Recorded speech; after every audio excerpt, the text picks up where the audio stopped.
Okay, so we're gonna pick up where we left off the Factorio. I know I've been playing a lot of like back-to-back. So if we look at this ship here, this is going to be our ship that's going to be going for the solar system. There are some Easter eggs in a few of the these menu sims. I noticed there was some stuff that seemed like out of place kind of thing. But yeah, so we've got this running. This is over Novus. All these solar panels and these accumulators will be ripped up. They're just there temporarily. But pretty much what we've got to do is our goal here is to reach the solar system's edge. Now, to accomplish that goal, we got a couple of things I gotta do. The first thing I need to do is we got a couple things of research to get done. I need to get the fusion reactor. I need to get the railgun researched. These need to get researched before I'm doing anything. I'm suddenly going... Was there not a solar system edge research? Or maybe as well as ones that you unlock one of these, and then it makes it available to you. Because it's grayed out right now. I thought it was something like you got... Yes, it's not under this stuff. I thought it was something like you ended up doing the research of like one of these, either railgun or that. It's fine. Either way, we need those. And we should be good. We got those on the queue. So what we've got going on right now is that's what the Outrider here is doing. It's carrying that science we need right now. It's not enough for the full amount. It might be the last science.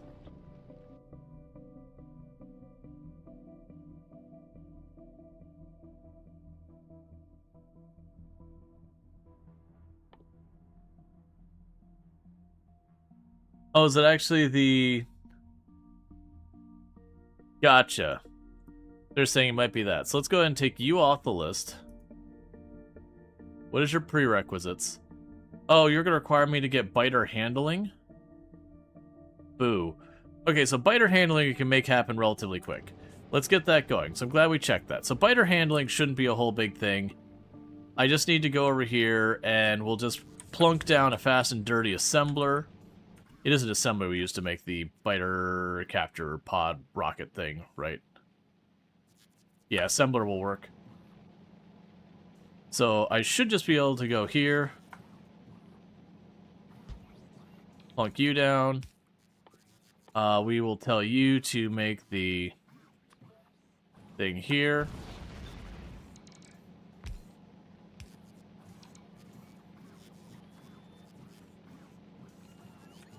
Oh, you're struggling with the inserters. Honestly, with the inserter thing, we could just fix this.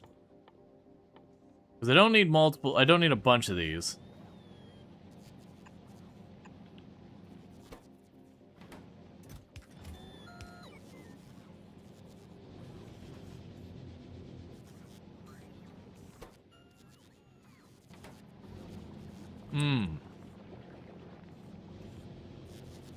Right, so we're not going to be able to do that. Okay. We're just going to move it. Because it's not going to want to pull off the bioflux there. So this will let me solve this problem. We put it there instead.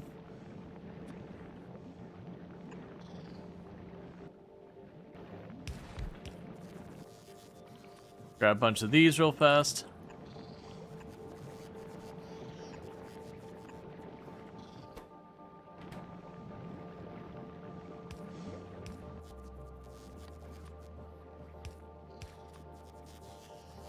It's all good, just be careful.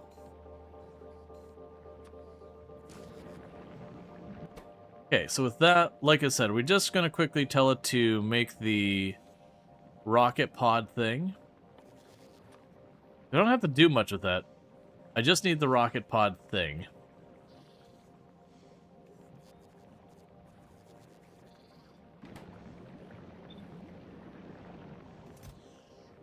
Okay, so that give me the rocket pods.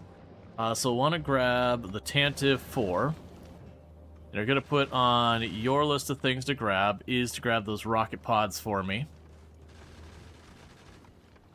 Because it wants me to use the capture thing for purposes. Now, the other thing we're going to unfortunately need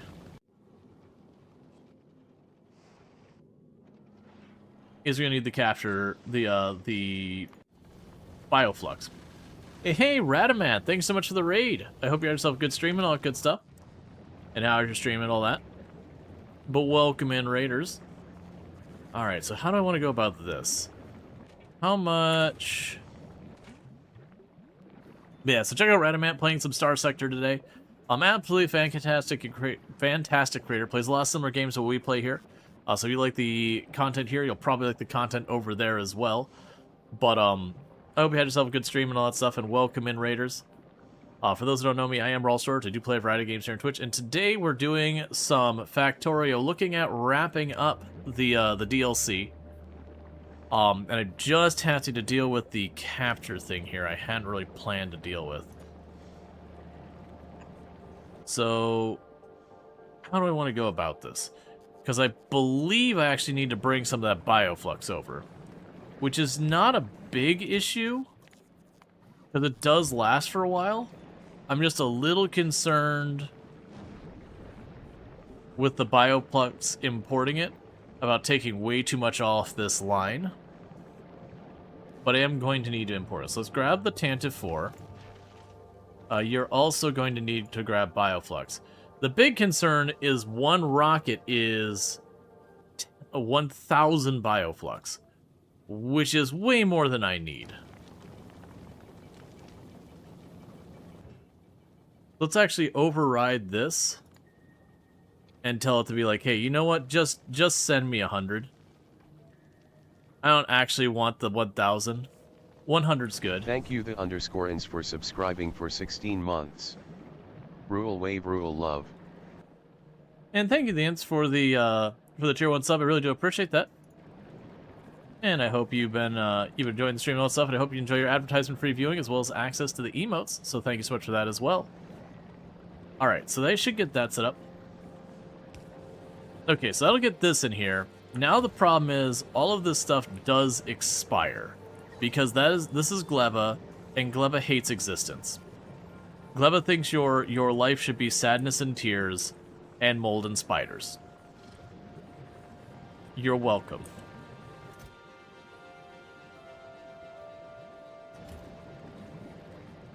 So what would be the best way of dealing with that?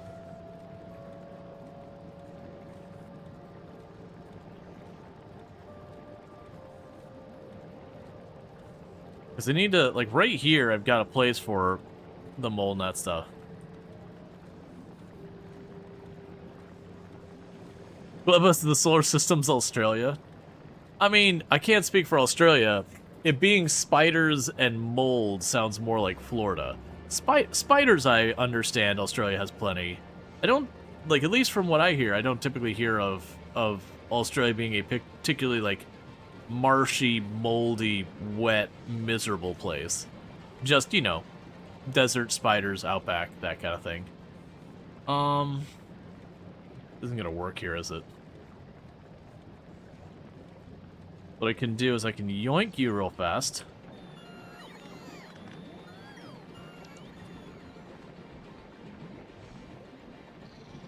Put you over here.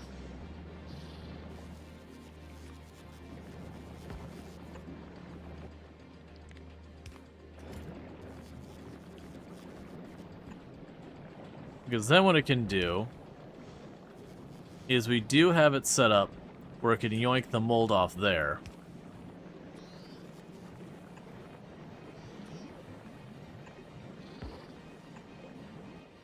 So I can configure this to only grab mold. I don't care what's in there. Oh, right, and I'm going to, because I don't have those grippers handy and I don't really need them to have high capacity. Okay, so that'll give me that. Alright, so Tantive 4 here. This is my vehicle that goes to and from Gleba and Novice. So it's just going to go here, and it is waiting for its ammo to recover. But for some reason it seems to be a real struggle with this particular one. I don't really know why.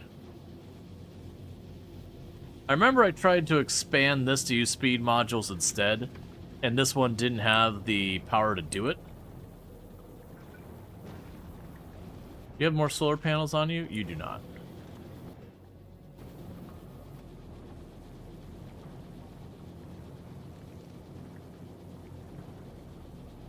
You chosen a praise spider to go there to see a couple of friends. I mean, it's probably still worth going. I don't think it's gonna be a thing that like literally exists and spiders just run all over you or anything. Obviously, there's spiders in the area, but there's kind of spiders in most of the world. Yeah, so I really need this to pick up. Because you're not using any ammo.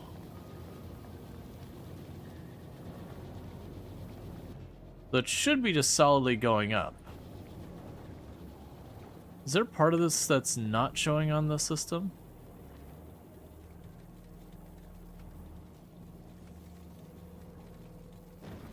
I mean, I guess there's this spot.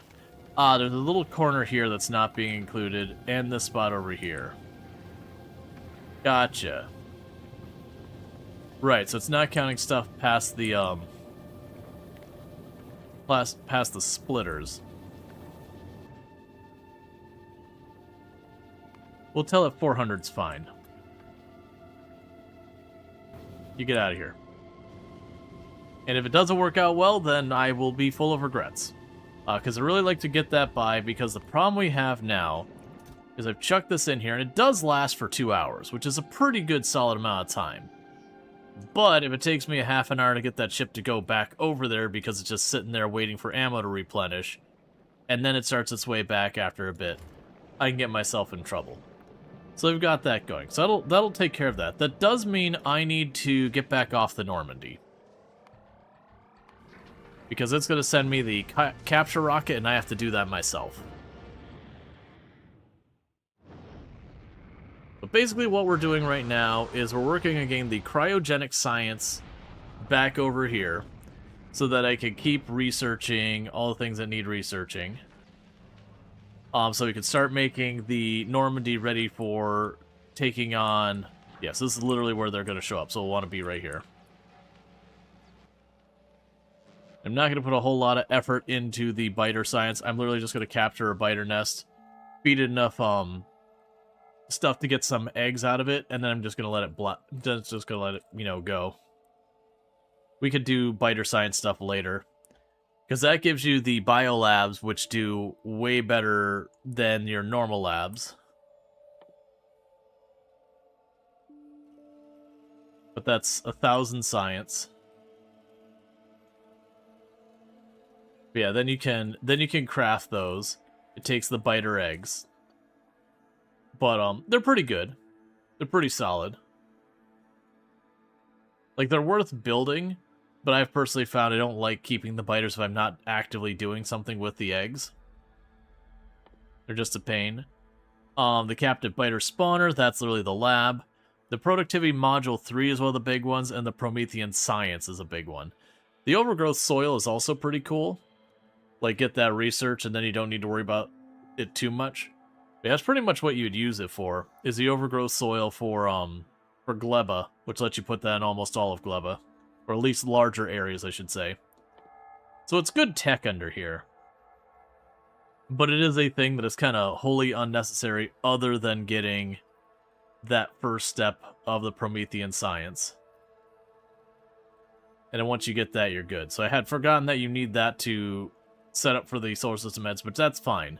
Because all you can do is get the other 2 researches and get this going while I'm getting the railguns built and all that.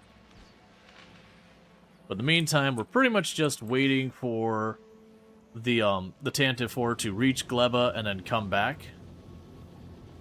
And then once that's done, we can get on our way and all that. In the meanwhile, I've got the Outrider running around. It's going by and grabbing 1,000 science each time, bringing it home and all that. Meanwhile, if we go to Aquello, Aquello is continuing to produce that science. And then the plan here is basically, once I finish that research, I've already got a large amount of these processors being produced. So that hopefully what will end up happening is the moment we get that science back, we start the research. You know, a couple minutes later or whatever, I plunk down a cryolab and say, give me my fusion reactor, give me my fusion generator, give me like 4 railguns. Okay, we're outie. And that should be all I need. And fusion cells, which we'll get those going up here. We've already got it basically ready, where it's all wired up and just waiting. So that the moment I get the fusion research done here, this becomes making fusion cells, so I got those ready. We are already starting to barrel up some fluoroketone.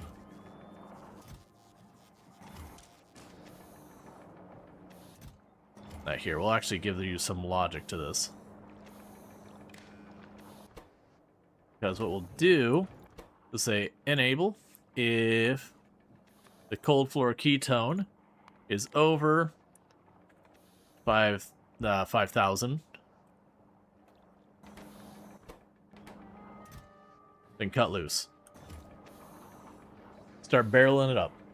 Is this game close to the end? It is. It's very close to the end. My expectation is we will likely win today. Is the plan for the run to end when you reach the edge of the solar system? Yes. That's my intention. Because at that point, it's just kind of going Giga Mega Factory, that kind of thing. And if this is like your main game or like a perfect fit for like your normal genre on your channel, you can kind of do that. For me, I've kind of been playing a lot more of this. Like, it's one of those things when I do a playthrough of Factorio, it does kind of stay to the point that you start seeing people bounce off after a while. That's like, okay, like I need to wrap this. Yeah, so we're loading a whole bunch of the ketone stuff up here. And how much can I put of those barrels in a rocket? So I want to start shipping that. Okay, so 100 barrels. All right. So what we can do then is we will tell the Outrider to request the barrels here. Right now. Yeah, you'll take 100 up. That's fine. And then we can go to Novus, and we can tell it, hey, I'd like those barrels down here if you don't mind.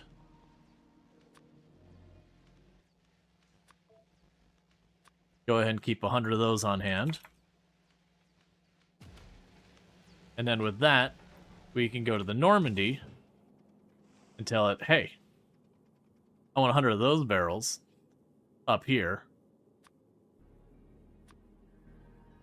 We'll tell it 1,000 and just have keep importing.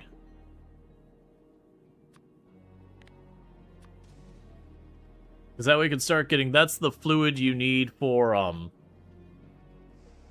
What's the next game? I do not know at the top of my head.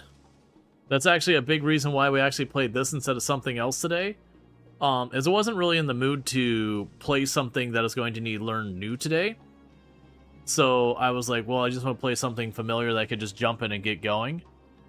And so that's kind of the big thing, is deciding what's next.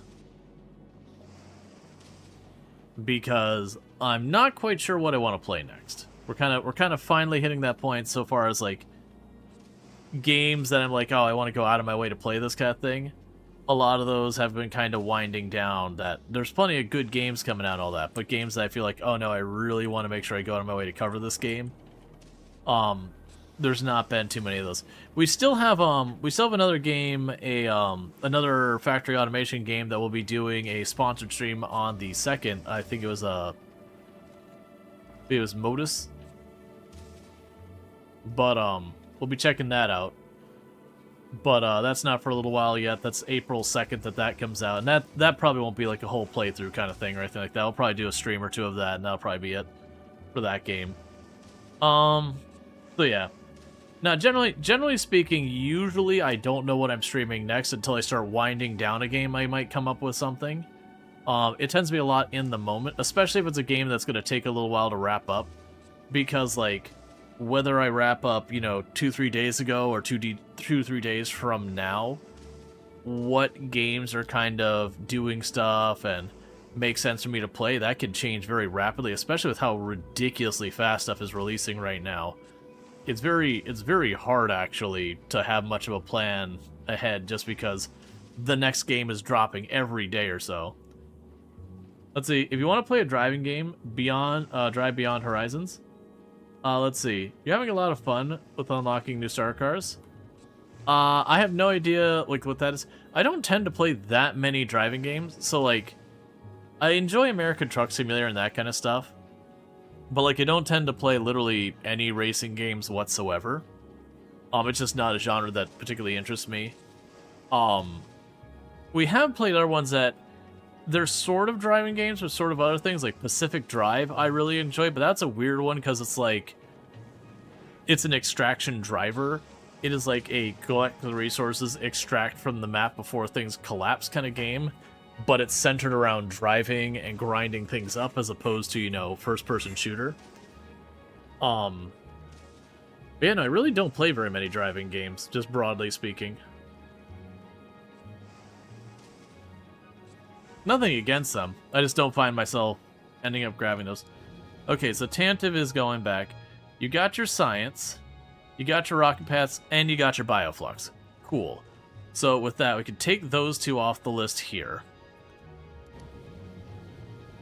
Let's actually make sure real fast that you are configured to drop stuff off at Novus. You are. And that you have requested the rocket pods and the bioflux. Which I'm glad we checked, because I had not.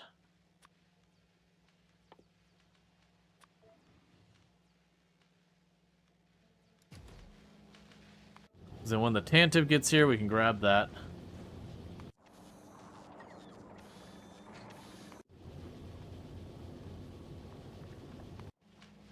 Also, do you have the blue stuff? Okay, so you got the other one. Let's go ahead and then switch Fusion to be ahead of that. Not a racing game. You drive a car and unlock new ones by literally assembling them from original parts that you find along the way. Lots of RNG there. Gotcha. Maybe going medieval? I'm very mixed on going medieval. I've played it before in the past, and I wouldn't say it's a bad game or anything like that. I wouldn't be like, oh yeah, no, it's whatever. I find when I play going medieval, I ultimately, if I'm in the mood for a survival city builder, I just want to play an actual survival city builder. I feel like going medieval doesn't hit that mark that well. And if I'm looking for a game that's more like RimWorld, where you have, like, you know, the attacks coming and all that, then I tend to want to play those instead. I do personally find, for me, that going medieval just kind of doesn't hit the mark for me. Like, I did play it a while back, and admittedly I have not circled back and checked it out recently. But from what I watched other people playing it, I didn't feel like it changed that much. And this isn't to say it's a bad game or anything, it's just, you know, for me personally, when I went to play Going Medieval, I kinda went more. The game you suggested? Let me go check, because I know I looked at the game suggestions channel, but when someone just says the game I suggested, I gotta remember which one it is. The Gold Mining Simulator. I know I've seen that before. Yeah, I mean, that's a game I don't own, so I'd have to buy it, which is always a factor.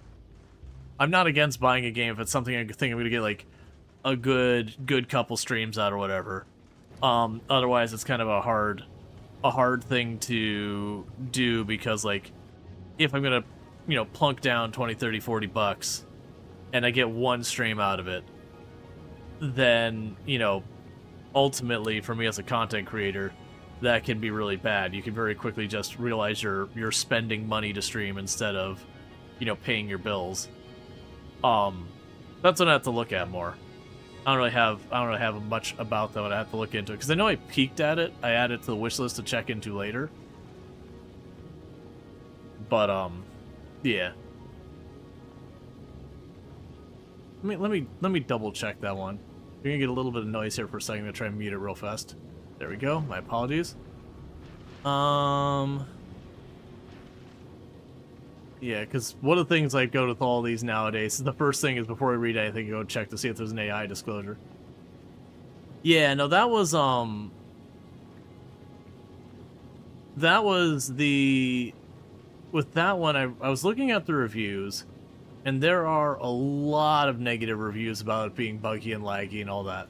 I don't know if it is or isn't. You can't really trust Steam reviews and all that. If I could get a hold of a key for free or whatever, you know, certainly I'd give it a shot. But with it having that many people complaining about, like, the game being buggy and crashy and all that sort of stuff, it makes me hesitant to be like, oh yeah, let me throw down money on it. It wasn't laggy for you? Well, that's good. But yeah. No, I'm not against it or anything. Okay, so you're on your way back.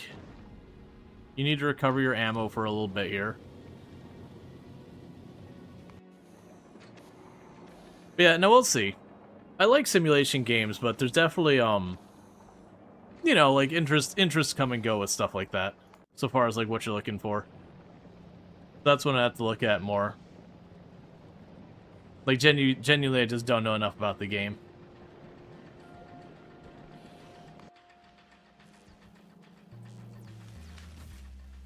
Okay, so I need to grab you and the rocket pod. Those are the two things we care about here.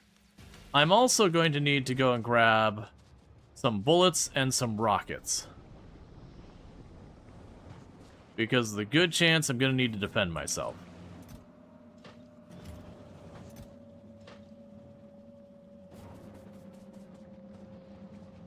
Okay, so all we need to do now is I've got the little rocket pod here. So I need to go and find a nest, clear the junk around it, and we can go capture the nest. I'll feed it some of this bioflux. Feeding the bioflux will get to produce some eggs, and once we produce some eggs, that is enough to unlock the Promethean science. I don't even have to do anything with the eggs, literally just unlock them. And I'm literally just gonna let the nest go wild again. I don't really want to deal with the nest until I'm ready for, like, later stuff.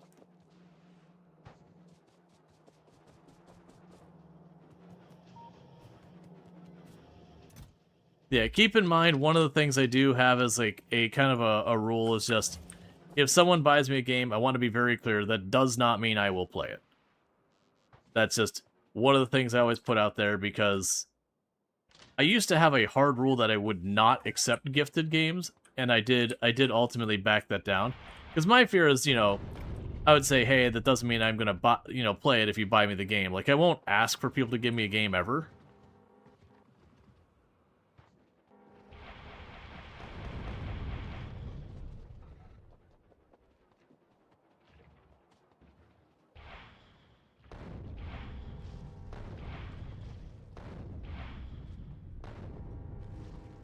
Okay, so we got down to one nest. Let's swap off this for that.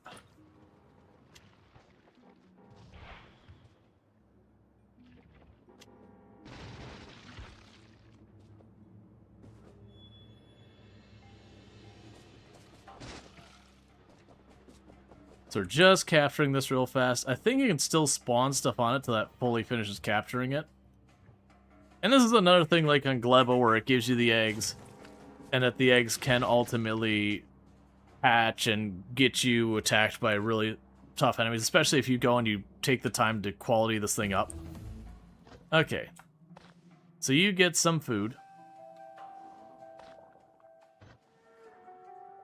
And I believe... Okay, so that's officially enough. I can enqueue that. So congratulations. I'm never feeding you again.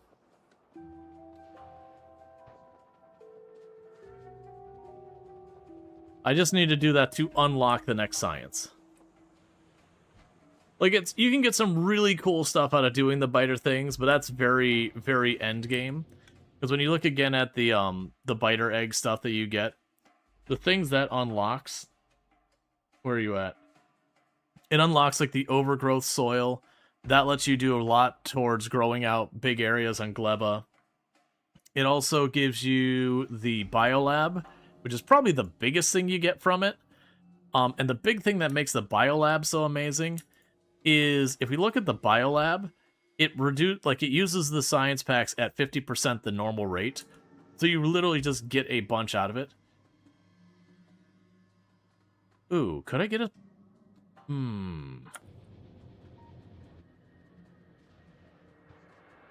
If I got 20 of the eggs out, I could make 2 biolabs real fast.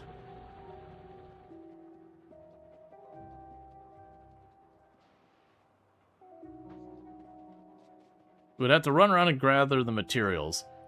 But I should be able to make those. Do I have to... Helps if I'm paying attention. Don't run straight into another nest.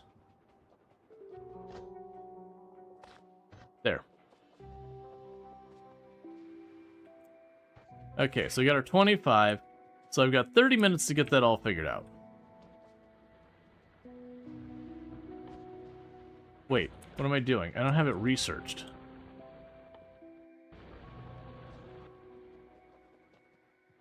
It's okay. What we could do is we just go up here to the incinerator and just chuck the eggs in the incinerator. The point was, I just had to capture for the purpose that... It's kind of weird that that's a requirement for the Promethean science. It really does feel like they just added to be like, hey, we add this mechanic, please use it. Considering, like I said, we captured it, and then... You don't need it for the material or anything. It's just you capture, and I guess you just shrug and go, that's fine, whatever. Let's drop down here and get rid of these bullets, because I don't need them.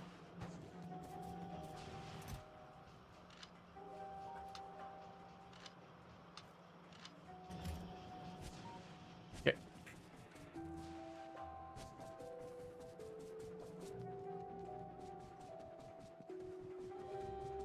I can go ahead and run on up here.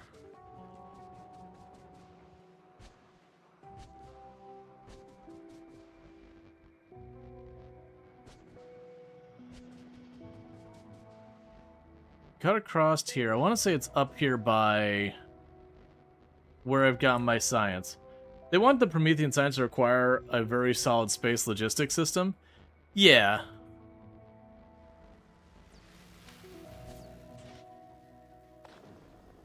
Okay, so we're just gonna burn the eggs. These will rot anyways. Okay, so you're just gonna rot there.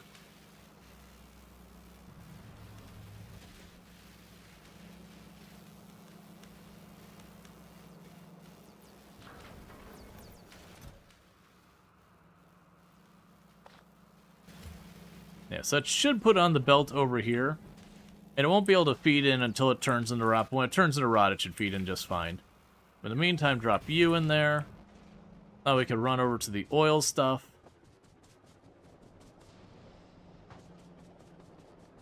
And drop off these rockets.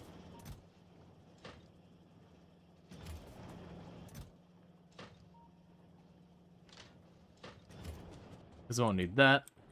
Because I can't go back up without all that stuff. And that was the only thing I needed to come down here for, was I had to, in person, just give it a little smack to do that nonsense. And so whatever number of eggs it's managing to put in there will all hatch at once. Make it a little bit of a nightmare, and that'll be not me problem. Let's travel to space platform Normandy. So we've got our fusion reactor researching now. And with the science we brought from the first pass, that should hit a little bit over 50%, like 60, 70%. And then when it does that second lap, it should have the rest to complete that. And honestly, by the time I get the fusion reactor and the fusion generator made, we'll probably already have the railgun research, if not done, getting close. And then we can ship those back. And like I said before, the plan here is I'm going to have to bring some of that stuff back here, because this is intended to run on the fusion stuff. I just have right now all these solar panels just to get it there. I honestly wonder if with this current setup, if I could have this get over to Aquilo fine. I think we might. Like, the other one's not running on solar, where this one is. The other one's running on nuclear. I mean, there's no reason to risk it. We could just literally this thing is going to have to make its trip. So you did not get another stack of science yet. Oh no, that's because you're on your way out to Aquilo. That makes sense. We go to Aquilo. Just in about 400. 700.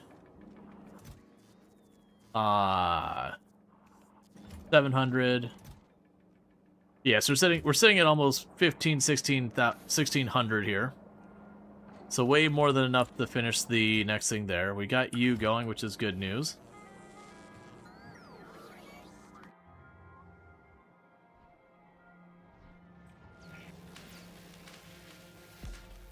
Basically as fast as these can run.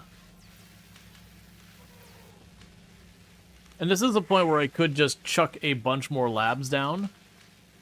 With the rate we're going with delivering the science from Gleba, there's not really a big reason to build another lab. Just because with all that, it is one of those things that we're just kind of going with that. One thing I wanted to do is let's go over here. Change you to not be providers. And the reason I want to do that is so I could go right here, queue this up to take all of the sciences. Well, no, because you're still going to take this, aren't you? It's fine. I'm trying to go, there's a couple places where I've got sciences, you know, in a bunch of random boxes here and there, and it's not a lot, so that's the reason it's never been a big issue. It's just like, I mean, there's 100 of that in there, which is a little much. But there's, you know, sciences that built up here and there. I probably should have grabbed those while I was down there, but it's whatever. Like, they're not the sciences that are holding me up. It's the Gleba science and then the Aquilo science is the ones that tend to be my bottlenecks.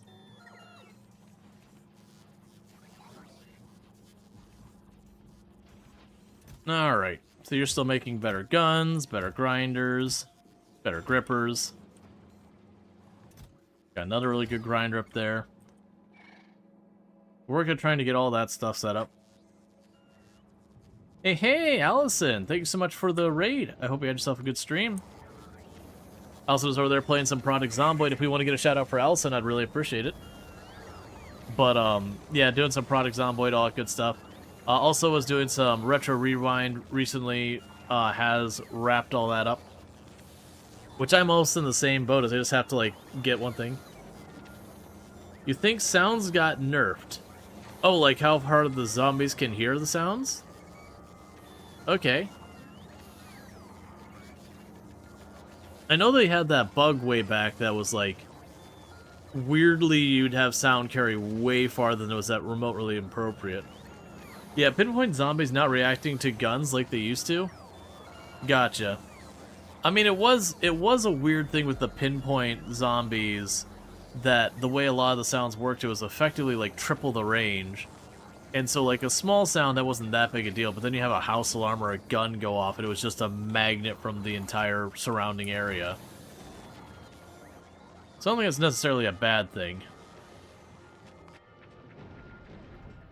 Okay, so you're dropping stuff off. That's it, you're gonna grab food and live vicariously through your Factorio. You're keen to see your interview as well. Yeah, the interview, we have the VOD on YouTube. For those who didn't hear, I was over on SES Software's channel earlier today. That they did like an interview kind of thing with me and everything. Which they're the devs behind American Truck Simulator and Euro Truck Simulator. But yeah, so I was doing that earlier today. But I have links on like on the Discord channels and all that. It's just if you go to SES Software's YouTube channel, it'll be there, the most recent video. But it's not a huge thing. It's just going in there. We did a convoy in American Truck Simulator, and then while that was going on, they were like interviewing me, asking me questions about like, you know, what got me into streaming and that kind of nonsense. It was fun. It was a good time. Yeah, so I need you to slowly get your ammo back up.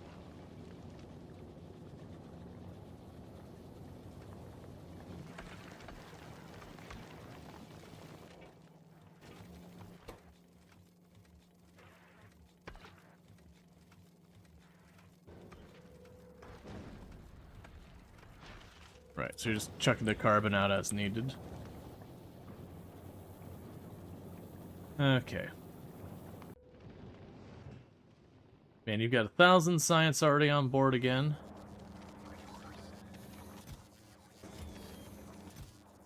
You've got about 600, maybe 700 there.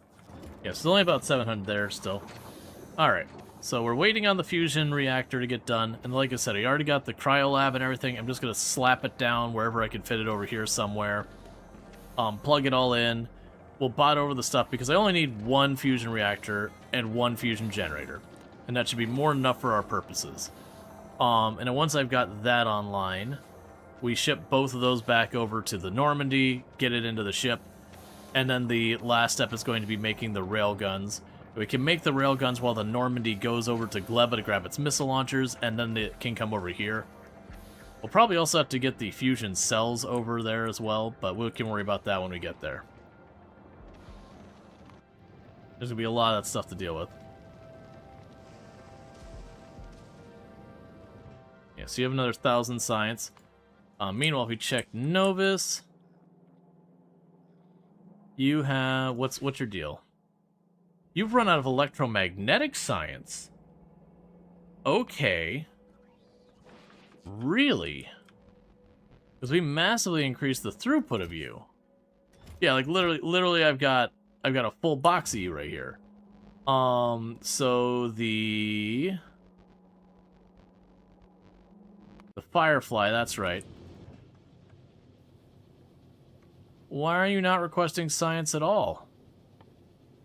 When did this happen?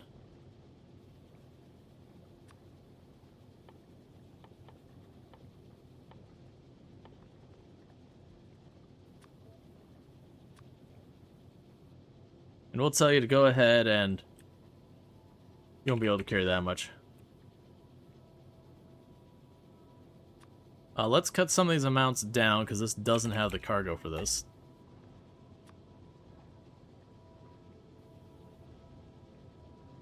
Actually, that one will probably keep at 500 still. Let that cut down a bit.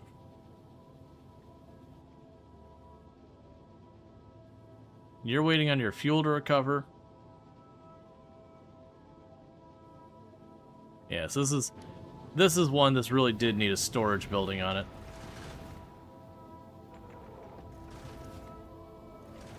Okay, so if I want another rocket full, I need to drop some stuff.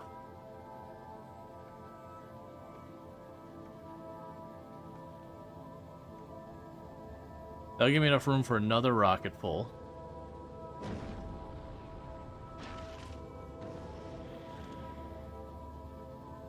You can also drop those off. Drop off one of those stacks.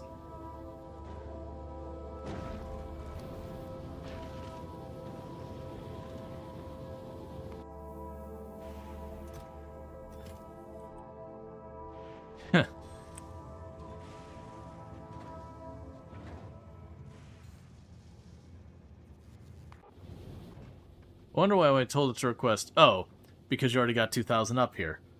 Yeah, so it's just busy waiting on fuel.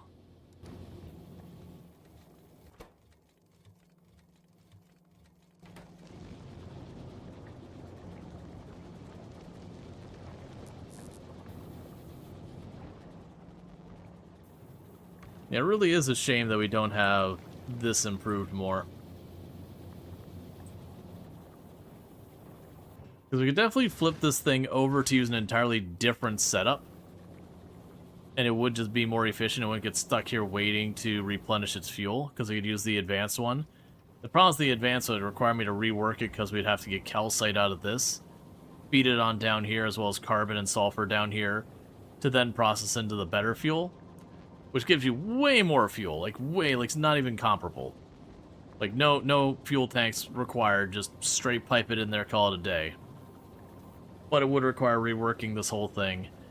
And while that's probably something we'd want to do, I think the idea right now is keep working on the Normandy. Let these ones kind of limp along because they just need to drop off science from time to time. And then once the Normandy is built, if I wanted to keep going on this run forever, I would then go back through like one by one, build a new ship that's able to hold a larger quantity of stuff, has more efficient engines and all that. And then once that's built, tear apart the other one. Thank you for subscribing for 52 months. Hello sir, sorry I missed the 5-year stream. 3 Hope you and Tomb are doing well.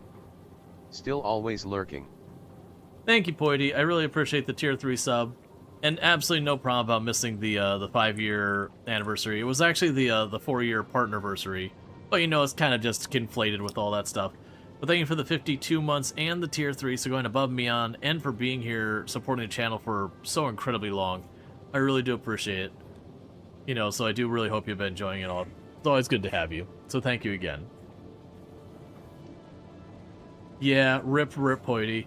Yeah, that was a big bummer. For those who aren't catching what that command was, is we had a really good RimWorld clip from back in the day where I was doing the Arco Nexus. We had just finished a reset, which for all you need to know is that you take your colonists from your previous colony, you move 5 of them forward and a couple of things. And so all of these colonists were like decked out in bionics and all that kind of stuff. And like, it's just, we had this really wild early game mood break where Darstrider's pawn was sleeping in the bed, like in a bed next to Poity's pawn, had a murderous break thing, and just Zeus hammered and one-shot Poity instantly.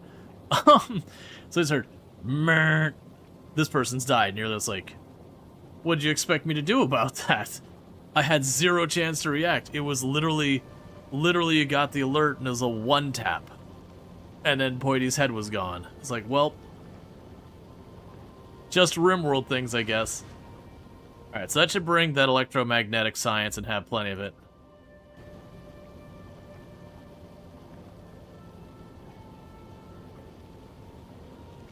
Around, just not always at the keyboard. You'll watch you sleep a lot. Nah, it's all good. We have a lot of people who lurk.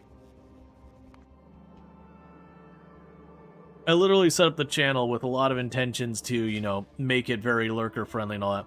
They're definitely going to probably lose some of this Gleba science, but the good news is there's more being brought in all the time. So that's not too bad.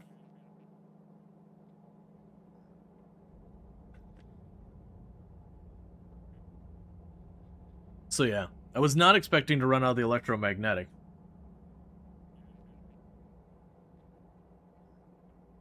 You're not going to stay long? You only got an hour of sleep and found you have slightly damaged hearing. Well, that's no fun. Well, I hope you get your sleep. But yeah, no, that's, I think a lot of people end up finding out they've got damaged hearing without realizing it. Wouldn't be surprised if both me and Tomb have that, like, have hearing problems.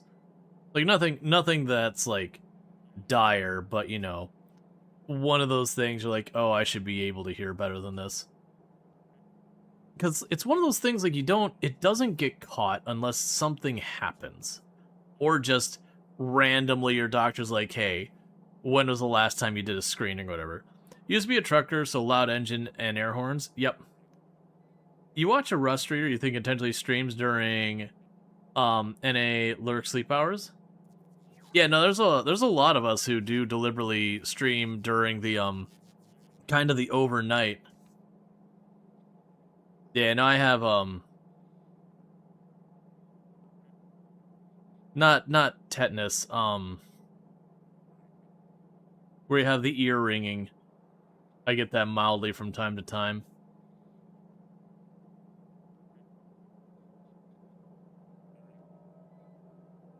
Tinnitus? Why is my brain not...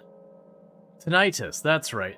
My brain was like reading the word, but it was like, that's not how you pronounce it. Right, tinnitus. Yeah. And think of the follow. Welcome to the stream. Yeah, and that's... I couldn't even tell you, like, what that's from, because I've done a lot of stuff that... Some of it was around really loud noises constantly, like I worked in factories and all that. You know, and I was around boats and all that with their engines going. So it wasn't like an all the time thing, but there's a lot of times it was around really loud noises. Like, for a good amount of time. So it wouldn't at all surprise me if I have damaged hearing as well. It's things you don't think about when you're younger, and then you get older, you're like, oh, fun. Alright, Tall Paul, thank you for the lurk and all that stuff. I hope you enjoy the stream. Alright, so the Outrider's already back with another load of science. The Firefly's back with kind of a double load of science. The Tantive just dropped off a load of science. Yeah, and you've already got another load of science. You're actually keeping the load of science on you right now because we're not using enough of it, so it's just, this is full. So we're not too worried about that. But yeah, so we're just waiting on that getting back. Unfortunately, if any of this agricultural science rots, I do have a belt here for when it rots, it just takes and just chucks it in the incinerator. That's why that incinerator is there. And check out the Instant, our fantastic content creator. Someone else I definitely recommend checking out, and all that good stuff. Does stream in German, just as a heads up. Does understand English, but does stream in German, just so you're aware. We do have a fairly decent sized number of people here who do speak or at least understand German. Alright, so with that, the pink science is back. And so now I get to watch all the little robot arms wiggle and get our science back online. We had a minor delay there. Hopefully they can burn through this this gleba science before it rots, because that'd be a shame. Even though it comes from effectively free resources. So it's kind of like complaining about, you know, grass clippings rotting and being like, oh, it's a shame those grass clippings rot, and you're like, oh wait, I'm just gonna get more of those, aren't I?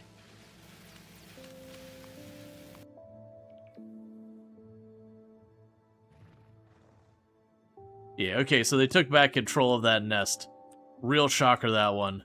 The nest I wasn't bothering to do anything with, they took back.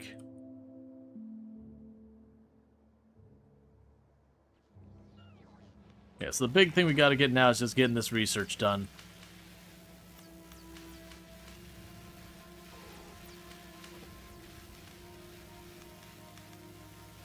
And the Outrider's on its way back. It should be here, because it's going to, it'll go to Volcanus and then Novus afterwards. And that'll be another 1,000. So how much of the blue research do we have?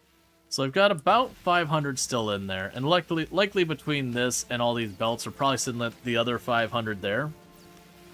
Like either that or it's already being consumed here. So honestly... yeah, honestly, that drop-off should make it so we get the fusion reactor unlocked, which will allow me to build the fusion reactor, the fusion cells, and the fusion generator. And so while we work over that on Aquilo, we'll get the railgun unlocked, and then I'll have 4 of those to go. And while those are being assembled on Aquilo, I can go hop back over to the Normandy and, you know, have it run around and grab its supplies and do all its nonsense.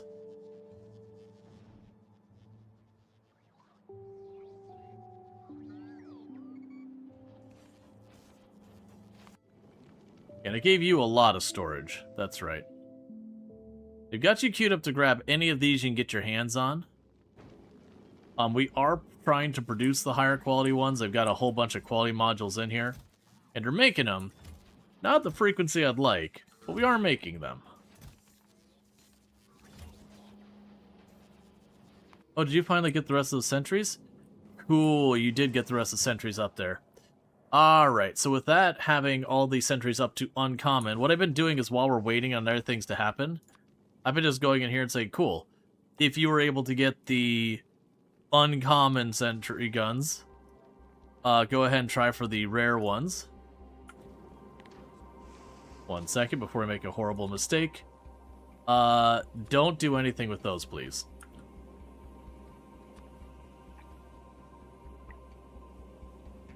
So basically, we can try and get that thing.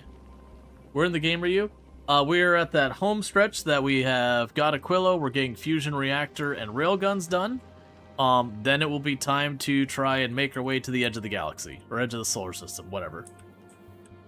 We're at that the home stretch.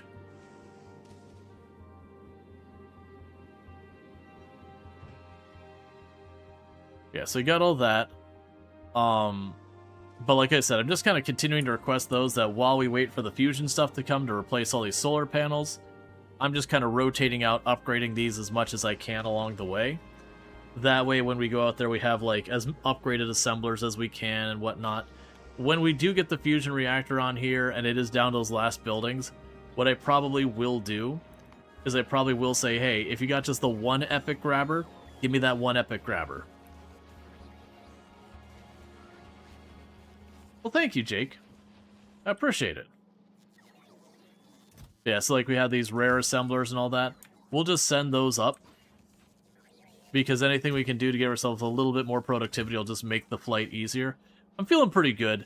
The edge of the solar system isn't that colossal of a thing to take down. The big thing is it is just a check that you kind of have to have the railguns. Otherwise, your missiles do pretty close to nothing to the huge asteroids. If we go up here for a second, you can see the different asteroid types here. So we look at like the asteroids we've got here. Let me choose one other than Promethean. So you got like the small ones. Can't be damaged by electricity or fire. They have a decent amount of explosive resistance and a little bit of laser resistance. If we bump it up another notch, then it goes, okay, well, immune to electricity, immune to fire. They have a slightly lower explosive resistance, but now they have a really high laser resistance and a, minor physical resistance. But then you go up to the next size higher, and it's like basically immune to electricity, basically immune to fire, just a hair slightly below immune to lasers. Pretty heavily reduced damage from physical to the point it might as well be getting close to immunity, so explosions still work. And then you have the huge ones, where it's basically might as well be immune to electricity, might as well be immune to explosion, might as well be immune to fire, might as well be immune to laser, and then we have the physical. And so these ones you just need the railguns. So it's kind of like railguns are best in those, missiles are best in these. Your regular little Gatling guns are good in those. And honestly, the little ones, you can use the Gatling guns, you can use the lasers. Missiles would be a waste, but you can use pretty much anything on those other than the electric things, and that works. Yeah, so if you notice I have these ones set to prioritize only the targets that are worth hitting. So have you heard this question before? Dyson Sphere program, something you played or plan to play in this future? I have played Dyson Sphere program. It's alright. I found kind of the forced combat in it to not be as appealing. I don't think it's a bad game, but I played for a little bit, but it just didn't hold my attention the same way that Factorio and Satisfactory have. It's probably a game I'll circle back and give another go at some point, but it definitely felt like the combat in that game was really forced. That I found the combat in the game very unfulfilling and just like a thing I kind of had to slog through.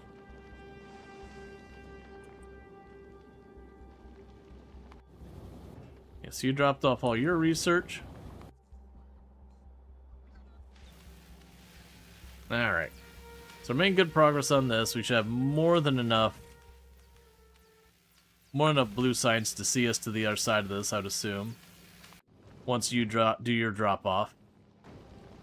And that'll give us the fusion reactor. For the record, I do play a wide range of games, not just factory automation games. It's actually a thing. I do play the occasional factory automation game, but it's not one of my main go-tos. Generally speaking, when it comes to channel, I play a lot of simulation games. I do a lot of like city builders, settlement builders, so if you think like your games like Farthest Frontier and RimWorld, I do a lot of that style of games. I do a lot of tycoon games, so we've done like Big Ambitions, Planet Coaster, and a whole bunch of those. Those end up showing up quite a bit. I do a decent number of like roguelites and all that. A decent number of like your slice of life sims, so your Stardew Valleys and Coral Island. The occasional, like, when I say strategy, I don't really do 4X strategy, like the big ones. Those are really hard to stream. Like, they're very fun to play, but stream-wise, there's just, there's a whole lot of, like, hit, turn, wait for everything to churn, watch the map teleport all over the place. Okay, well, I gotta wait 4 more turns, hit next turn, wait for everything to churn, or, oh, I've got this artificial timer in Stellaris where I'm not allowed to wage another war or anything, so I gotta just kind of go like this while I wait for the next war.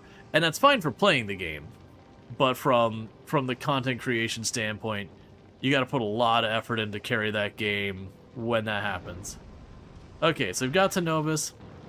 We're dropping off all of the goodies here.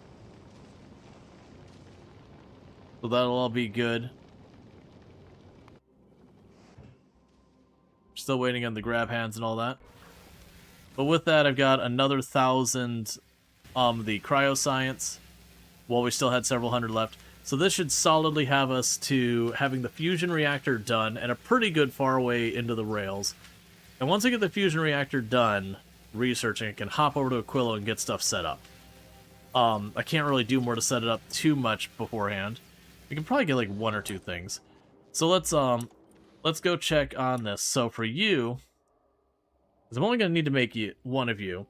So you are tungsten, superconductors, quantum processors, easy enough. And you are tungsten, superconductors, quantum processors, easy enough. Both of you are going to be built in a cryoreactor. And you don't require fluids? Oh no, that's what it consumes. Okay, so neither of you actually require fluids of any kind. While we're here, let's also check the railgun. The railgun requires fluids, and it has the extra requirement of carbon fiber. So you could probably go here.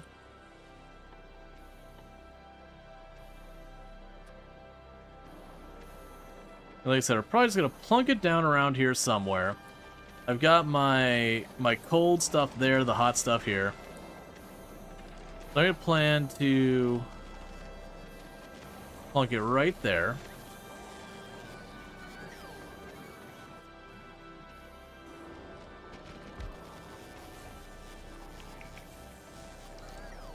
I'm going to do one of these jobbies.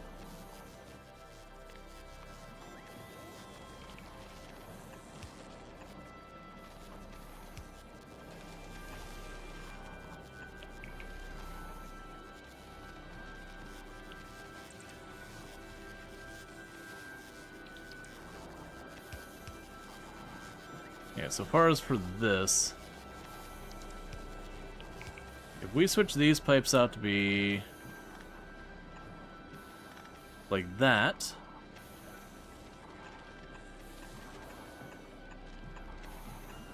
because you have to make it warm or it won't run. Okay. So yeah, so then this will be able to just make the, we can have it make the reactor, we can have it make the generator, and then we can have it make the railgun. And all I have to do for the railgun is just plug in that tunnel there, plug it out that way. That's it. Usually all over the place with the game yourself. Done some Factorio, SAS Factory, Dyson Sphere as well. Right now you're doing Roadcraft. Before that, a heck of a lot of Space Marine too, so yeah. Yeah, no, we actually did Roadcraft 2 days ago, I think it was. We did that very recently. That was actually one of the things I debated doing tonight, was picking up where I left off with the Roadcraft DLC. I don't know, part of me is like, I know I've been going hard on Factorio on the channel, and that for a lot of my regulars, they're kind of like, you know, a lot of people like to see me play, was it really yesterday that was Roadcraft? Didn't I play Factorio yesterday? Or am I slowly losing my grip on reality? Which, I mean, these aren't necessarily mutually exclusive things.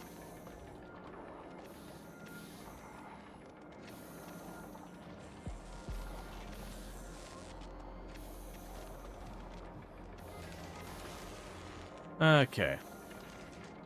Time has no meaning, don't worry about it. Uh-huh.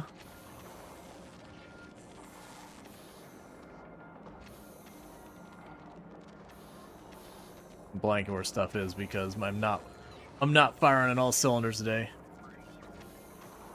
No, I played Factorio yesterday. Yeah, no, yesterday was the 4-year partnerversary. I played Factorio, and then the day before that, I did Roadcraft. Oh, correcting me with incorrect information. How dare. How very typical of chat.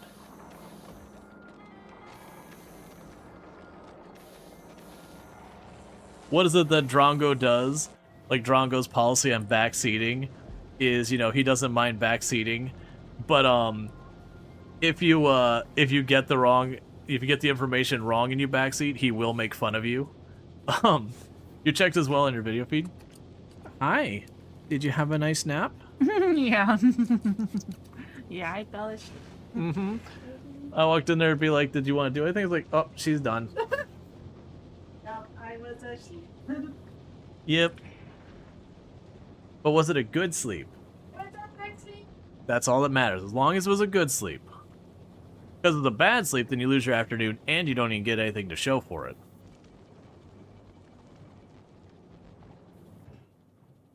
But getting a proper rest is worth it. And we've learned that 400 is an acceptable amount here. Yeah, these ship designs here really need to not be used still. And you've got a ton more research. Yes, honestly, we're doing really well with the research side of thing. It's just waiting for it to churn. Now, things I could do to potentially speed this up is I could go to Novus and start ripping all of this up and trying to fit more of these down here. You hit a point where, because I'm having to use these red inserters here, they only go so fast. And you can see they're not quite running 100% of the time, but they're running pretty consistently. Which does mean it'll only be maybe 1 or 2 labs, and then those arms will literally just not be able to keep up. What I'd probably do here as the workaround is, I had mentioned, it's like, oh yeah, so I just need to go and get the biolabs. I don't remember what it was I was missing to be able to make the biolab. Oh right, I need to actually research them. And it's like, well, if I go to stop to research them, I'm not researching the things I require to finish. And it's not one of those things that it's like, oh hey, it makes sense for me to do this right now to then get that thing done faster. Long term in the game, I'd want to research it. Because I want to say, I do know you research faster, but how much faster? So your research speed is 2 plus 5. Okay. And a regular lab's research speed is 1 plus 2, plus 2, 5. So it's about double. It's about double the research at half the cost. Which is certainly not nothing. But that'll be 1,000 research to do, to then unlock it, to then run down after the biter's nest, and then slowly start replacing my labs one by getting the 10 biter, what is it? Like 10 biter eggs per lab. Yes, it'd be 10 biter eggs per lab, 2 of the rocket capture pods, which is awesome. They're also larger, so easier to fit the belts around them for different sizes. Yes. Like, definitely we'd want to get these in the long term. But I am kind of seeing this as, for right now, my focus is fusion reactor, railgun, Promethean science. Let's go. We're definitely, if I'm starting to go down here, we want to go into, like, the research productivity and unlock that. Sure, we'd definitely want to do that. If we start pushing some of these ones where it gets, like, 5,000 research for the asteroid productivity, yeah, we'd want to unlock that. So you're going to want to scooch here. You'll probably scooch there. So you get the idea with all that. Like, some of these ones here, like the legendary quality, yeah, that's 5,000 science. You'll want the better labs for that. Because if you think about it this way, so instead of 5,000 science, we're not counting qualities or anything, instead of 5,000, now I'm getting 2,500, gets me the same amount. So it basically cuts my science costs in half. So yeah, they're definitely worth it. But a bunch of these are just like 2,000 science, like literally this 6,000 science here, which we're already most of the way through this one. That's what we need to finish the game. Which is why we're just kind of chilling here for a moment. Just waiting on that so I can wire up this stuff on Aquilo. Then we get that shipped on over.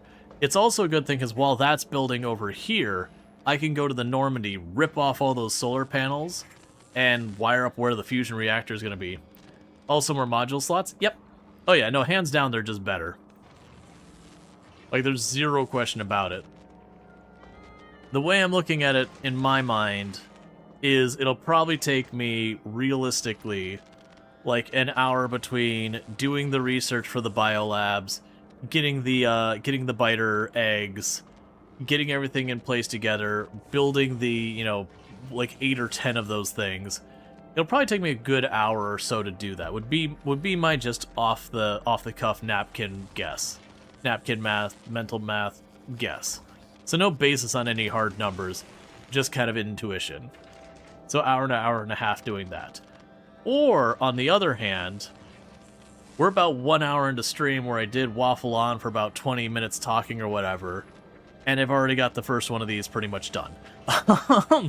So I could spend an hour and a half to maybe save myself 45 minutes or so research time to then not make that time up, and that's just for those. But again, hands down, no brainer if you're going for all these R1s. Like especially when we get to these ones down here where they start being like 5,000, yeah, 8,000 here. Yeah, if you're burning 8,000, that much science, I'm researching those stupid labs. I'm getting those labs for 8,000 science and how long it's going to take me to accrue and process and do all that science as well. I can make a delay to go and get some labs set up. If it wasn't for the fact I could research one or the other, I would be doing the labs first. Or I would be doing the labs simultaneously. But right now, we're actually at a situation where this is running most time. What are you out of now? Purple and yellow, but it's right here. Oh, how'd you get reversed? I must have moused over that at some point. I was like, how is this not running? Because we have more than enough blue science in there to keep that running. Probably not all that. Is that planet all water? Sort of. It's all liquid.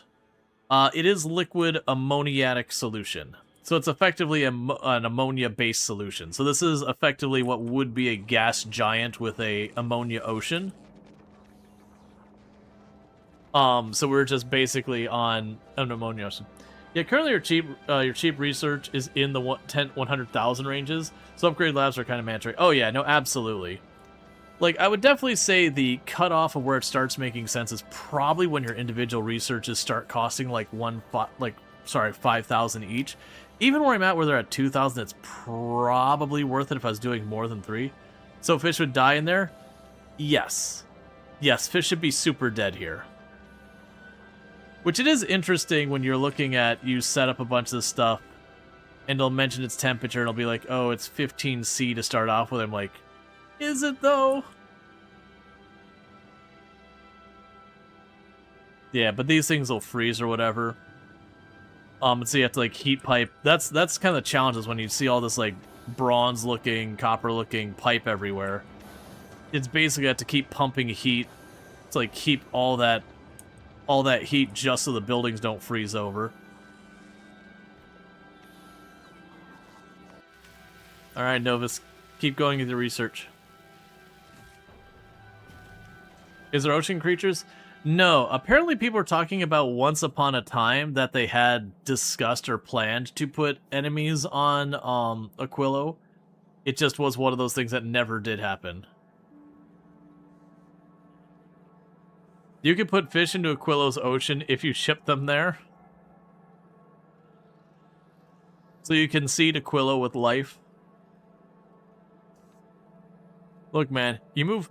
In real life, you move a fish from, like, one freshwater tank to another, or one, saltwater tank to another, or one brackish water tank to another. And, like, there's the slightest difference in the water. It can be deadly to the fish. Like, fish do not tolerate changes in water very well. There's something amusing. There's something amusing about the attack, like, the idea that I just could grab some fish out of, like, a saltwater ocean or whatever, just huck it into an ammonia ocean and be like... And that the fish will make through. Hey, RJ.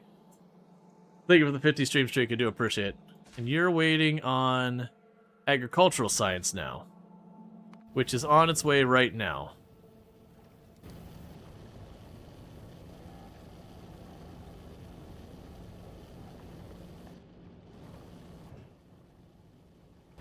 It was a bug report, and the dev was like, doesn't cause any issues, sounds fine to me.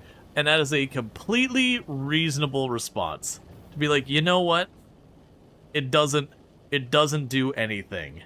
I'm not gonna waste real life working hours on something you have to go out of your way to do that has no impact on anything.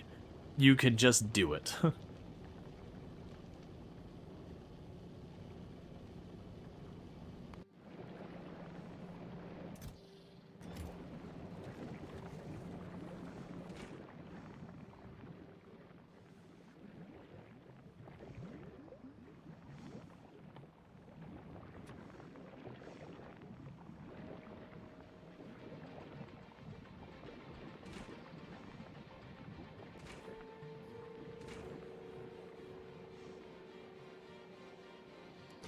I believe we're making production manual modules on this planet. There's the quality modules.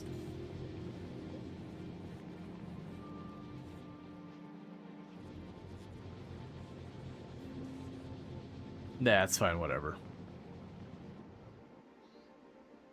Oh, and you finally finished that. So what does it say you are missing? Production modules.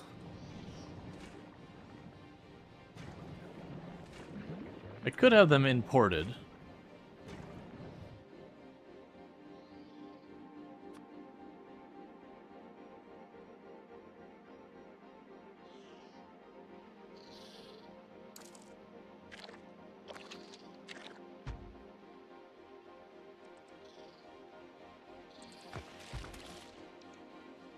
Yeah, put down 2 more of those, and slowly I'm just getting a perimeter around here. I do need advice on Gleba because it's one hell of a planet. So things I found with Gleba personally is loops are your friend. So if we look at my nutrients, here, this is one big loop to bring the nutrients around. This is another big loop to bring the nutrients around. When we look at like a lot of the different areas where I'm moving like my stuff for bioflux as it goes and spreads out to all these areas. So like I have my nutrients loop, I've got my loop for the bacteria, I've got my loop for the other bacterias over here. But yeah, having the nutrients loop, and then it's just every single step you need to have a way to remove rot. Rot is going to happen. It's going to be everywhere. No matter how hard you try to contain the rot, rot is going to happen. So it's very much one of those things, it's like, did I build a building that can get rot? Okay, I need a dedicated remove the rot belt. And for me personally, I use my nutrients and my rot belt interchangeably because rot is going to happen. Let's see, why does broadcasting time get into years and months? Hey man, look, if someone wants to broadcast for 3 solid years, they can just do that. They actually can't. I think it ends the broadcast. Oh, it wasn't 24 hours. It was like 32 hours or something like that. It'll automatically end a stream, and you just have to like restart the stream.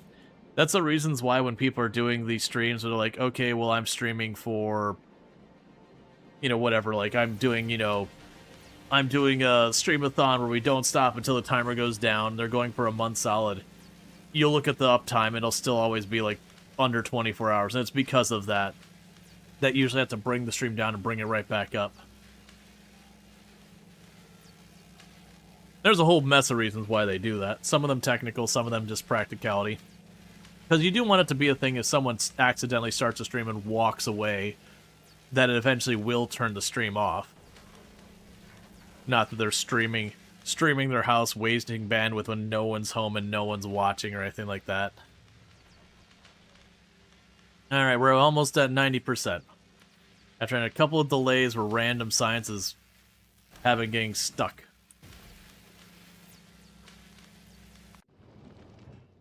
You're going to go to get your next load of blue science. Let's see, one of the strategies for Gleba is basically bus with heat towers at the end of every line, so everything always moves. Yeah, that's another way you could definitely do it. The big point with Gleba is just assume everything on every belt will rot, and have a solution for that. My solution is I usually try and keep this is the throwaway belt. Which, like I said, I use my nutrient loop as my throwaway because you do have where you can turn the nutrient or the rot into nutrients as one thing, and then the nutrients is one of the things that has the shortest lifespan so far as the things you make. Like, what is the lifespan of nutrients? Isn't it like 5 minutes? Yeah, so it's like 5 minutes, so it rots really quickly compared to other stuff. So you already know you're going to have that belt contaminated with that. The only time I'd see that as a problem is when you start to hit capacity of the belt where you physically can't add more. Which then my workaround for that's been I've got 2 of these making it here, and I got another one kind of injecting here where it's getting low to kind of like boost the amounts again for handling all this garbage. Yeah, like if I needed to expand this more, I would probably end up shifting this area off to the right more to make room for, like, putting another place to inject nutrients up here or wherever.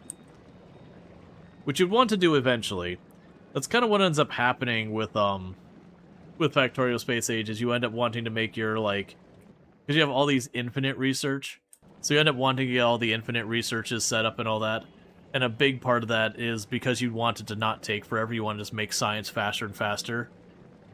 Like, what would really happen probably with that is I would probably have an area that's dedicated to making something over here where I would provide it its own nutrients by sending the bioflux over, because the bioflux has a very long shelf life.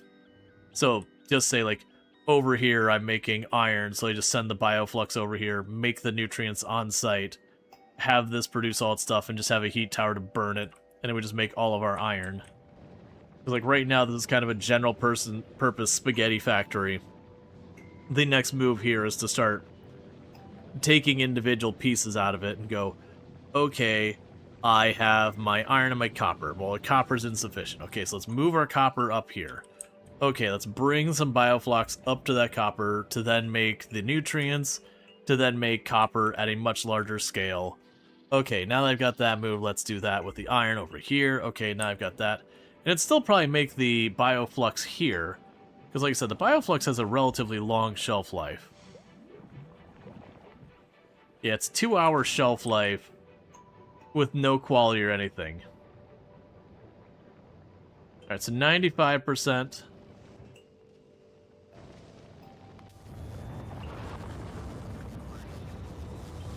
We got 4% more, and then that's the fusion reactors done. Then we've got the railguns queued up immediately after it, and then the Promethean science queued up immediately after that. So at least while that's going on, I can get the fusion cells, the fusion reactor, the fusion generator, get all those built, get those over to the Normandy. Once they've got all those over to the Normandy, it can go fly out and go, it should have no problems getting here to grab stuff from, for itself. We can go by Gleba, grab my missile launchers. And then we'll probably just have it chill over by Novus until the railguns are ready. And then once we get the railguns ready, we'll have everything mapped out on it, all configured and everything on Novus.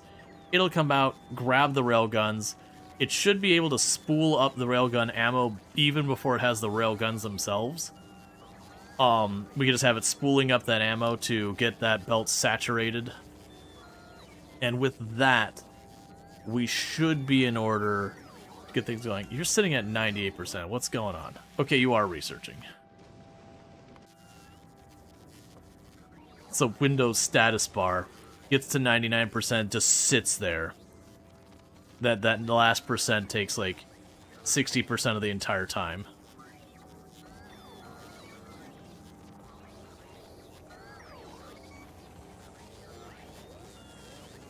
Okay, we'll start with... Come on. There you go. Okay. So I have you do the fusion cells.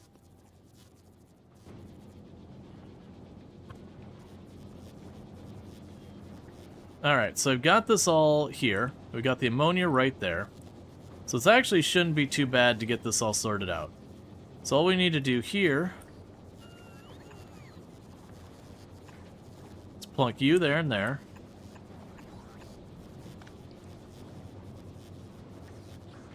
You just bring that around there.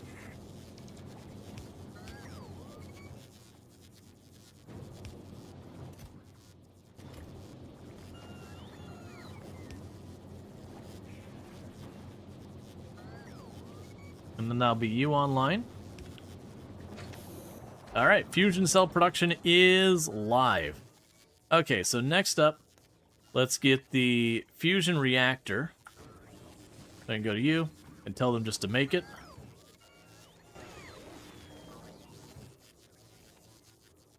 It's a shame I don't have a bunch of quality modules here. The odds I'd get a quality one are pretty low anyway, so I'm not going to go out of my way for it. Alright.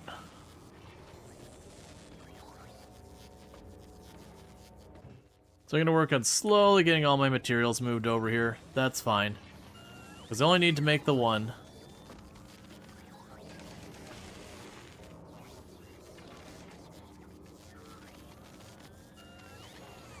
Now, we're not using the bots for much. Most of this entire factory is running normally. About the only things used for bots are these two buildings here, and then stuff that is to be delivered to the rocket.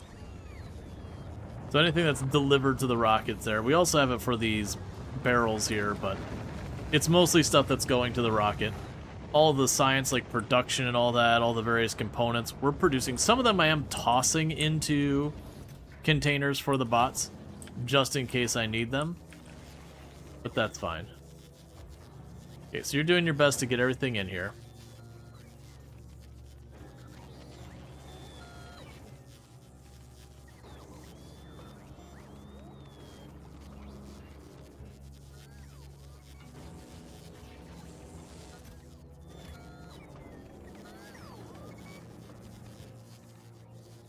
Okay, so you should be getting close in your materials for the fusion reactor.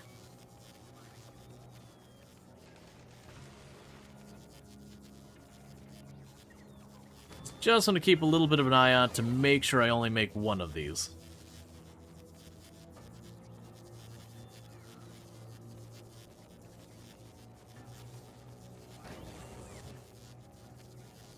Yeah, because ultimately the only thing that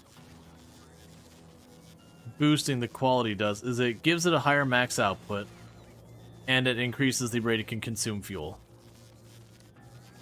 It's kind of one of those ones that, yeah, I can get another one, get some more power. Okay, so there's the circuit boards. Let that keep running. Okay, so Normandy, buddy. Time for you to get these solar panels and all this out of the way. Because now it needs to happen. Is I gotta remind myself on how the whole setup here works. Because we got the fusion reactor.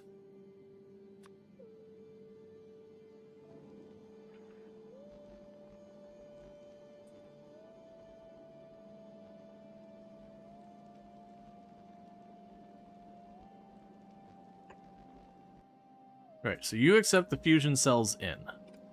Fair enough. So accept the fusion cells in through the reactor.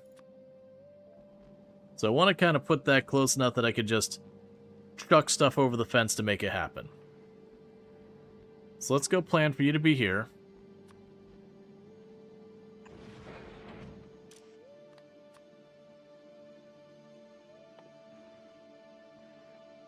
The fusion cells go in. That's good. All right. The next thing I need is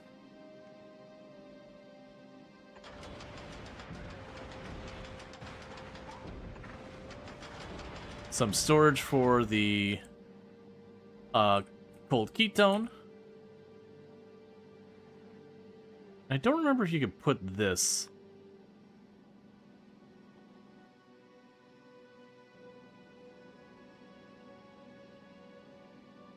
Yeah, I don't remember if you could put the ions in a storage thing.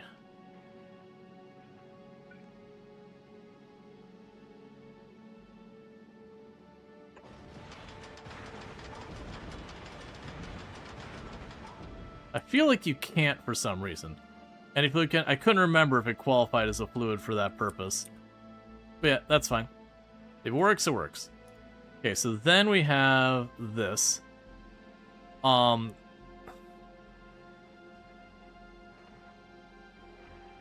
Right. And these had a thing where if you put multiple of these together, they worked more efficiently or something like that. Consume plasma from the fusion reactor to create electric power. Power production is nominal, but less plasma is consumed if the temperature is higher. It outputs heated coolant equal to the amount of plasma consumed that can be cooled in a cryogenic. Fusion generators can be linked to transfer plasma to each other. Right. So if I needed more power, I could put another one of those there. Let's go check real fast on you. Okay, so you got that set up. They switch you now over to this.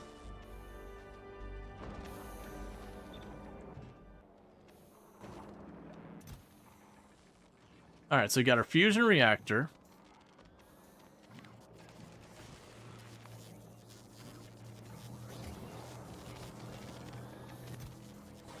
It is now weirdly unloading and reloading because of the way it works with the switchover.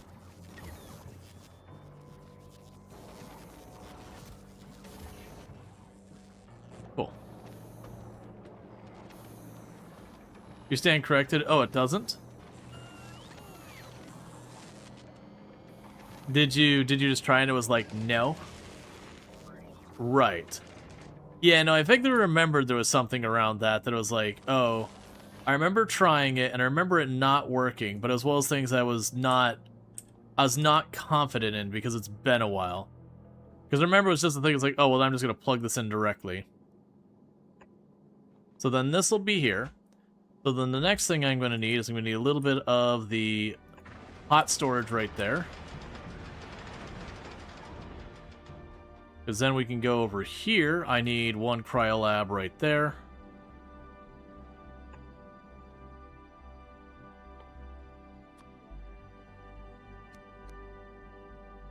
So I'll connect it here. So that works out on this side. And that connects it there. So this is the full loop I need for power. Alright, no problem, Jake. You have a good one. Yeah, I believe this is everything we need for the plasma to work. Or this whole thing to work.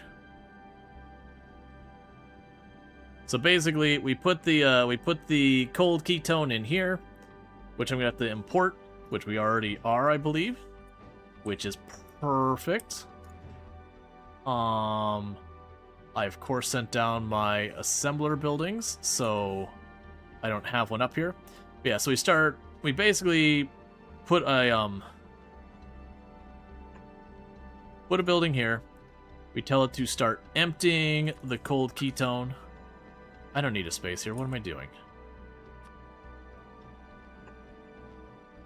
We tell it to start emptying the cold ketone. We turn it that way.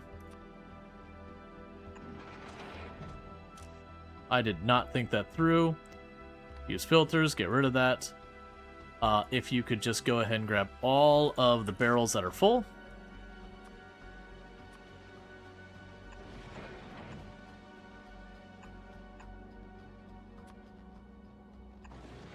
That's fine.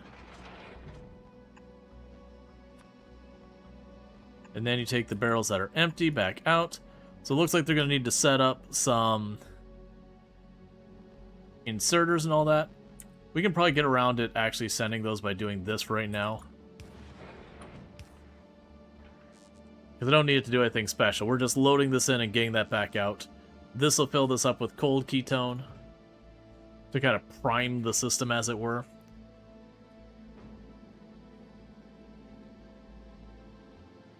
Let's go back to Quillo. So you still need more tungsten. Am I all out of it? I am all out of it. Ah, because we're only requesting 50. Let's go ahead and request 100. What got destroyed and where? Why are you going there?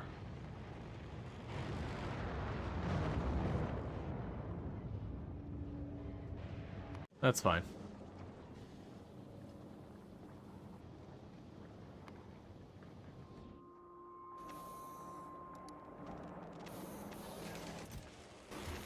Okay, so pretty much what we're waiting on now is we're just waiting on the tungsten plate to get here.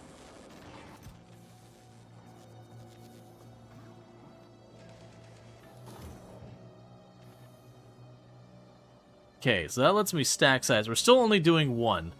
I shouldn't need more than that. Well, actually, wait a second. Ah, it says you can do... Maybe we make 2. It's probably overkill. It's probably way more than I need.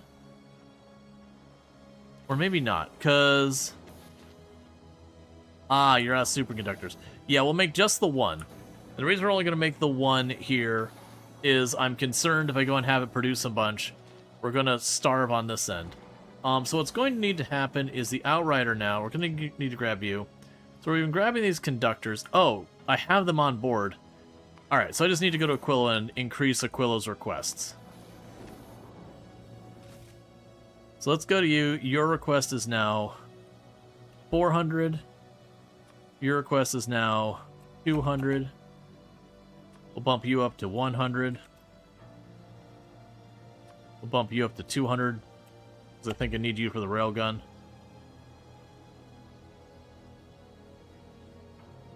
bump you up to 200.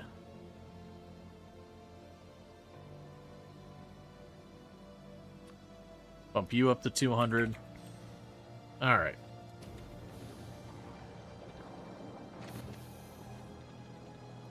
So keep that going.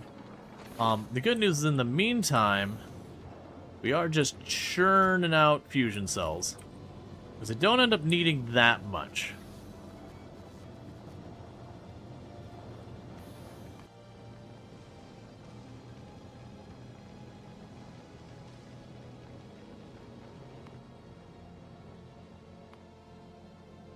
And you are waiting on Gleba.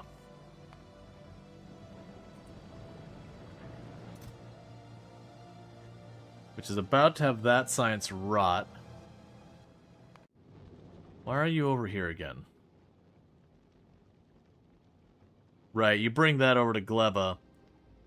You've got a full inventory of the science stuff as well.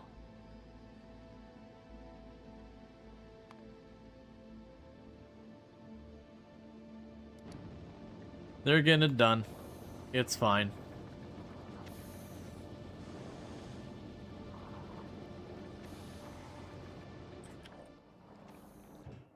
The good news is I already have my fusion reactor. Now I think about it, we can go ahead and have the Outrider. You can go ahead and request that fusion reactor.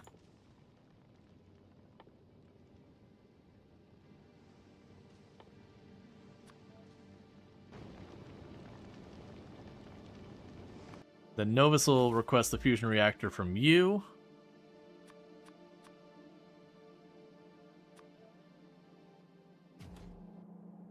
And then the Normandy already has the request for that. I'll also need to go to the Outrider because I'm going to need you to request the Cryolabs. I want you to get just one stack of them. The stack of Cryolabs is 5. Well, not a stack, a rocket full is 5. Do you not have any Cryolabs sitting here? I guess not, that's fine. So then you'll request stack of Cryolabs.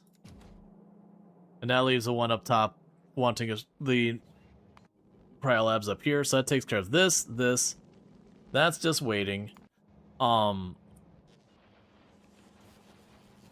Realistically, I should get that sent up there, start priming the whole system.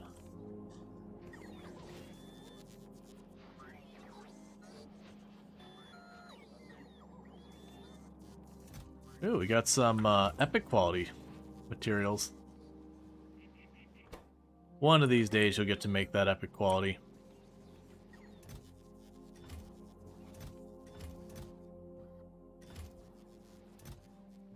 Alright.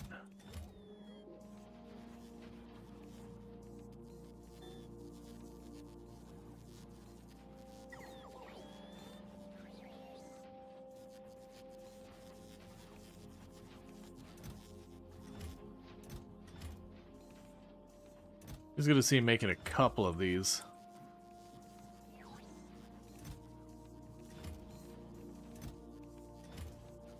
Alright. Remember I have just like the base, because this is the qualityed up ones. Remember we're making the base better assembler. I figured it'd be right over here with the rest of the stuff. This is the kind of stuff I just shoved over. There you are. Kind of shoved over here as need came up. Okay. We could definitely just tell it to send up a stack if we wanted to. Right, because we have you queued up that you want the better ones there. So we can go ahead and just say, alright, give me the uncommon quality of those. What you're saying, I have how many on the planet? 22. Yeah, so I think 22 is an acceptable amount. Go send them up.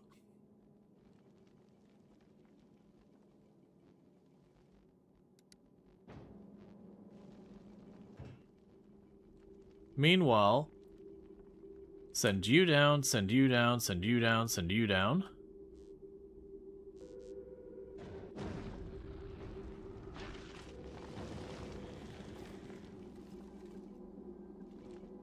Okay, those are all the uncommon ones. Those are the uncommon ones. Those are uncommon ones.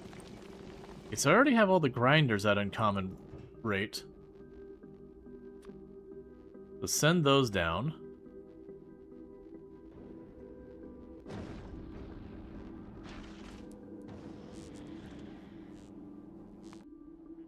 And that'll let me go over here now.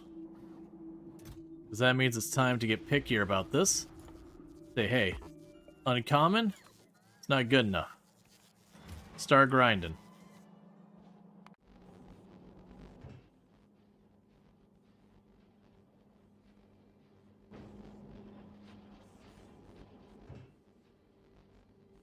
Cool. So we can remove that off the list. It will tell it to put those on at rare quality.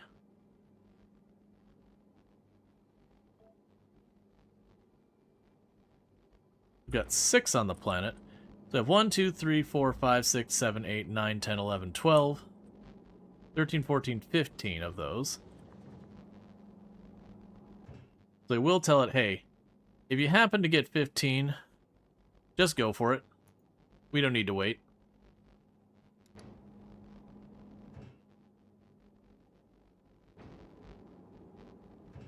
You can send those down to be deconstructed.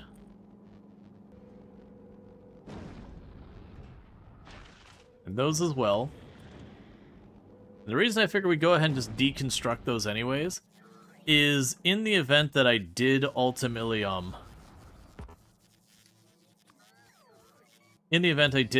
take damage where those got destroyed, with as far into the ship as those are, that ship's dead. There's not much to say about it. That ship's done, is what the answer is. There's no coming back from that. That means if we have a problem where I lose these or those, that means a ship has, or asteroid has smashed through all those layers. That is donezo if that happens. So I don't need to keep any of those in reserve.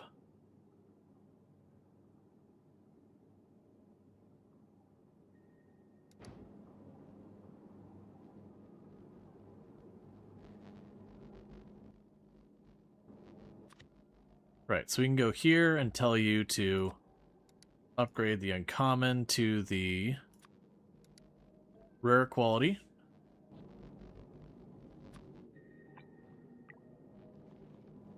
If you get them. We want to go to our grinders here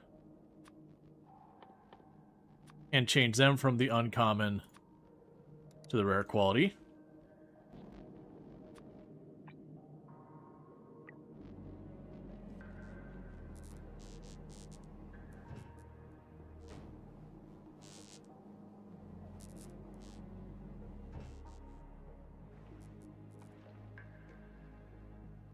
Oh, I guess one thing we should do is send those back down, grab the Outrider, and add a request here for the barrels, the empty ones. Those aren't the empty ones. Where's the empty barrel? There you are. From Novus, 100 of them. So that way we'll grab the barrels from Novus to take back over to, Aquilo.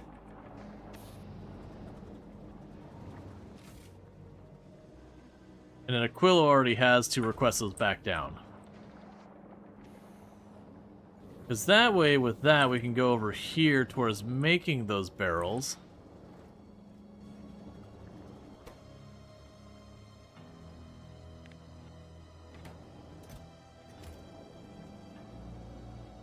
Yeah, honestly, we can probably just rip this up. It's done its job. Because this here's already got a ton of barrels there. Got a ton of full barrels here. We can just let that rotate around where we just move them back and forth. I don't see a reason to go and burn a bunch of resources on it. Yeah, so you're on your way. You've got more of the fluoroketone. You're stuck waiting on this. The railgun is, I believe, was waiting on...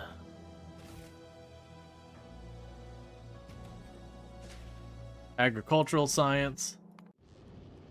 But you're finally on your way over to get more science. So you can hopefully take a double batch.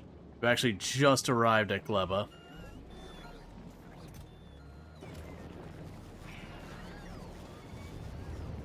Okay, so you're getting a double batch of science to take with you now. So that'll hopefully help for a while. Alright.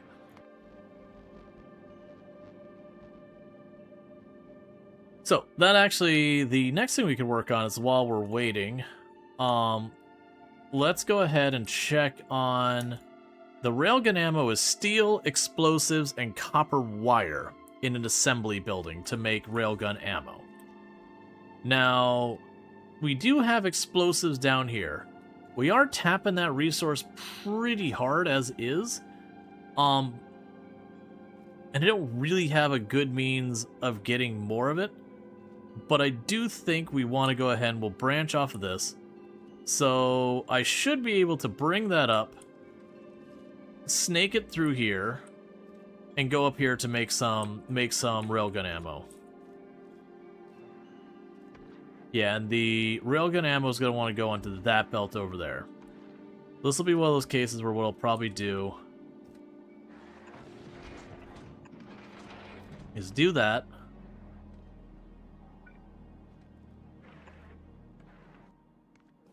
Do I not have any more of these on here? Of course not. It's fine. Because I put it like that, it'll go on the other side of that belt.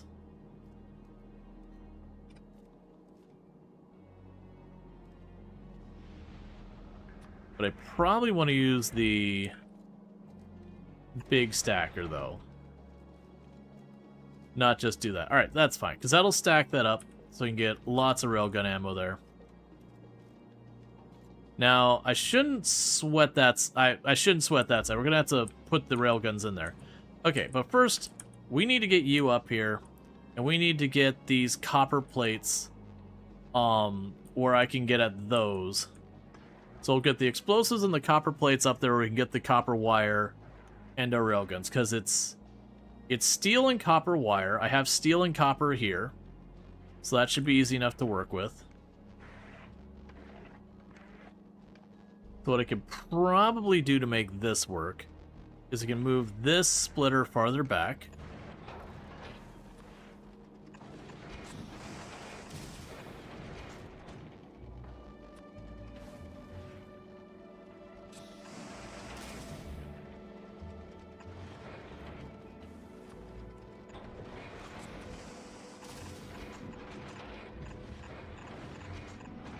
Okay, that gets my copper and steel up here. So then we need to get the explosives. I'm going to bring that farther back here so there's a little bit of a buffer.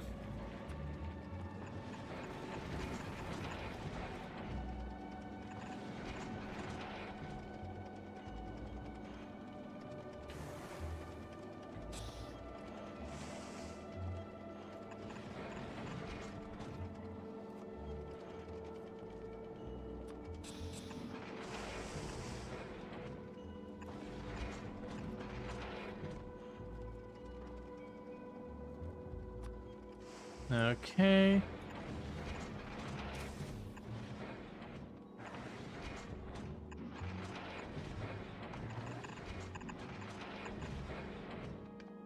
Alright, so now we got the explosives, we got the copper, and we've got the steel up here. So the next move is going to be going and turning that copper plate into wire. How much wire do we need? Okay, so it's 10 wire for 25 seconds. Alright. And for you, we get 2 wire per half second. So we're not going to need much wire. That's what I'm reading. The wire is not going to be a big problem. So let's go over here.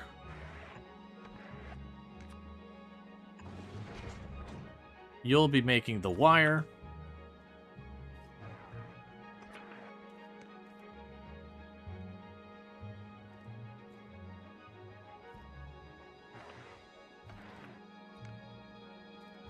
So how do I want to go about doing this? I can bring you over here. Actually, that's fine.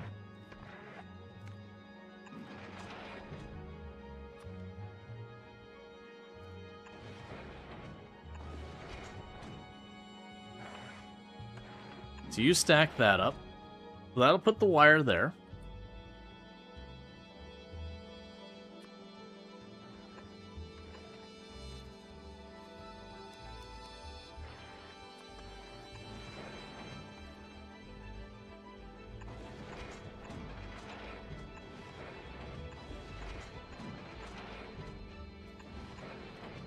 So I'm probably not going to need much of this.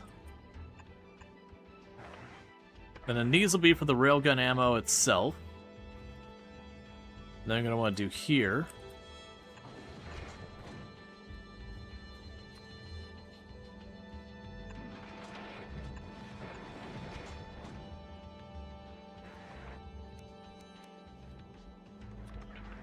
Let's go right like this.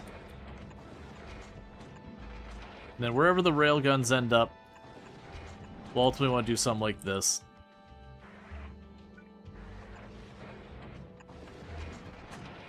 Okay, so that should be roughly what I need for the railgun nonsense. So it does mean we have a request in for more bulk inserters, no big deal. I do need more assembling buildings, which is not my favorite,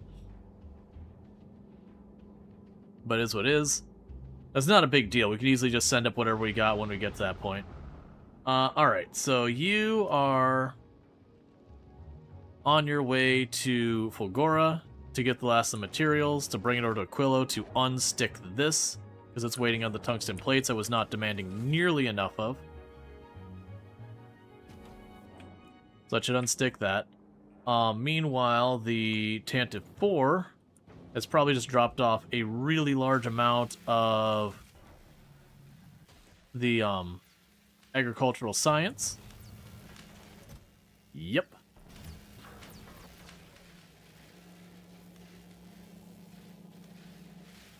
That's all good there. So that's going to get us pretty close to having the railgun done, I would guess. I can actually double check that. Alright, so for you and your box, that's 1,000, about 1,500, which makes me assume there's another 500-ish in here. So that would be basically our 2,000 we need for the railgun already in here, assuming it doesn't rot first, which, you know, send the ones that are going to spoil first. I should have had that configured from the first place. It's fine.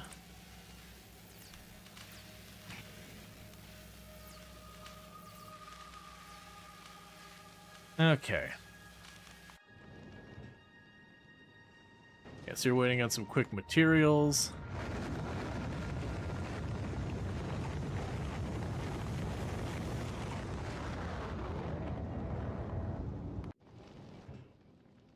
Yeah, so it looks like that's the only one we're missing is that one rocket. Then you get back to Aquilo. You'll be able to drop off the materials we need to get the fusion stuff here done. The Normandy's got stuff to request the fusion reactor already in. So we're pretty much just letting these things continue to spool up. If we do get to the point where I got the railguns fully researched and we don't have the better construction buildings yet, we'll just use what we got. It's fine. Alright, so slowly but surely we are getting better stuff out of all this. Oh, meanwhile, we've already upgraded all of the basic guns. Let's go ahead and tell it, hey, well, I mean, I actually don't care about the guns from here. Like, very genuinely, having the guns upgrade a little bit is good. I don't want them to have a huge range where they just waste ammo on stuff that's utterly irrelevant. So I think the guns being uncommon is probably more than enough. We'll just let that not burn more materials. From here, we're waiting on those. I keep waiting for that to get the last of materials for getting one of those arms done. And these just aren't getting materials at all. Yeah, so we got an uncommon there. We got a couple rares there. A couple rares here and all that.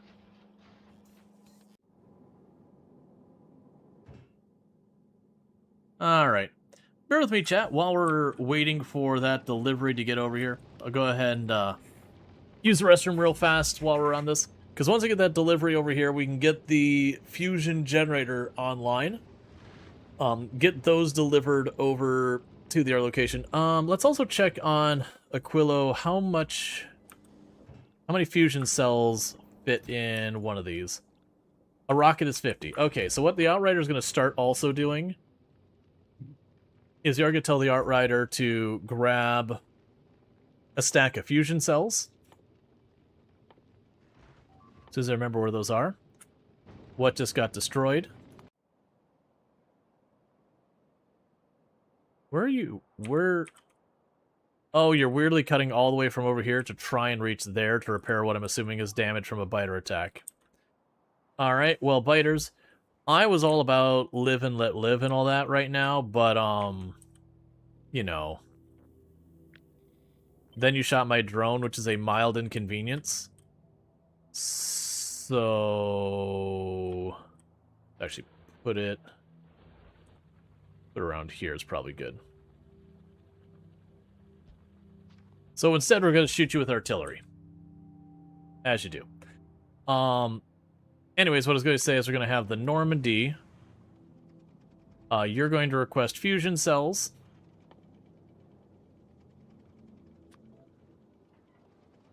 From here.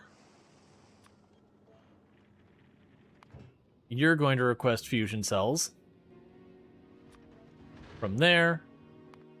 And Novus is going to request the fusion cells. And I know this is adding extra stops for everything.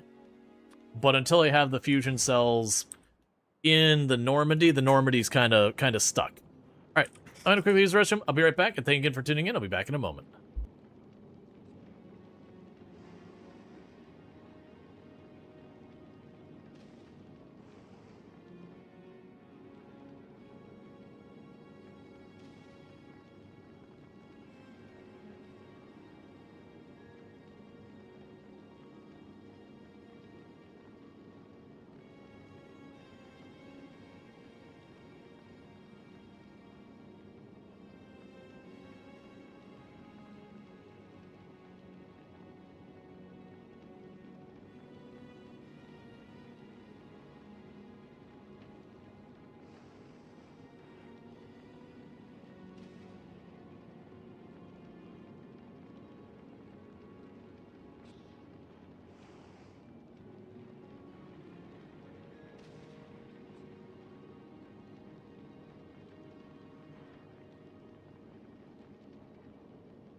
Okay, and we're back.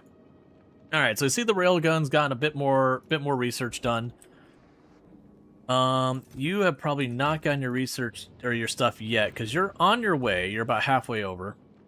So that's kind of the one downside of Aquilo, is every time you need to send something to get the next material, it just takes time. What we could probably do in the meantime, because it looks like that's all going to be there. I'm going to go and wedge what solar panels we have in the inventory here on there, so that at least while we're in the system, we still have 22. At least while we're in the system here, and take advantage of whatever power we can get.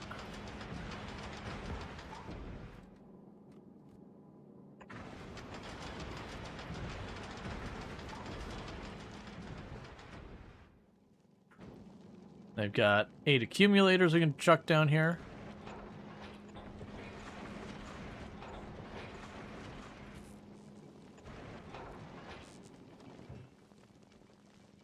Okay.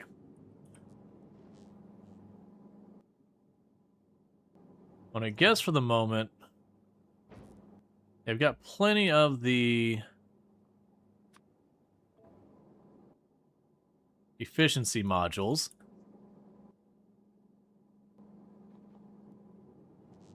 Alright. So I don't need to worry about it making the wire or any of that yet. But these will be making the railgun ammo. It's not something I'm super worried about. Because what I'm ultimately going to want to do is put like 1 railgun over here somewhere. 2 railguns somewhere in this ballpark. And then 1 railgun over here somewhere. And that's going to be the tricky thing is, we do have things kind of packed together pretty tightly. The railguns have some pretty good range, if I recall correctly. So like, I might be able to get away with just having them way back here. We'll have to see what's necessary for that to work.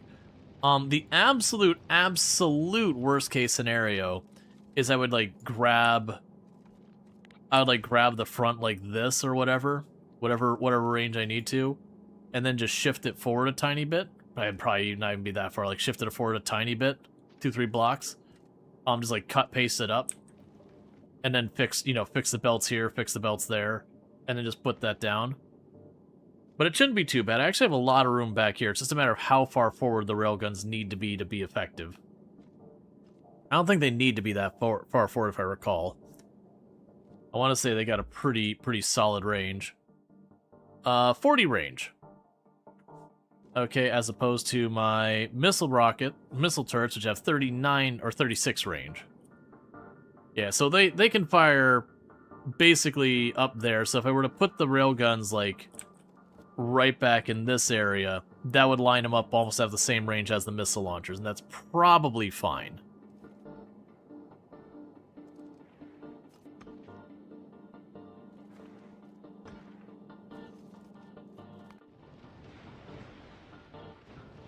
Okay, so you've almost gotten over there. How is the research going here?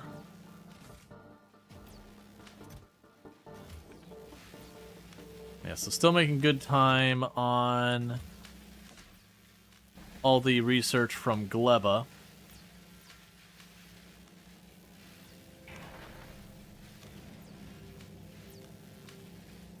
Honestly looking like I'm just... Yeah, and I'm pretty sure we have all the research we need to get the railgun done. But at this stage, it looks like the research isn't going to be my bottleneck anymore. It's going to be physically making the railguns and making the ammo and that kind of stuff. Alright. And so let's consider what's going to give me the most bang for my buck after that. I do have that already partially researched. I think that honestly is the best bang for my buck after that, is to get the transport belts, then the asteroid productivity, and then the explosives. Because there is the railgun damage and speed. It's not, I mean, it's honestly not that bad of a research. I don't recall ever needing the railgun damage, though. I'll chuck it on the end here. The rockets I remember being the pain point. The rockets are the ones that I really need to minimize the number of rockets used.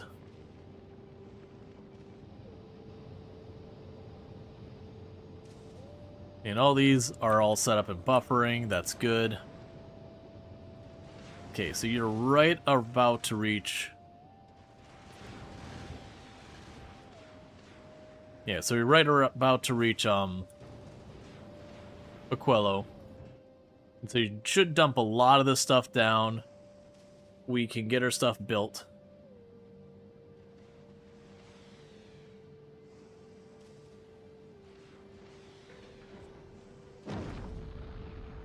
Okay.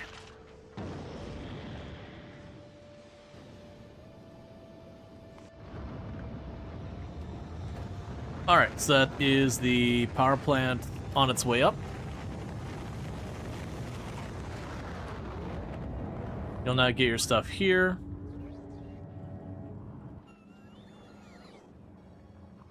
You got a spare one of these ready.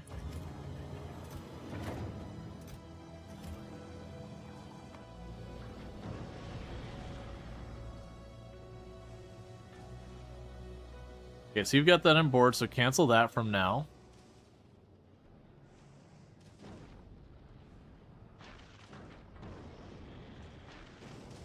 And you got a lot of stuff you're requesting, so it's going to take a hot minute.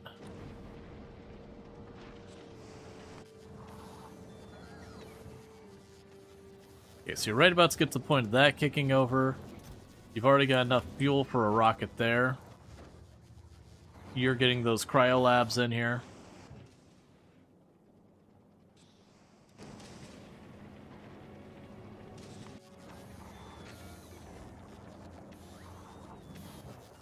Okay, so we now officially have this getting built.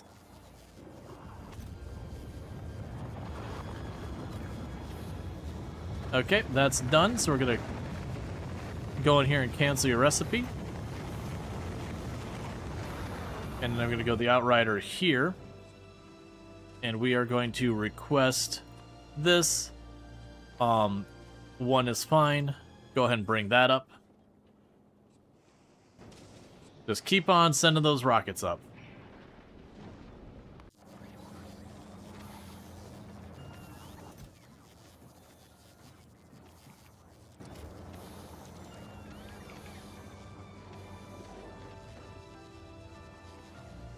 Yeah, this is doing its best to make its rockets. Because we want to get the fuel over there. And then that's probably the next highest priority is the fuel. Oh, and this thing. The generator.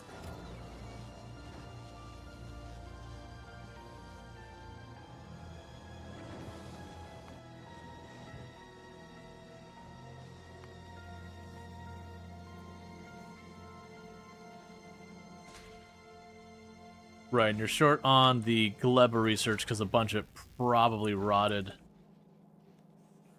That's right, the Tantive 4 is already on its way back with another stack, so that's all good.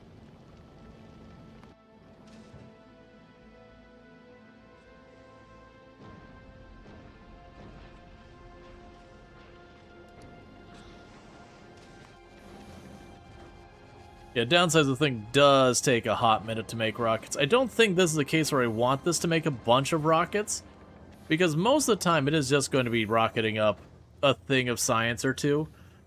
In the long term, we'll want that, but the problem is I have to import all the processing units and low density structure. We don't have metal on this planet to make it here, so it has to be imported.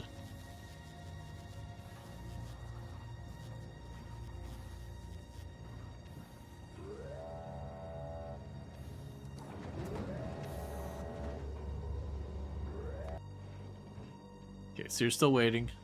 That's fine.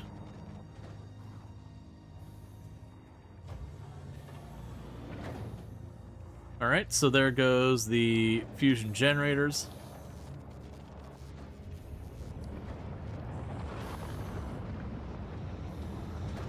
That's good. So the only thing I need for the fusion power to actually be hooked up is a stack of power fusion cells.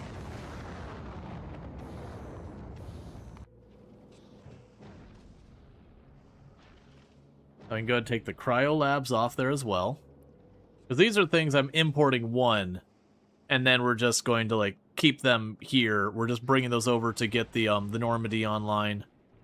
And then once the Normandy's online, we don't need those. All right, so you got that up there. So now you're just waiting on the fusion cells and all that.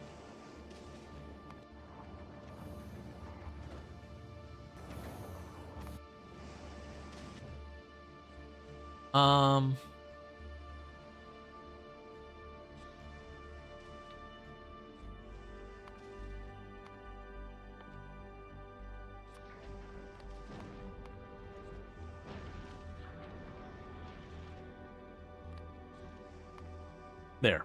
I prevented it from leaving I just want to quickly try and get the fusion cells. And then once it gets the fusion cells, we'll be good. What did I just see taken back down to the surface?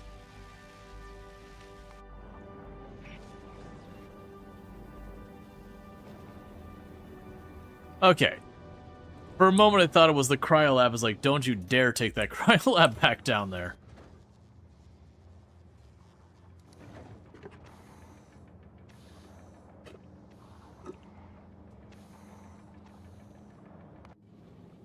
So you dropped off your stuff, so the lab should be back online.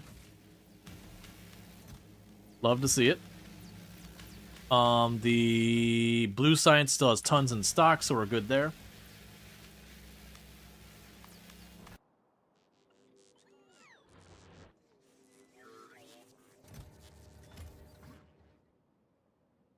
Alright, meanwhile I got the artillery. Because that one dared to kill one Logi drone, we could have lived in peace, bugs. Instead, you now get to be obliterated at range with artillery.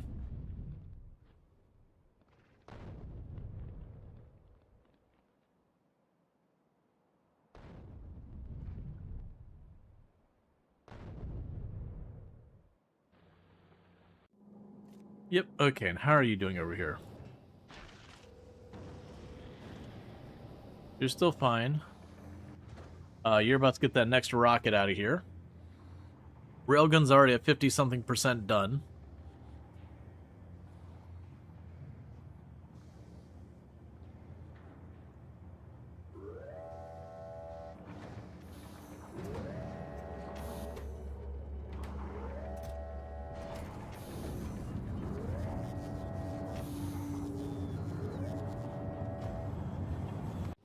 Actually, go to you. Cancel that. There we go. What I did really fast is we can have the other ship come here. It only needed enough of the fluoroketone just to like make the fusion reactor work at all. In system, it shouldn't need a whole lot. So we can have it come here and then just ship up enough to like make it run smoothly. But without the fusion cells, none of that's gonna matter.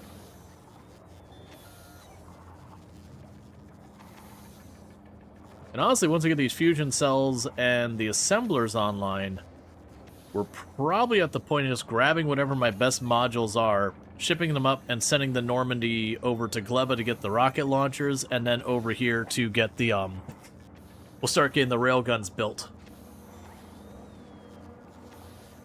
So I can pick those up, and we'll be actually making really good time. Okay, so there's the fusion cells. So what we'll end up doing is after we receive these fusion cells, I'm going to take the fusion cells off the list of things to be shipped in as well.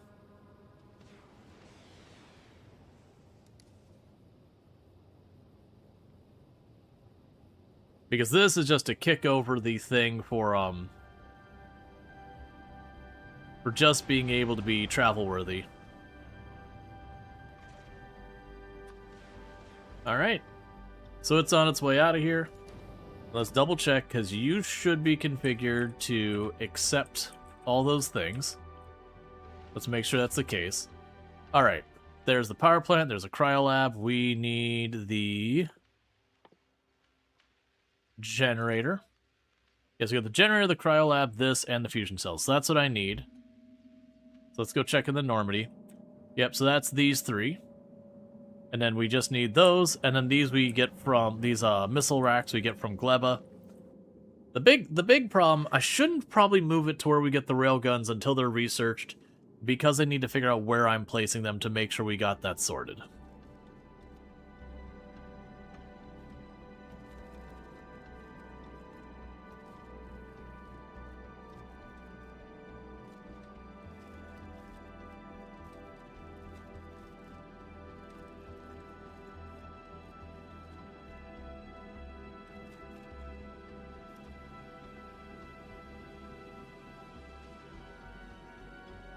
Because that'll be the big thing there. And it's going to take you a minute to get here anyways.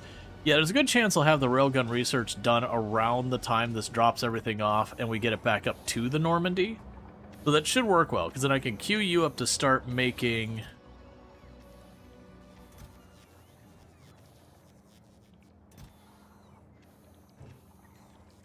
Yeah, because then I could queue you up to start making the rail guns. We can get the whatever adjustments I need to make. Because the only reason it's like, oh, I should do that before we leave is just in the case they do need to extend the platform or anything like that. We make those on the other planet.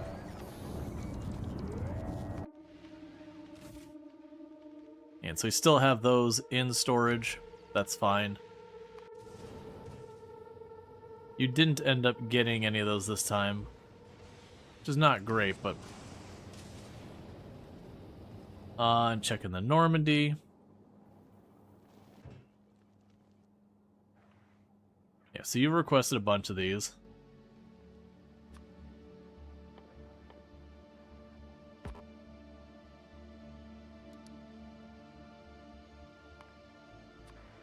And I'll also tell you from here to try and get 200 if you can. It won't happen, but grab what you can. What else will I need?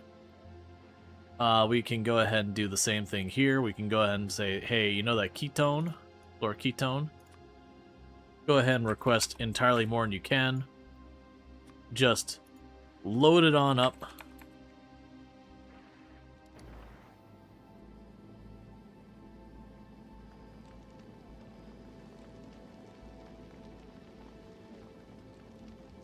All right.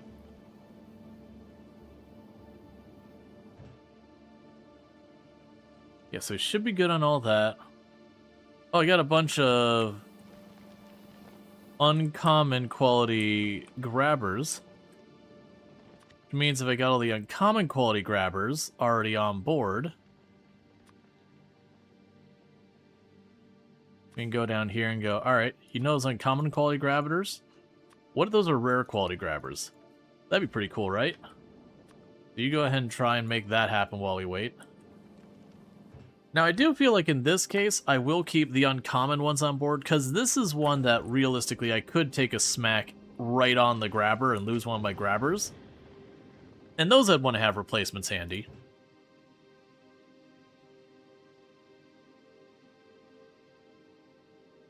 You don't need those anymore.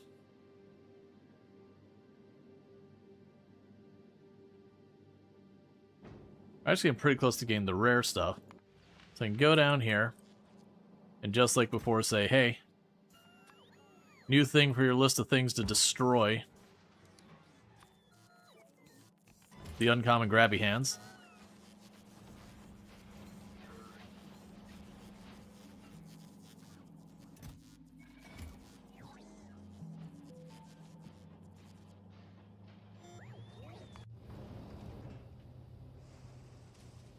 Alright, so you're bringing my engine and fuel and all that for the Normandy. Then we'll get our fusion reactor online. What do we got going on here so far as assemblers?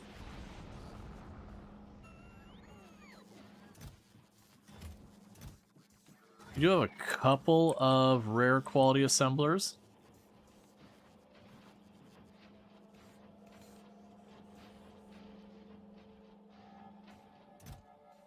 I actually have a decent number of rare quality assemblers. So let's look at the Normandy. You've got 7 of those. That's not the greatest.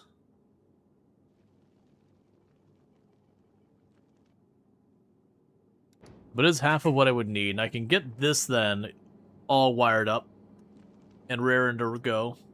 Like I said, I'm going to have to probably finagle these belts a little bit to get what I want. Because honestly, with this one, if necessary, I can put the railgun here and then weasel this down over here to fill in from this side. I definitely got options.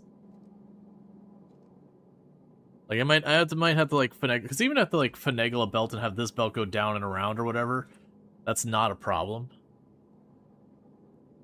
But yeah, I'm thinking 4 forward-facing railguns is probably all I need. 1 on each outside, and then like 2 broadly covering this whole middle area. Which that should be easy, because like 1 can go right here. Easy peasy lemon squeezy. This area is a little not gonna work great. If I didn't have these 3 here, I feel like I could put it right there and grab past that or something like that, but Alright. Yep, so then these will end up being the railgun ammo here.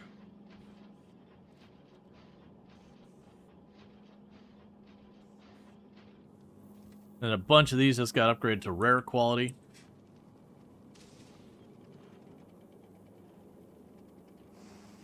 Does that increase your power consumption? I don't actually remember. No, it doesn't. At least not that I'm seeing. It just makes you build faster.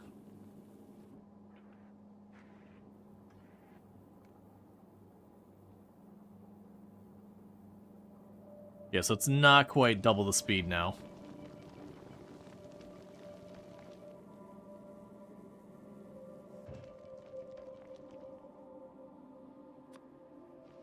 We'll tell it if you get 9 to go ahead and request it. Because that'd be enough to finish all the rest of them. It'll keep these uncommon ones in reserve in case any of them get... Well, no, because we won't need those. Because if we get to the point they get destroyed, everything's already gone horrible.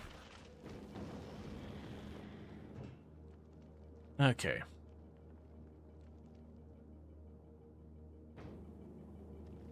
Now, how are we doing these? So I've currently got 3 of those on the planet, none of those. 6 of these, 1 of those.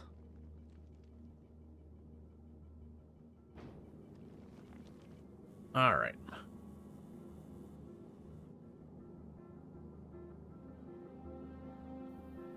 Oh, and what about the chem labs?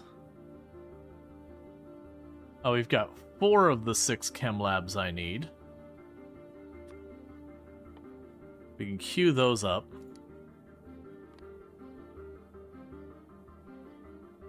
So if we get the 6, we just replace it.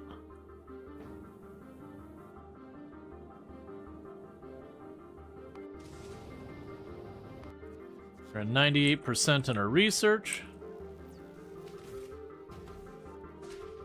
And we're running out of Gleba research again. The Tantive 4 is here. It does have what it needs, so far as that stuff. I'm just waiting for the science to arrive, and there it is.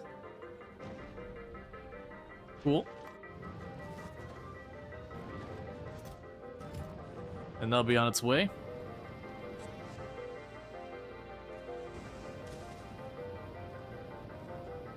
Yeah, no, this looks like the time is going to be pretty good. We should be getting the railgun done pretty close to the same time that the Outrider arrives at Novus to drop everything off for the Normandy. The Normandy will take another couple minutes after that to get these things rocketed up one by one. Then, honestly, by the time we get to Gleba and everything else, we should be good to go.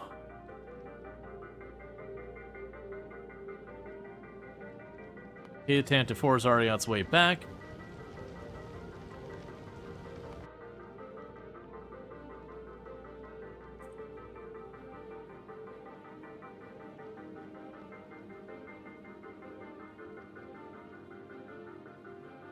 And I vaguely remember that the fusion reactors burn fuel very slowly. I remember them being particularly good about not being particularly wasteful on the fuel side of things.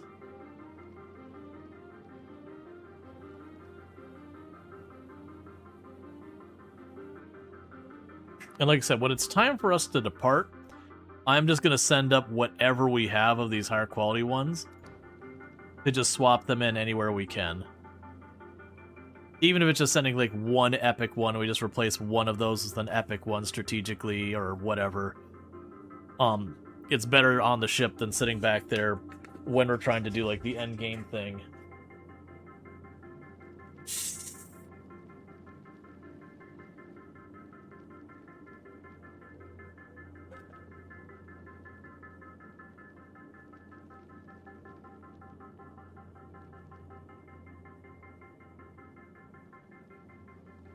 Okay.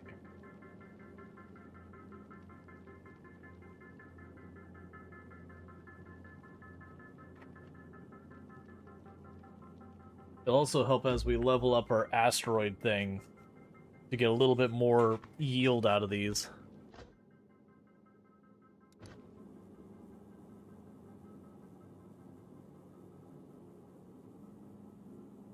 Okay. Yeah, so Tantive 4 should be arriving soon.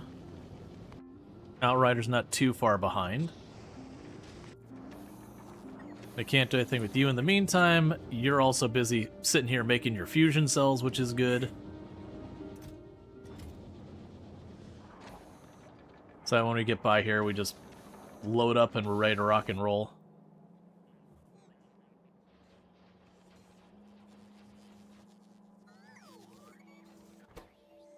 Now we're getting more of the parts. We are destroying a lot of materials worth of stuff, though.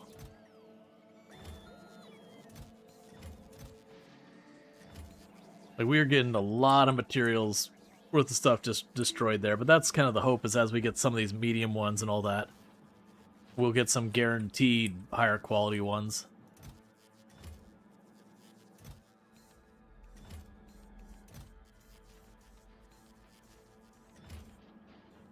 Yes, crushers will probably get upgraded. Ooh. Ooh. Epic quality module. Ooh. Okay, hang on. So I think the grabby hands are the ones that care about most getting a good module. So let's go ahead and tell it to put the epic in there.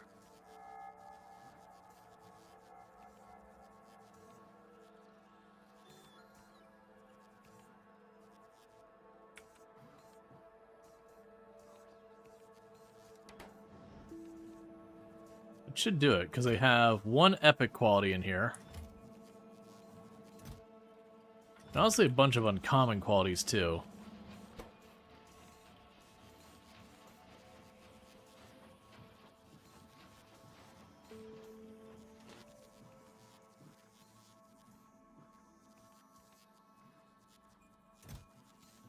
So we got the 3, so that's a 4%er.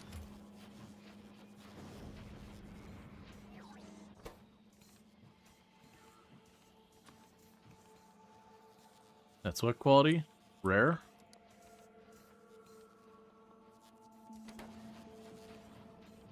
Let's hopefully get those swapped in before they get too far. So maybe we can get some better dice rolls on our initial craft.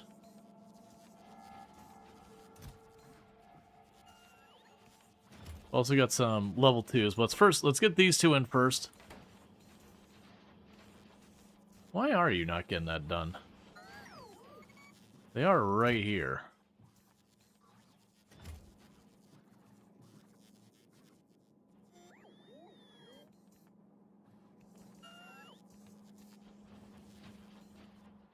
They'll figure it out or they won't. I don't know.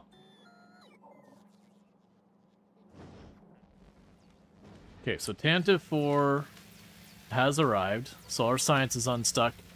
That should give us that last home stretch on the railgun. Then after the railgun, we have the science that actually allows me to go to the system edge. In order to put the old ones, we should have plenty of storage over here. Yeah, no, I got plenty of storage over here. So it's definitely not a lack of space. Oh, they replaced one of them.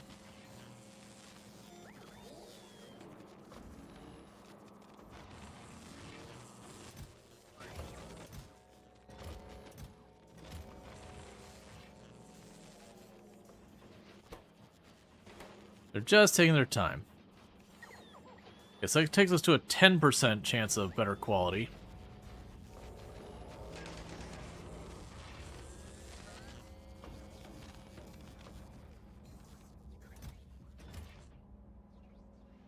Alright.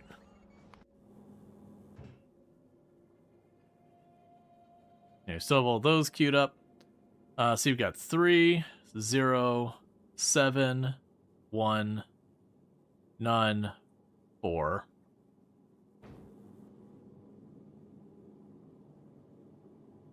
And the Outrider is also on its way here, which is when we get this online. Pretty wifey. Handsome puppy. Yeah. You're my cutie. You're my pretty girl. Alright.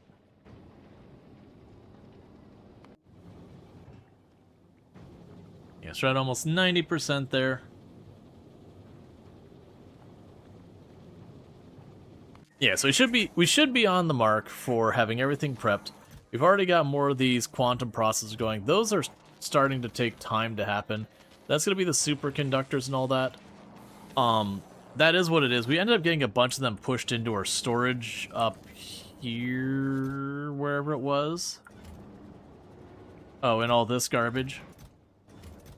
Somewhere in there we ended up getting a couple of them. Yeah, that's 76 there. So yeah, so we got about, not quite a railgun's worth up there.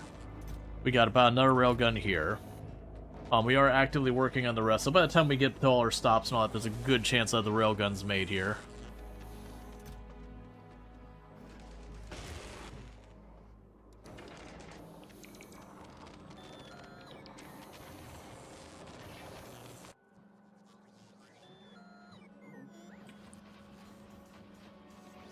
They still haven't swapped it. Yeah, it's a module 2 at that, because that is 3.8%, which is better than the uncommon version of the level 3.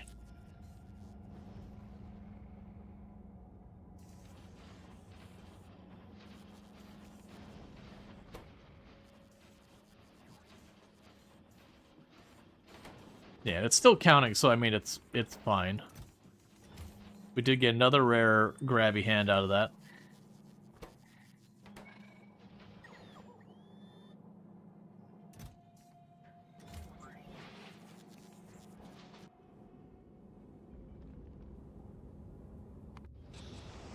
Okay, so you're a little over halfway from Volcanus to that, which is what's bringing all my fusion stuff over. That shouldn't take very long to get brought up once that's done. We've got 9% more till the railgun's researched. Should just be churning away. What are you running out now? You're now running out of the blue science. The good news is I still have a whole buffer lined here. So while these ones are going to shut down, these will still go for a while. We shouldn't be short. I should have well over enough of the blue science to get that done. Be pretty salty if it does run out, because that would be an entire another lap going around.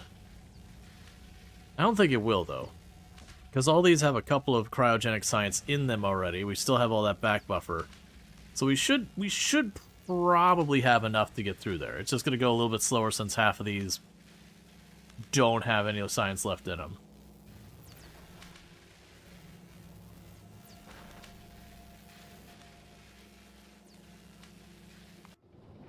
And you're right about to arrive. And I'll get to see the Normandy come online. But it's like I said, I don't want to leave until I've got where the railguns go, just in case I got to readjust stuff more than I expect. Okay,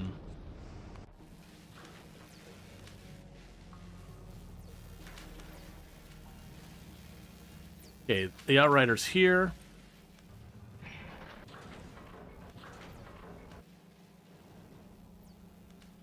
There's all our fusion stuff all dropping at the same time. So the one thing I might need to adjust. I might need to go here. And to you. And say, go ahead and grab it here. It's okay if you send a rocket with just the one of it in.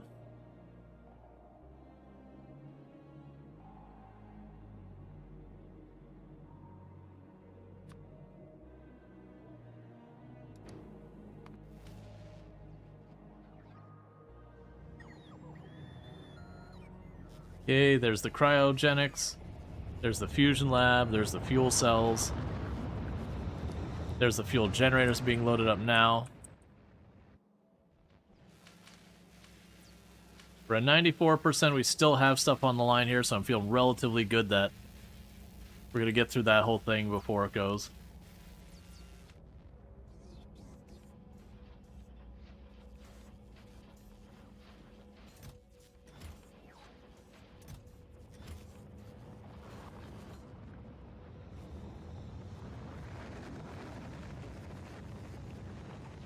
Okay.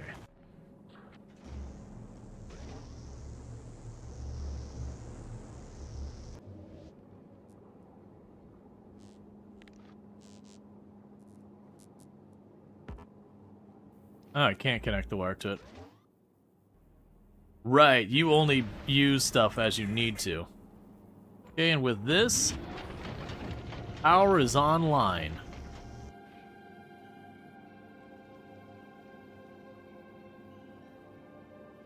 It's not going to do anything in here because we're using all this solar right now to keep things powered. So it's just not needed.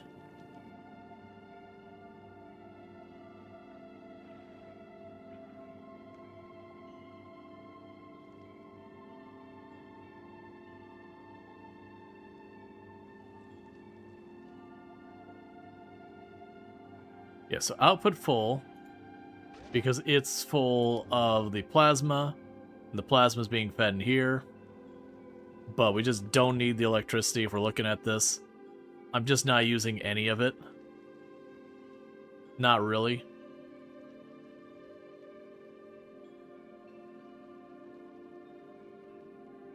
Yeah, so we're running almost entirely on the solar. As we get out of the system, it will slowly flip over to using the fusion because the solar will get worse and worse as we get farther and farther away from the star.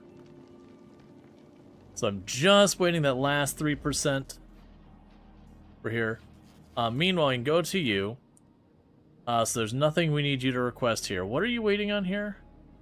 You're waiting on the barrels, which we don't have enough available on the planet. Just forget that. You don't worry about that anymore on either side. That'll be the Normandy's job now. So that gets you out of here to Fulgora to keep the science going for getting out of system.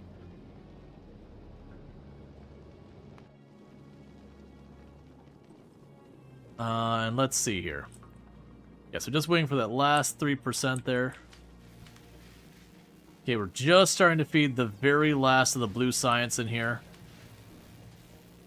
Don't you dare come up short of like 99% of the way there. Just get me across that finish line.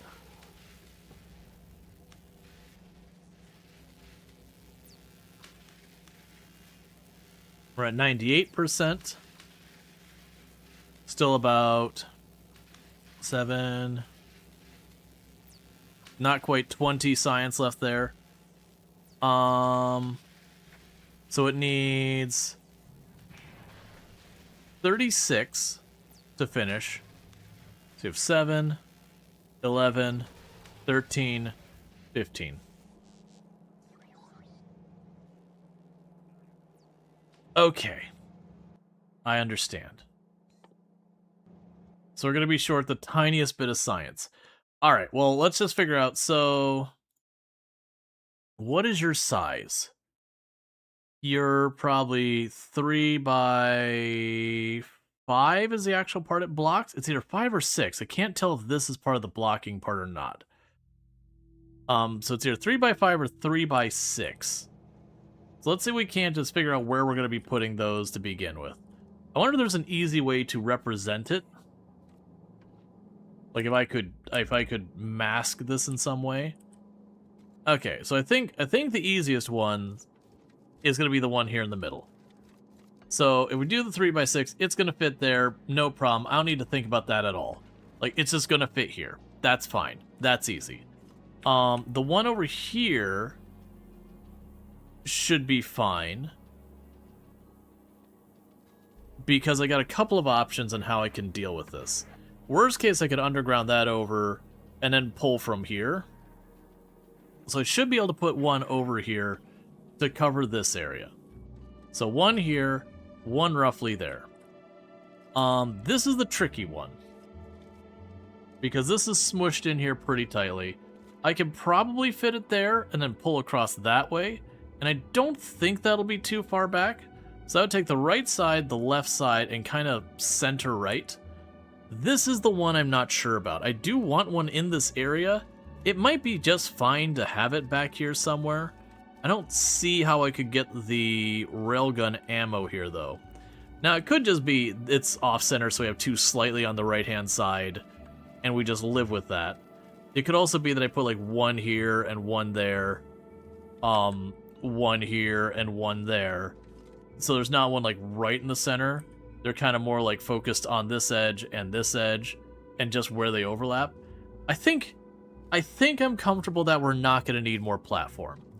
What do we have in here for undergrounds and inserters? Inserters are more than good.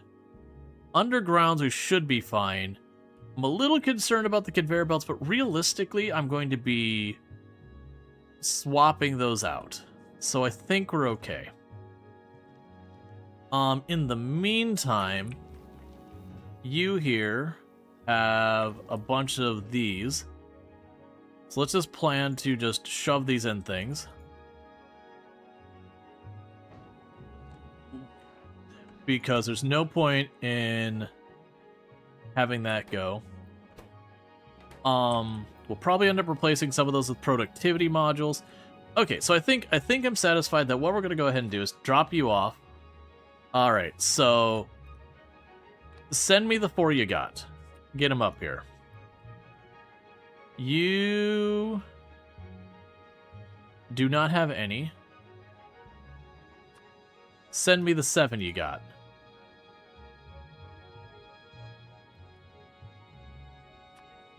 Send me the 1 you got.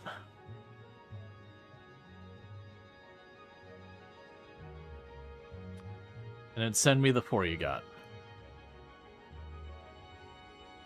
Basically, just send them up. So drop you off the list. And we'll just swap them in strategically to what buildings I think will need them the most. And then we'll cancel those out, and we'll get heading over to Gleba.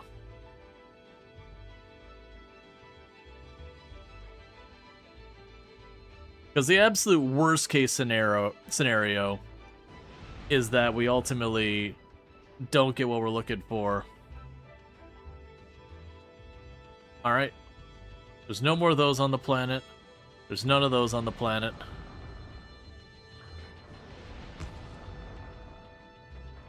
No more of those on the planet. We already got the one we got from there.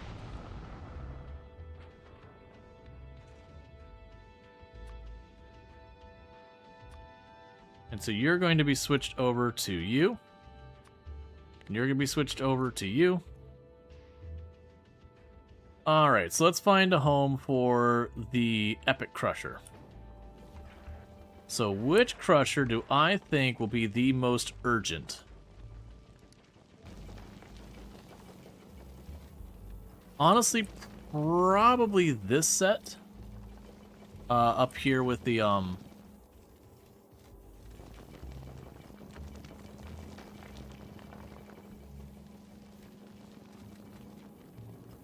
It'll be probably this set for the materials I need for the collator. Alright, so I think that's basically what we're going to get out of this. We're about as ready as we're going to get. Meanwhile,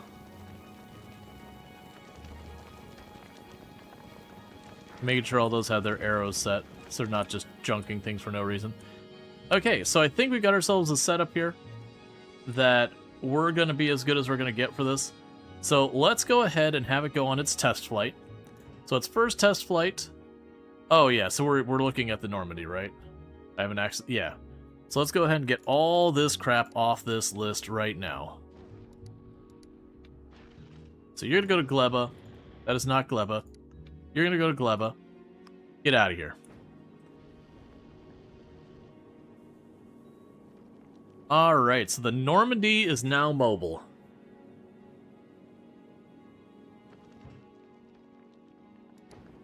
Meanwhile, let's go back to Novus just for my own sanity. And I'm going to tell you to stop destroying everything. We rolled the dice to see how good of ones we could get. We burned an unreasonable amount of materials trying to get good ones. We got some decent ones. And the good news is a bunch of the rare ones all got put on the front, except over there. So we actually got out pretty good. But yeah, so where we have the fusion reactor, it's not even running right now.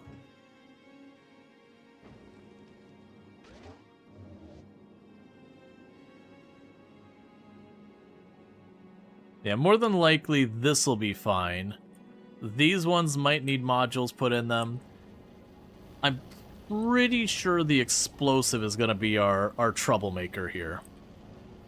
The explosive or this one here. We'll have to see what bottlenecks what. And then we can go through and start trying to fix what we can.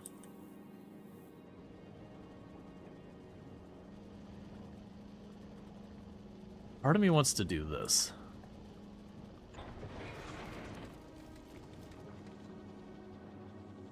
That way we can let it buffer up a lot more.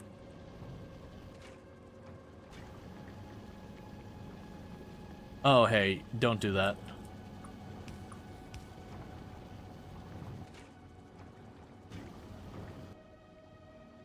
Okay. So this will be one of those cases where I probably want to go in here.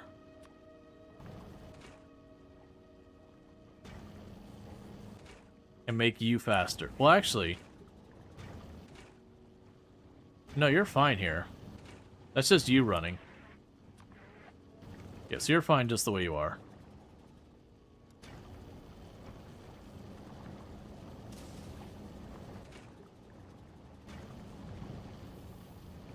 You know, if there's nothing else coming up on this line, as you get extra, you can chuck the coal on that side. Here, you should actually be...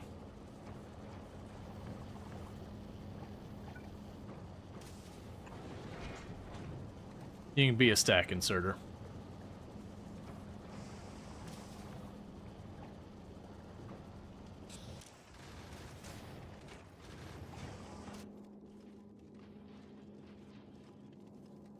But I think it's working just fine.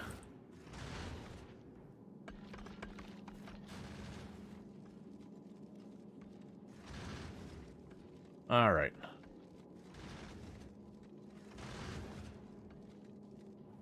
And we'll see how this works. Like I said, we might end up having a situation where we start heading out towards the solar system's edge.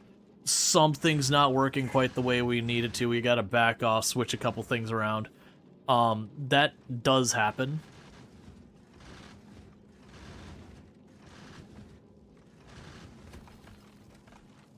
But yeah, now these grabby hands, we should be getting so much more material than the other time. We do have it set to like turn it on and off filters. If you watch carefully on these ports, you see there's the 3 icons there. Factorio in space has always been a thing. No, a bit over like a year and a half ago-ish, they did come out with a DLC Space Age. So where the old Factorio ended when you launched the rocket, this one with the Space Age DLC, they kind of moved the rocket launching up to about, you know, like kind of the end of early game, beginning of mid game. And then they made it so that if we go to the space map, you've got a bunch of these different planets. So Novus is the planet that you've always had. But they had like a lava planet, a like swamp planet, a planet that's covered in garbage, a cold planet. There's the new win condition is reaching the edge of the solar system, and then there's the shattered planet for like a stretch goal. But yeah, no, it's a thing, like I said, they added about a year and a half ago, give or take. When we get to Gleba, they're going to launch up the rocket launchers. We're apparently going to deposit... Oh, right! Because I copied the design, it is just restocking all my iron plates and that. I don't actually want that.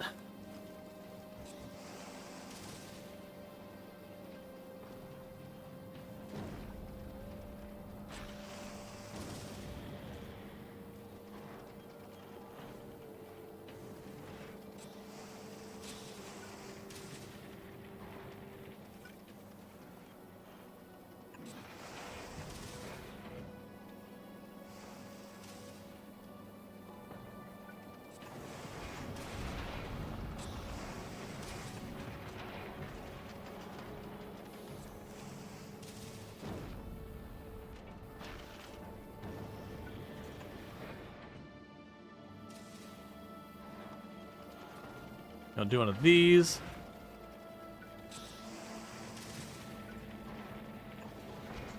To stack it on both sides of the belt to give it more of a buffer.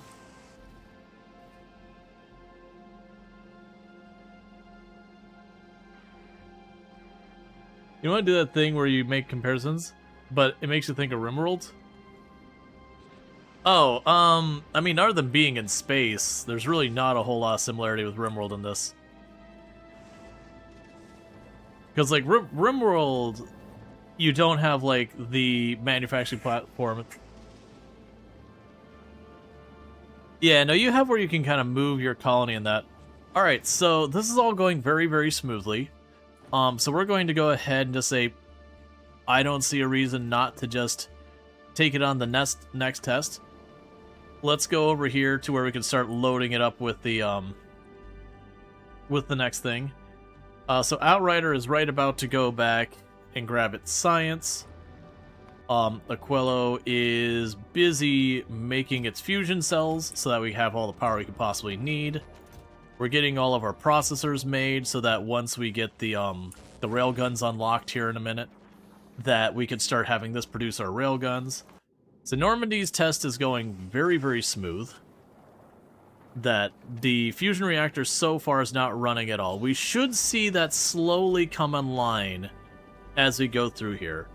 Because if we pull up the space map here, that's 30,000 between Gleba and Aquello. But if we look at Aquello, you won't be able to see it very well, the text is small. But it says solar power in atmosphere, 1%. Solar power in space, 60%. Versus Gleba, it was 200%. So we're dropping from 200% solar power to 60%. So that is going to be a thing that we can watch our power grid here.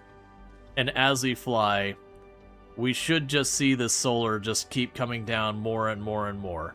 So like right now we're at 2.86 megawatts. And we're using about 5 megawatts. So we are dipping just a little bit into our fusion power. But yeah, as this decreases, which will just get worse and worse as we get along our way, it will become a thing that will run almost exclusively on the fusion. The solar won't be meaningfully contributing anymore. And that will escalate as we get farther and farther out of the system.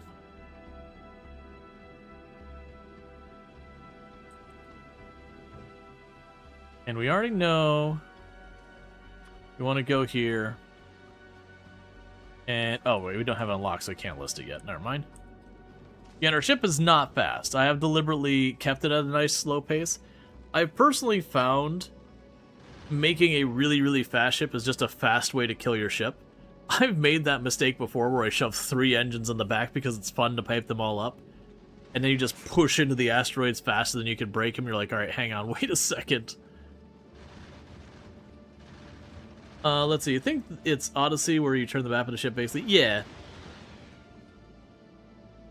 Yeah, no, there's been space-based mods for Factorio.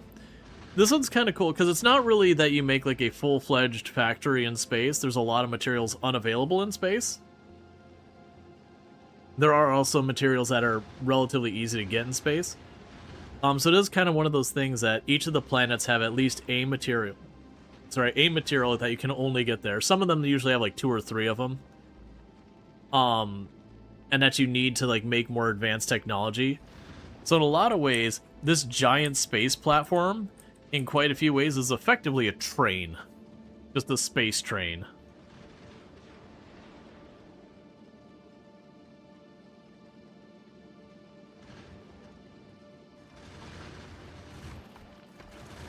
And you configure to only destroy the tiniest ones.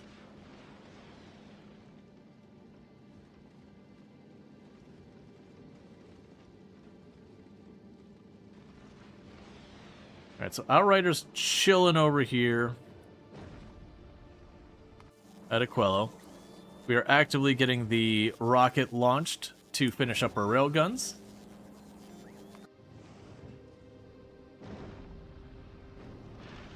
And you're dropping off tons of material, which we love to see.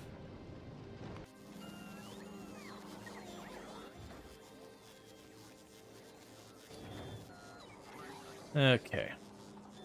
And as soon as that gets back to Novus, then we'll have everything we need to make the railguns.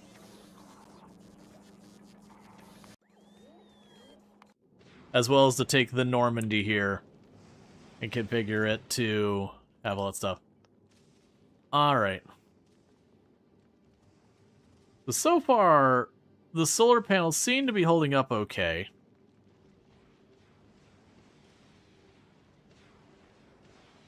Yeah, we are seeing the slow decline on the solar panel production and the slow increase on the fusion power.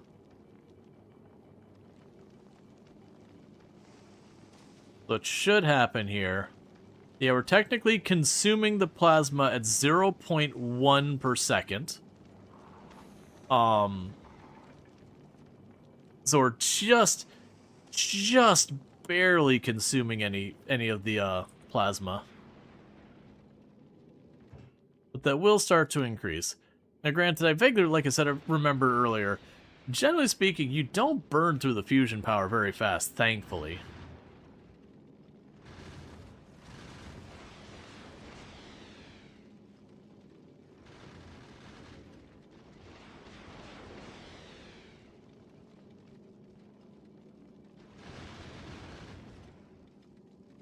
Okay. Alright, there you've got your science. And honestly with that, I'm intervening. You're just straight up going right to Novus. We're disregarding the normal cycle this time. You're going straight to Novus to drop off your science. And then I'll tell it to go to Gleba after Novus to do the normal lap. If I catch it. If I don't catch it, then it'll just skip all that. And it'll come back out and whatnot.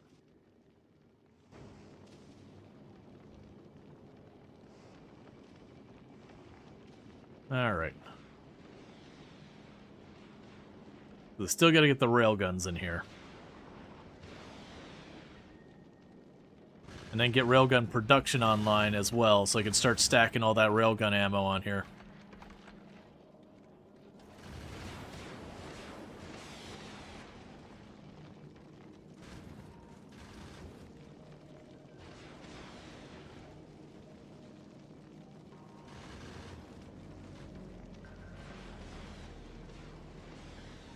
Okay, and they're processing stuff as fast as they can, hucking it all out the back.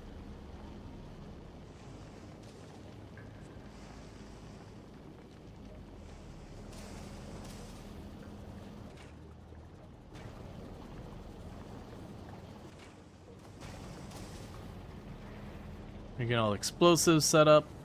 That seems to be holding up just fine for right now. Why am I not seeing the metal plate? Okay, we found a mistake in the design. It's fixed. Double check the Outrider. So the Outrider did not have that issue in its design. Weird. Okay, so we were not getting our iron plates through to getting our rockets going. The rocket ammo's probably been depleted a little bit. The good news is we had such a ridiculous buffer of it that it's holding up just fine so far.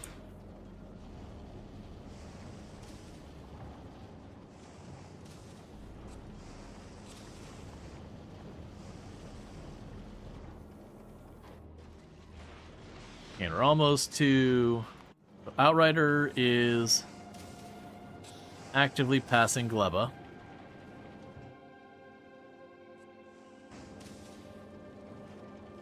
Okay, so we actually don't need to send you to Gleba. What I could do is I could send you... We're sending you directly over towards, Novus. I'll just let it run. It's fine.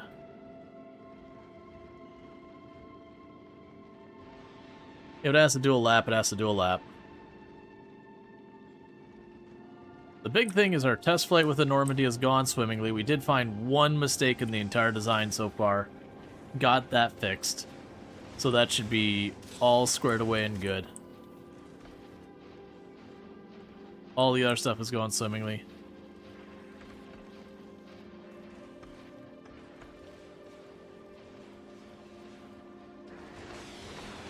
And those are all just waiting for railguns to be unlocked so I can have it start producing ammo. Alright.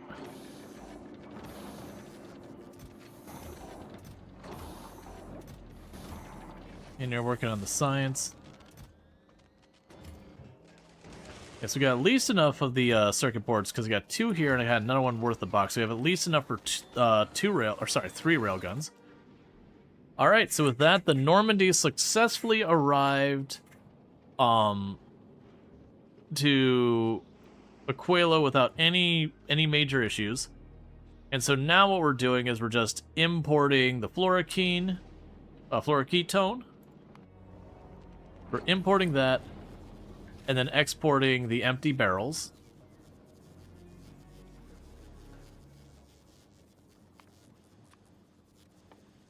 At least we should be getting the empty barrels.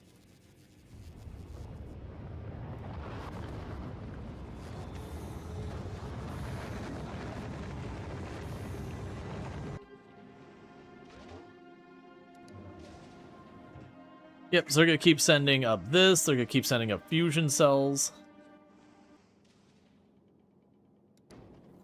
So I grab all those barrels. We immediately take them all out.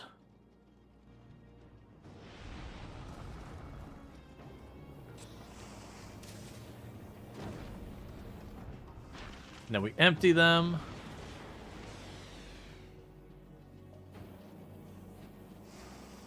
And then send the empty barrels back down.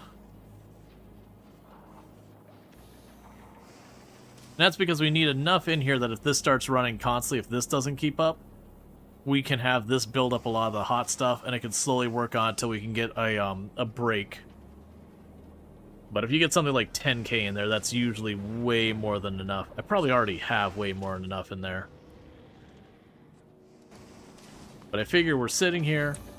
I've got this set up to keep grabbing it as long as there's more than 5,000 in here.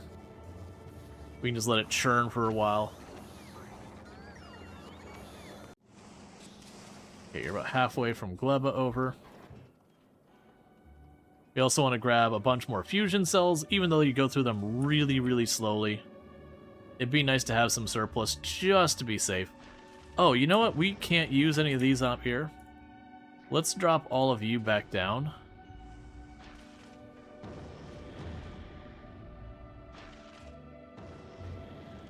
Because that was all the metal plate I was scarfing up because we had this just as a copy of the other ship.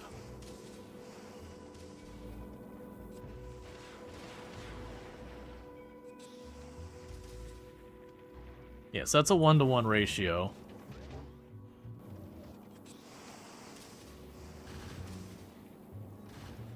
Yeah, it doesn't tell me what the ratio is here if I am losing any of the coolant or whatever.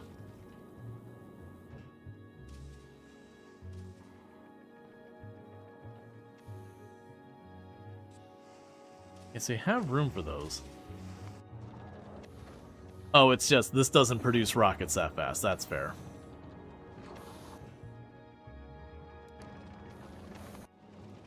Alright, Outrider's almost reached Gleba.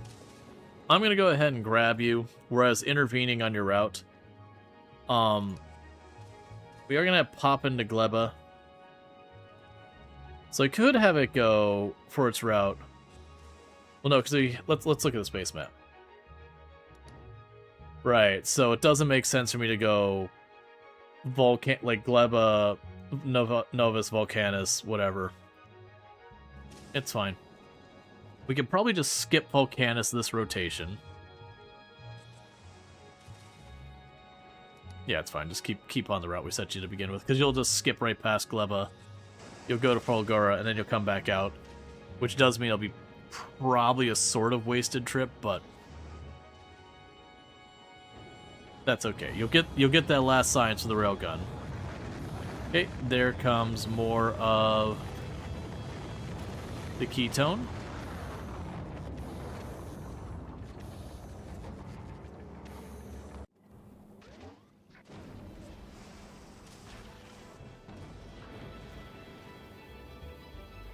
All right.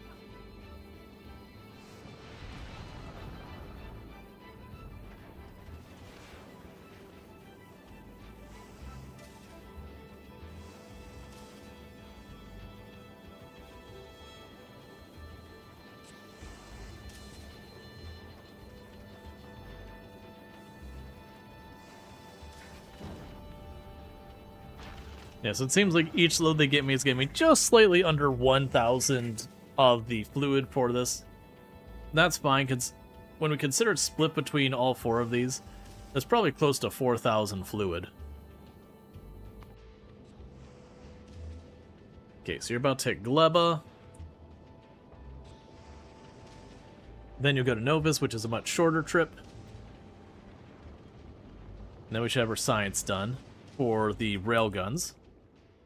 And then it's just the science for the Prometheum science pack. So that's the same cost as the railguns and the fusion were before it.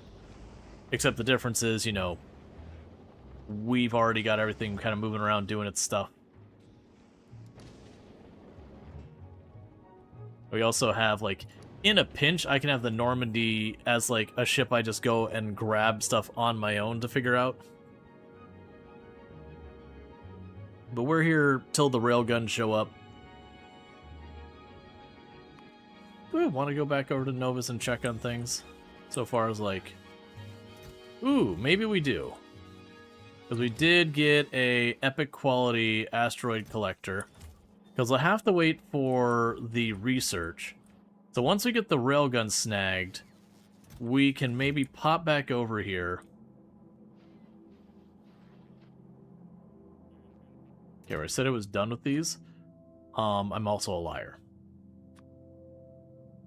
So regular quality of that. Regular quality of that. Uncommon quality of that. Uncommon quality of this. And then we can go to U, regular quality, and uncommon quality. We can go to the chemical plant, regular quality, uncommon quality. We could leave it at that. I don't think there's other ones we'd want to upgrade. So we got, yeah, so all of them is trying to get rare quality. The sentry guns, I'm not as worried about. I don't think it's worth actually doing that. So let's see.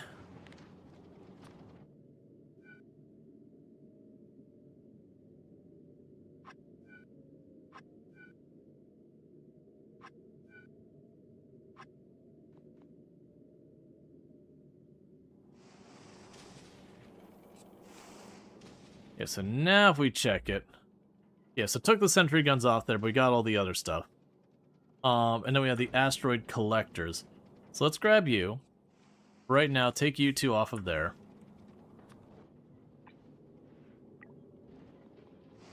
I still want the upgrade asteroid collectors, so we'll see what happens.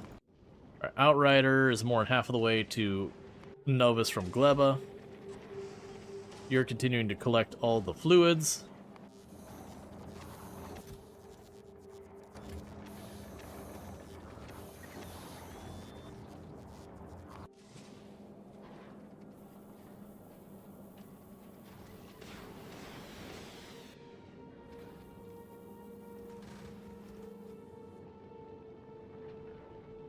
Okay. Yeah, so we're definitely keeping plenty of the materials processing.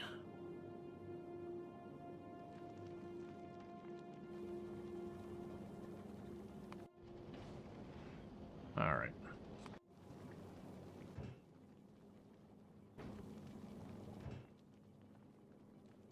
Oh, let's go ahead and tell you to stop sending that up. I'd rather you work at the fusion cells for a bit. Even though you haven't asked for them, we're going to chuck those down. And get all those extra drums out of our inventory. Okay. So pretty much what we're waiting on here now is you'll send up, for the next rocket, most likely, you'll send up a stack of these fusion cells. That'll be more than enough power to power us for the entirety of the trip to the solar system's edge.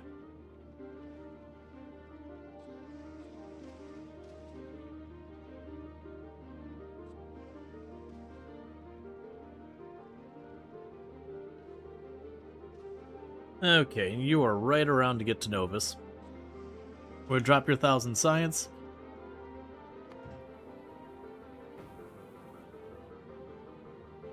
Yeah, so just this home stretch that, like I said, we're gonna get our rail guns, and I'm gonna have to do a little finagling here, where we're definitely gonna be yanking down some solar panels. That's not a big deal. These things are already taking a pretty decent power penalty.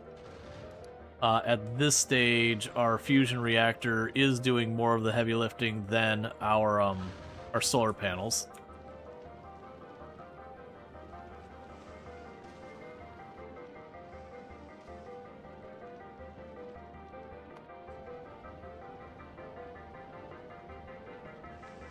Because, yeah, with that being at like 2%, it only needs 21 more science. We got 1,000 popping out.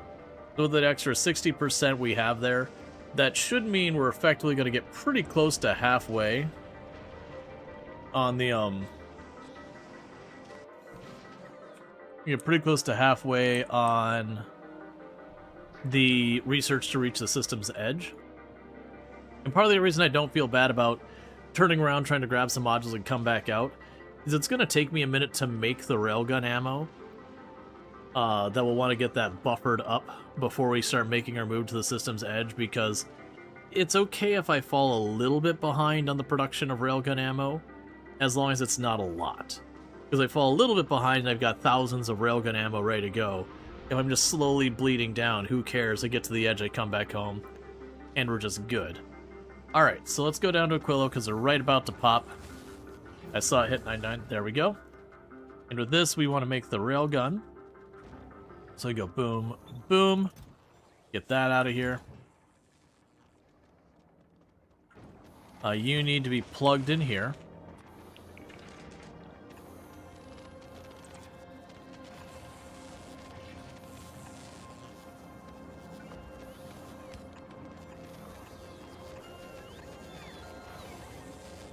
Okay.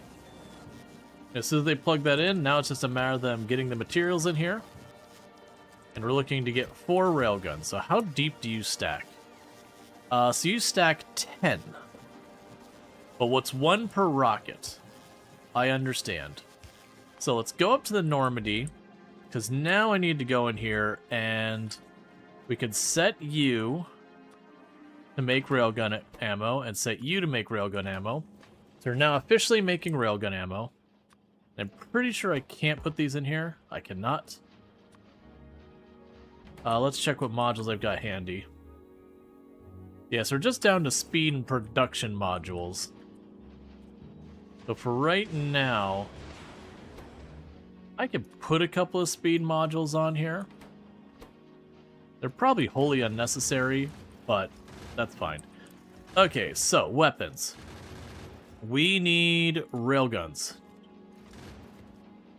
Alright.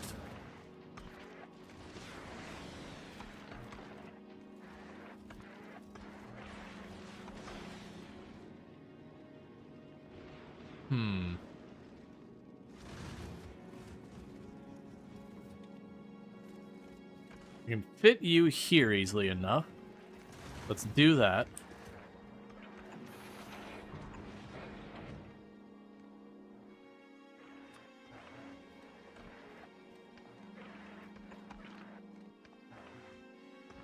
And you'll say target priorities. You do nothing but the huge ones.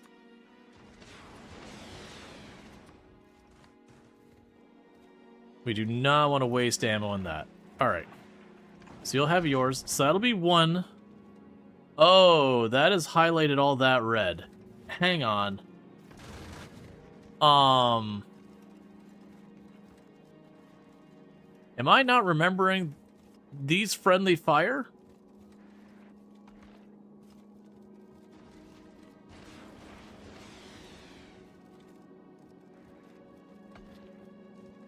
Because you don't show stuff like that in these. Let's let's change our strategy up. Because I'm getting a little spooked that that might blast us. I needed to not friendly fire. Alright. So what we can do then is we can just yank out a turret or two here. And that should be more than enough to satisfy our needs. So we can grab you, grab you, grab you, grab you. Pull up some platform here.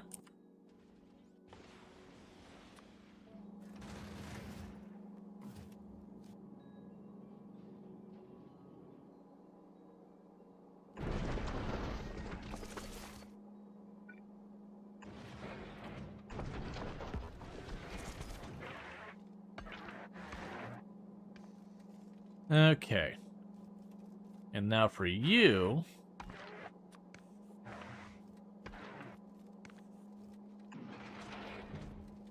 We can do this.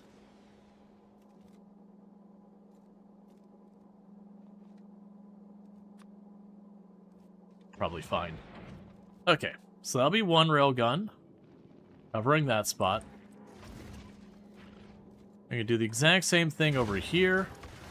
So you two get yoinked up, you get yoinked up. Pull a big hole in this wall over here.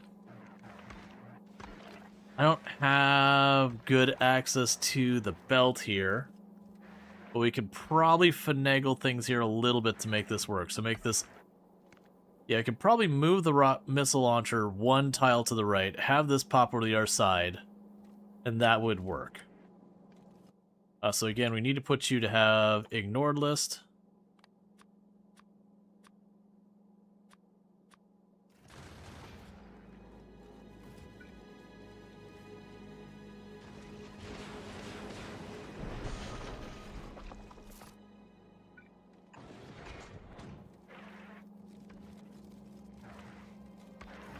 Okay.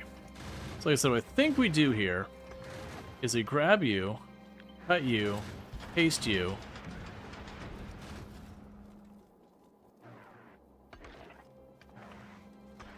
That's the opposite way I need to go. Yoink you. Cut, paste. So you can now grab from over here. And with that, and do this.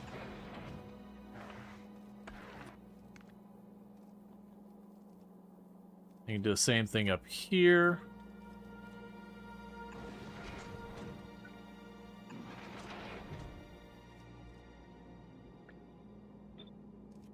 Alright, so that's 2 of them set up, and I want 2 more somewhere roughly around the middle, I think. So I could fit it here, but I don't have access to that. I can put it out here just a little bit, and that would give me there. So I think we're gonna bring this in just a hair. So you're gonna be gone. I'm getting a little nervous by how many of these Gatling weapons I'm removing from the front, because we are clearing out a lot of them.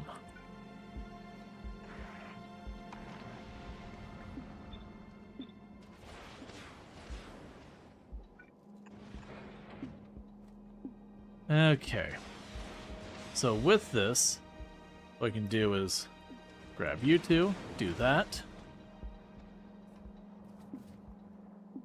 Grab you two, do that.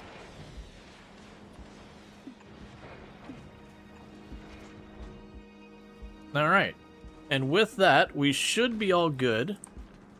That I've got nice frontal cover. I'm a little leery about the fact that this doesn't have, like, it only overlaps a little to the side. I think that's okay. Because I don't think I can get at enough of angle. I don't want it shooting way out here. I think we'll be alright with that. As long as we're moving forward. If we stop moving, I'm taking an asteroid right in the side of this thing.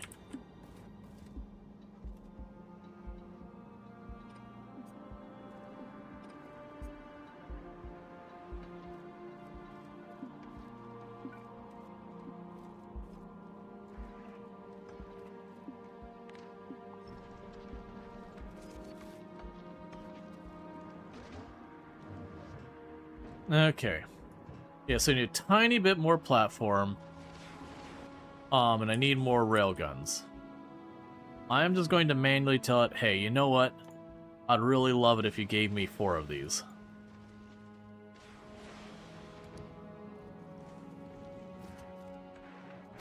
In the meantime, you're missing copper wire because the explosives got into both sides of the belt and ruined everything.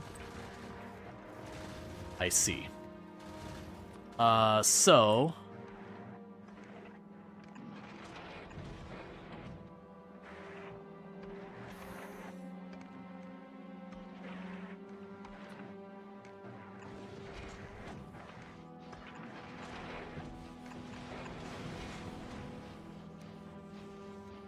crap.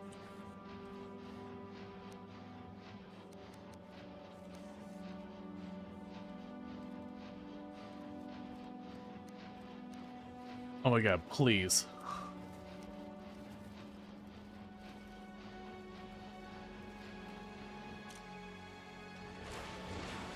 We got belt contamination I'm gonna have to fix.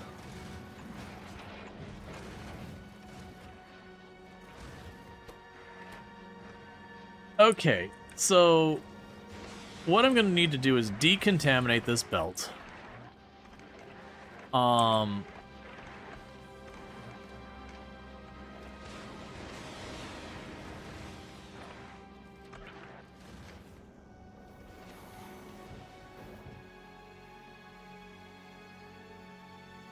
So throw those down, they're not gonna help me up here. Throw these down, they can't help me up here.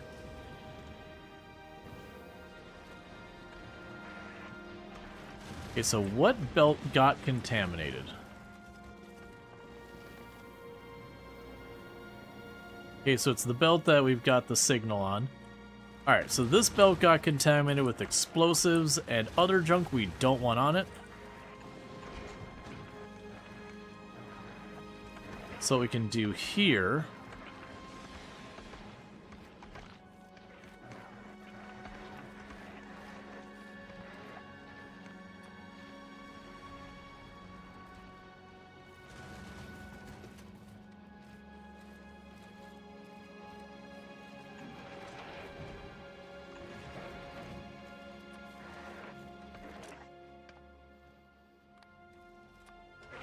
Just tell it if you got any copper wire or explosives to please grab those on the flyby.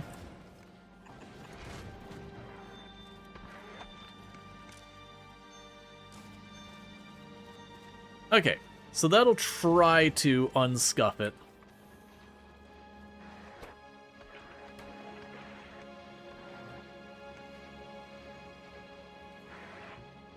I'm not too worried about that. Because he didn't get too much through there.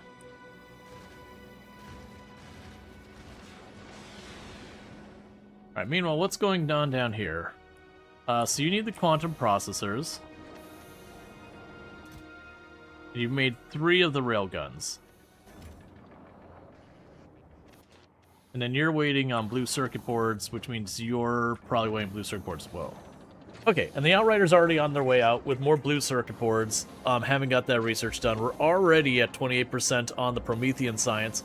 So very genuinely, by the time we get these railguns up onto the ship, we'll probably already be set up to go.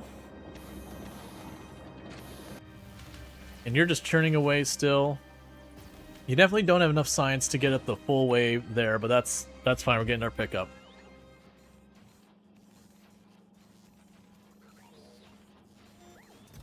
Yeah, so we got the epic quality one there.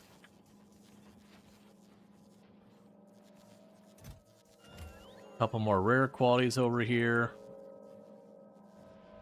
I mean, if it's just the one epic, I won't go back for it. No, I think we're good. I think we stopped burning the materials up like I've been doing. Oh wait, I'm still gonna have to go back either way, aren't I? Because I'm short just barely on platform. But actually, we can get away without that.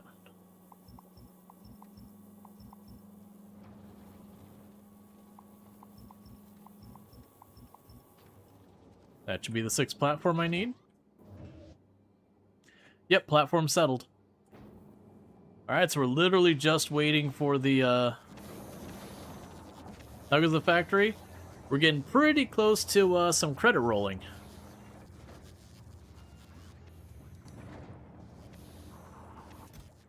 We're just getting the last little bit here I need, and then we'll be good to go. So you're good with the fusion cells. And make that last journey? Yep, we're on progress of unlocking the solar system edge. We've already got the ship, the Normandy here, that's just waiting for its railguns. And then it's already manufacturing railgun ammo. What's your deal now? Ah, belt contamination.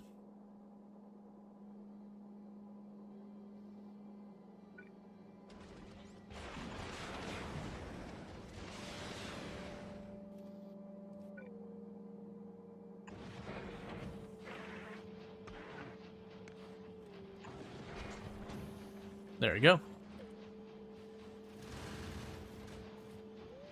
Gonna actually just let it keep pulling those things that we contaminated that belt with off. And then in the end, when we're done here, we can just chuck those off the side of it. Just chuck them into the abyss.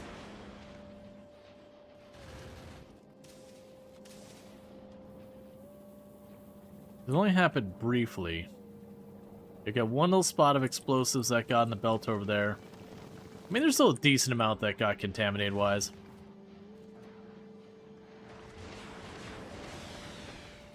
Let's have it keep cleaning these belts off. I mean, well, these will keep making their railgun ammo, which will be good. Explosive-wise, we seem to be doing absolutely just fine.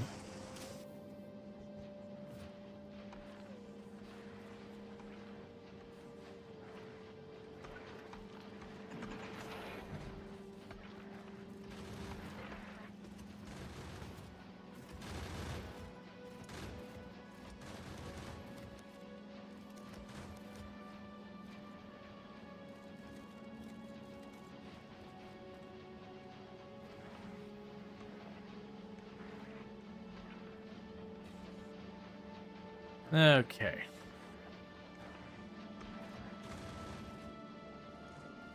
So how are you doing for getting your next... Okay, there's the next rocket right now.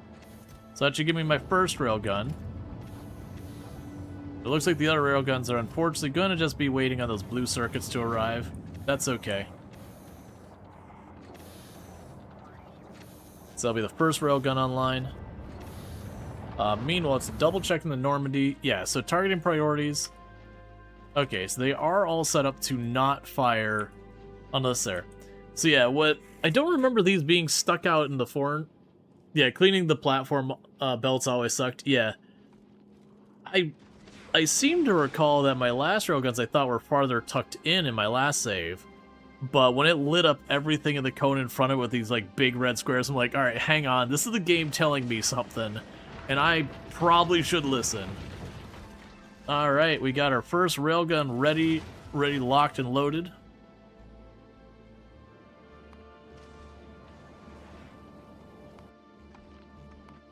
So you are kind of blocking the Outlander. Or, I keep saying Outlander, Outrider. That it's waiting on that. Because we are just holding this up. So we're going to change your rules. From here...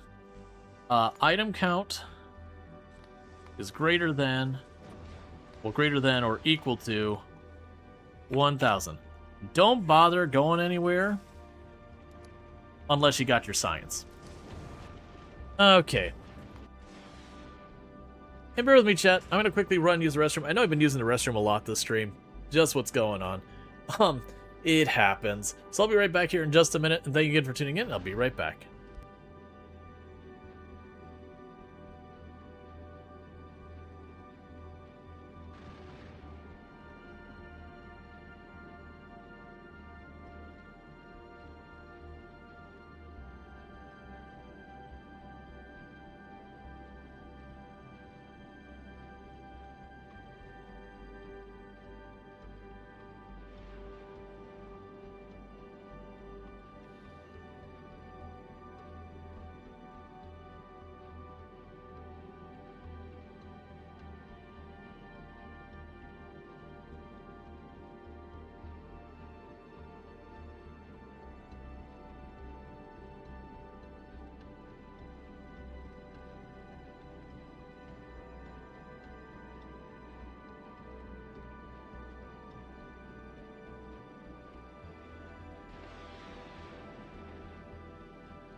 Okay. You need to get back to your Quello Mega Base? Yeah, no, that was, this is our second time doing Space Age. And yeah, no, it's definitely been a whole thing. Alright, so we got our next rocket ready. So will it give the science? Or will... Okay, it's doing the science. That's probably honestly the more important one. Because right now, the Normandy can just sit here and wait. We do have those rockets ready.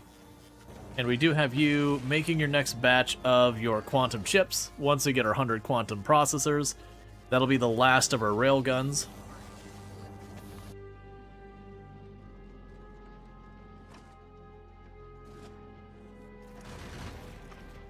Because meanwhile, we're still just producing the ammo to catch it up.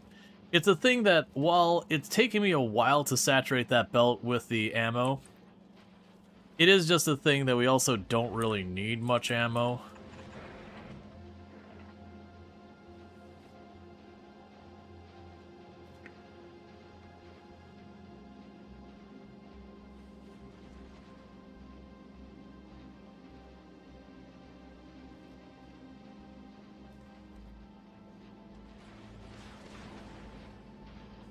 You're excited for this year?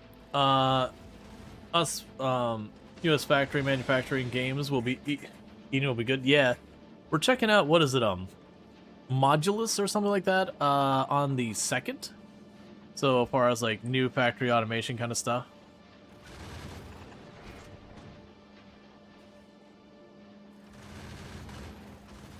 Modulus is a lot of fun. Yeah, no, that's I think they're releasing proper on the 2nd. So I'm looking forward to checking that out.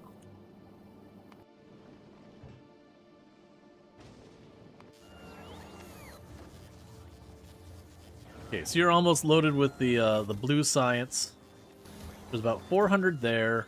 You're basically tapped. You're basically tapped. Okay. Yep. I also noticed earlier that we weren't getting much of the lithium plate. Is that because this has fallen behind? No, you're good here. Now we can't see, but that's fine.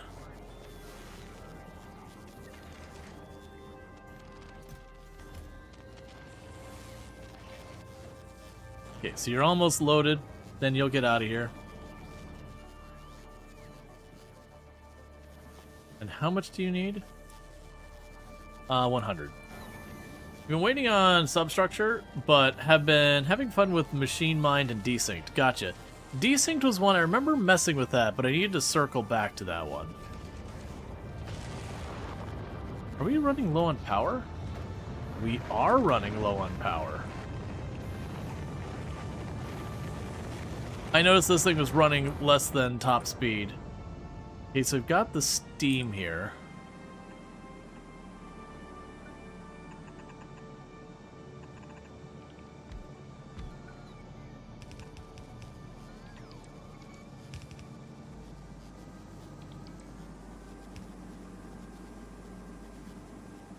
So increase the power output just a little. We've already got our next rocket ready. So that'll be our next railgun.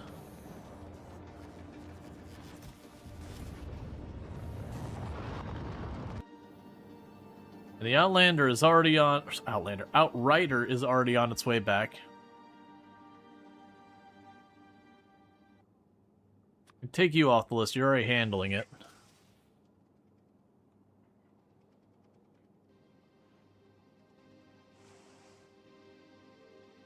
Take you off the list. That's fine. We can take you off the list. You're no longer needed.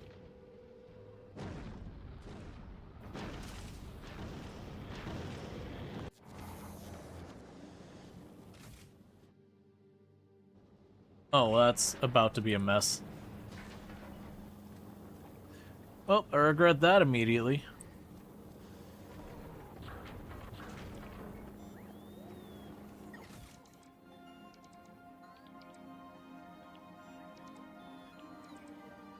Okay.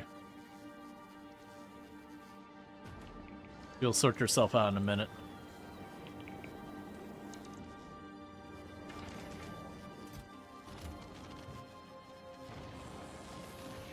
So you're working as fast as you can. Alright, and that stabilized the power again.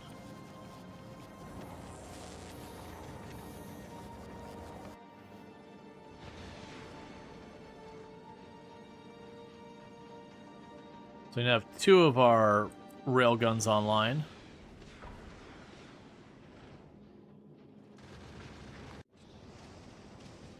You're on your way to Gleba to drop your stuff off.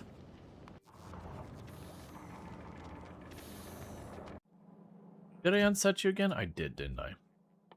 I keep going back and forth whether I should leave this running or not. I don't need to go back here with the Normandy. Like, there's nothing I should really need there. We got plenty of fuel. We could try and go for all these upgrades, but I don't think it matters. And it's doing quality where I'm just kind of rolling the dice again and again and again, seeing if I can't get a better one. I think we're good with all that. Because our explosives are completely keeping up for now. Granted, when we go and we push the solar system edge, it's going to strain them way more. The railguns, I think, will be good on. We just need to get the ammo buffered up.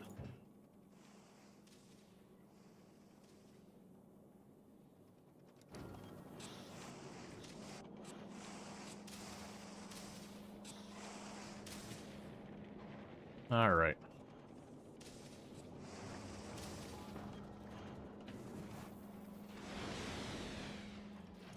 Okay, and I'm pretty comfortable we've cleaned off the belt now.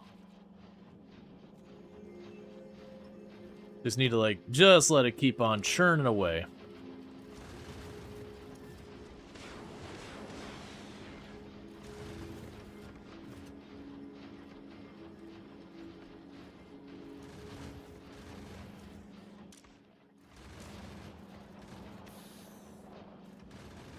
Yeah, so again, one set of stacks after another set of stacks after another.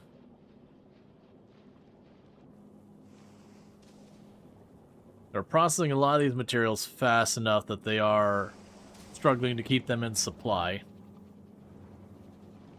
Which isn't surprising. I've got rockets and bullets and all that kind of going full tilt. Once we start moving, we'll start getting way more asteroid debris to keep these filled up. As it stands, we're just trickling in a little bit of the ice materials. Then just processing them and send them around again.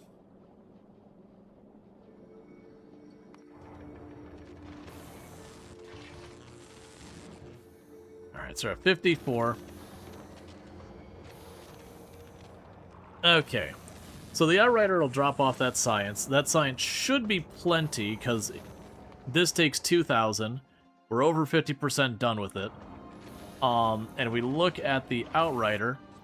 In its inventory, it's got 1,000. So, by process, if we're over halfway, we can carry half of the amount we need. We're good.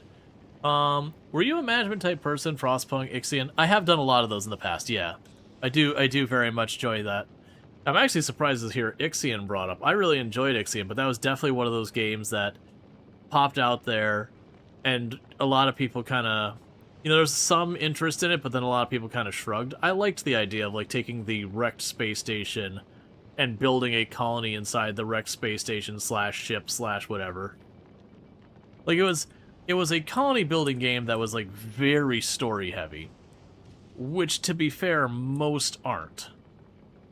So I think that is one thing that kind of hurt it. Yeah, no, I really enjoyed it. I think it was just, like, how heavy the story side of it was, that it kind of forced you to deal with the story, and I feel like a lot of people, that was a big negative for them.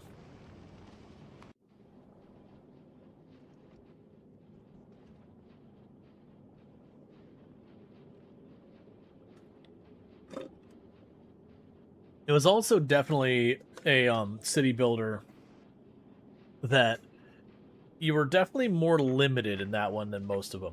But I think that was part of what made it interesting, is normally with most city builders, you can kind of just tear loose as long as you can support your population, build as big as you like. About the only exceptions were like Ixion, Against the Storm was another one that was an exception, where every little bit you spread created more liability, more risk, because you'd have to risk pissing off the queen and all that. Risk making the what was it, the fog, the storm, make it worse. There was definitely a juggle between how much you grow your colony. Because you got 2 weeks into till Dark Switch comes out. Super interested in that how it plays. Dark Switch. I am not familiar with Dark Switch.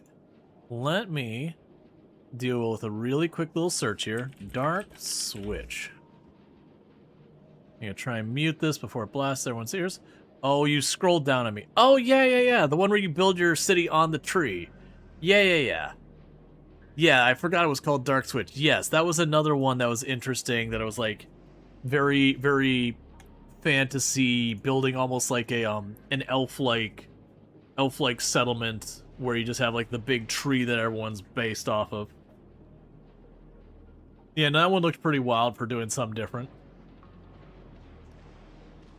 Alright, so pretty much what we got going on right now is the Outrider is about to reach Gleba, and then it'll bounce over to Novus. It'll drop off its 1,000 science, and then we'll be good there. For Aquilo, there's more fusion cells, but as soon as we hit 100 quantum processors in here, as soon as we hit that, we make our last railgun, and then the Normandy is just ready to roll. Like, there'll be nothing left for it. And I have way more than enough fuel for, honestly, the amount of fusion stuff I have in here. I don't think our ship is set up to be able to push all the way to the Shattered Planet. But I do feel like as far as power goes, we definitely have enough fuel to do the Shattered Planet trip. I don't think we have the supporting guns and ammo production. I think we'll get out there, and once it starts really ramping up, it'll probably be the rockets that run out, realistically. The armor-piercing bullets, you can usually have so much of a surplus you can go on for a very long time, and they're very quick to make more. But the rockets I've found to be one of the harder ones to keep in supply when you're doing this. It took you a while to make it to the Shattered Planet? Yeah, no, I did on the other save as a very recent thing. I had done another playthrough on stream. And I had done the thing where I got far enough, I had to kind of like, you know, stop and start getting my way back. So that I could like stop, let the ammo replenish, and start before an asteroid came in from the side and, you know, got past my defenses. I had to kind of do like that stutter start and stop to get it home. But after I made some adjustment, I was able to get all the way out there. Like, it really didn't take much adjustments. I think I ended up, like, making a little bit more room.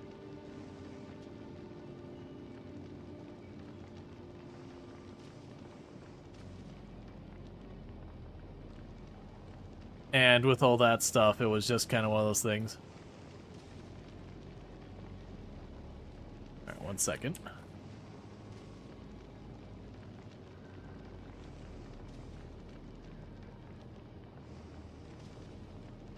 Okay. Just checking one thing real fast. Alright. So, Outrider's on its way to... Oh, right, you're doing the normal route. I do actually need it to make that normal route to collect the stuff from the other planet, because we skipped that the last round. How are you doing? You're at 73 out of 100. And it's fine, because this also means this has a chance to build those up. You were kind of disappointed, oh, by the Shattered Planet? Where you just kind of get there and you're like, oh, okay. Like, it's not like another place you go and you build a huge factory on or anything. You know, it's a Shattered Planet. It's a little broken. Still, it's a thing to pursue. But that is kind of one of those things for those who, all the Promethium, yeah, that takes, like, it stacks 1 deep. So you get your rocket, like, you get the Normandy here, and you get all of this inventory full of it, and then you mess up and you back up your belts and go, oh crap, I just messed everything else. Yep. But yeah, so you get all that, and then you lug it back home to process into the thing, so you have to, like, drop it down onto the planet and then launch it back up to a science platform, because you're probably not bringing a bunch of biter eggs onto your ship that's going to be going back and forth.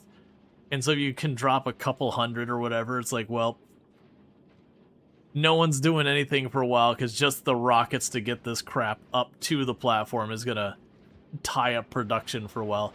Not unless you made this platform here the thing that actually makes the science, which would mean going to the planet and then, like, launching a bunch of eggs up onto your platform.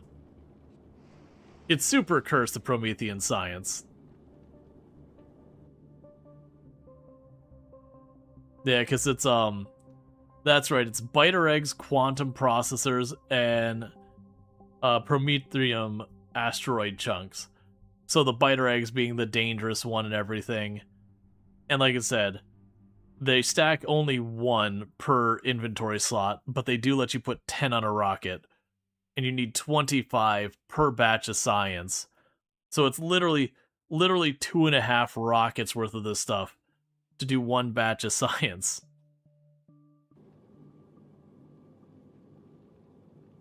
Yeah, the biter eggs are easy enough to deal with. The only challenge there is, like, when you launch them up, having a process to get rid of them. Like, when you're like, okay, you know, the Promethean's taking too long, start shoving these off into space to be rid of them.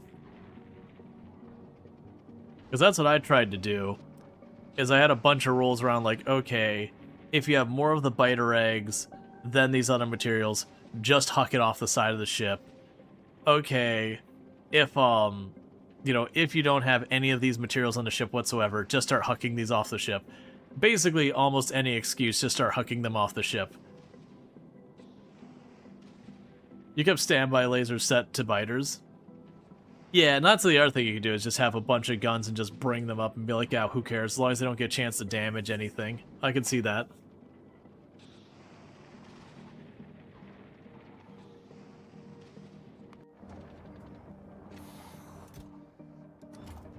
Okay. You ran blue circuit boards again.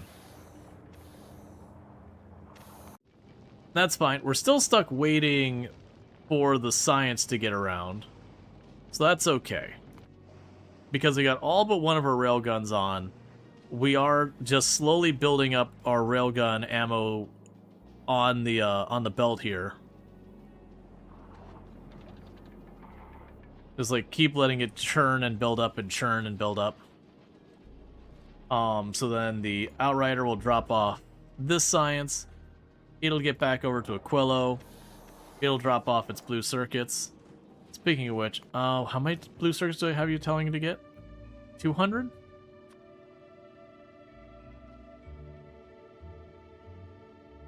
That's fine. Yeah, because that'll give me 600 of those. And that'll be going to Fulgora, where they'll just have them ready.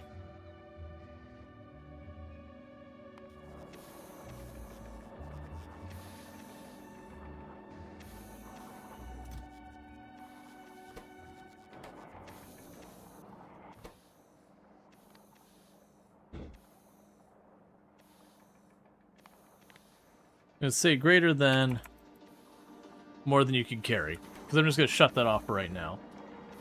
Because the Normandy here, it's doing just fine and dandy. It's got 10k in the tank, which is a nice round number, and that's for 4 of those. And we got a bunch of fusion cells, so that's all good there. So we're just stuck waiting on blue circuit boards, which is fine. You're still working on your thing. You're still working on that stuff. Okay, you're on your way to Novus now to drop that off. Then you'll head to Fulgora. When you get to Fulgora, you're going to grab all those blue circuit boards, and then you should be able to get enough blue circuit boards to hopefully get this online. Is there anything else exciting we want to grab? I don't think so. I don't think we're looping back to grab stuff. Now, if I see, like, three of the epic quality grab hands, it's like, alright, I accept. I gotta go back and grab that, because that'd be too good to ignore. I do have a epic grab hand. which is certainly something to consider. But it's just the one. So I don't really think it's worth running back for.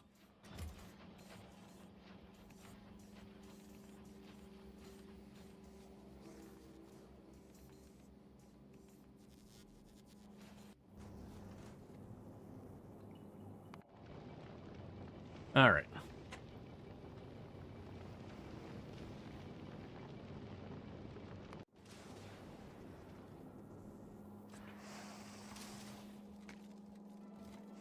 Yeah, it's probably good because it is gradually getting that belt saturated. How are we doing here?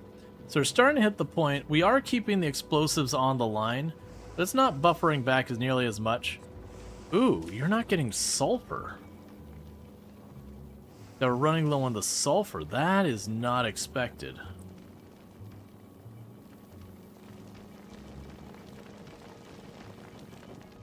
Man, it's just a matter of just not getting, like, the material here is just almost exclusively ice. If we look at this here, it'll be big oxide almost the whole way here. And then when we go on this path, we'll get, like, more information. That'll be other varieties. Because we are going to need a lot of other materials. So honestly, the rate this is going, I might have to back off just long enough to get this buffered up so I've got the supplies. Because it is going to oh no, actually the rockets are backlogged. Never mind. I was going to say, we will ultimately slowly burn through our rockets because of lack of materials. Just wanted to see you. Yeah, we all make mistakes. Silly. Love. Yeah. Okay, so you're over halfway there.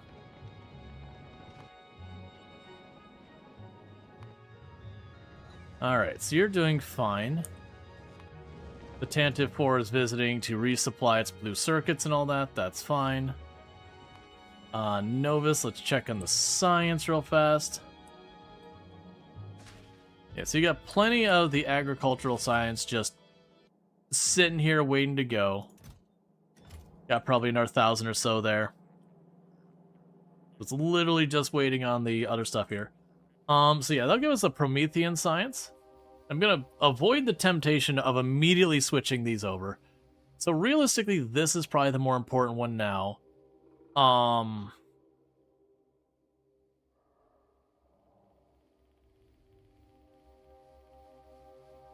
I don't think we care about the damage on this.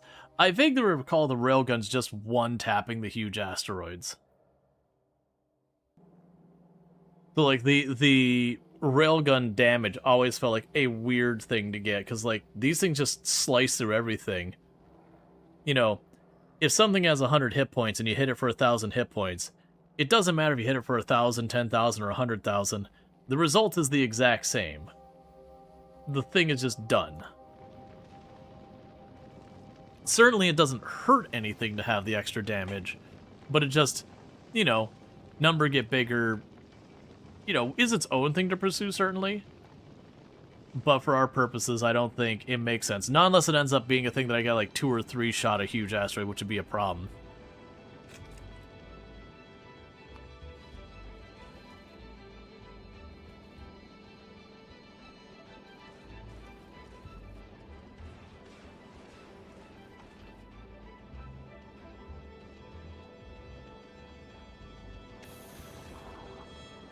Yep, just keep on making those rail ammo.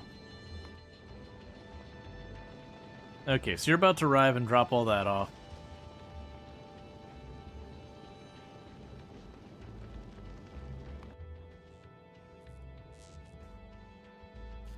Like I said, don't think there's anything here we care about dealing with. That is one thing I'd be tempted to do. Is like for your like forever run, you know, you get your platform that you can just do everything with, that can carry a ton of stuff and it can go anywhere you need it, and you just keep using it to do like all of your deliveries. I could see sitting there and just being like, okay, kind of like I've been doing here, where I've been slowly advancing this blueprint. but you get like everything to legendary. Why? Eh. Because orange is the best color? I don't know. Because bigger number bigger?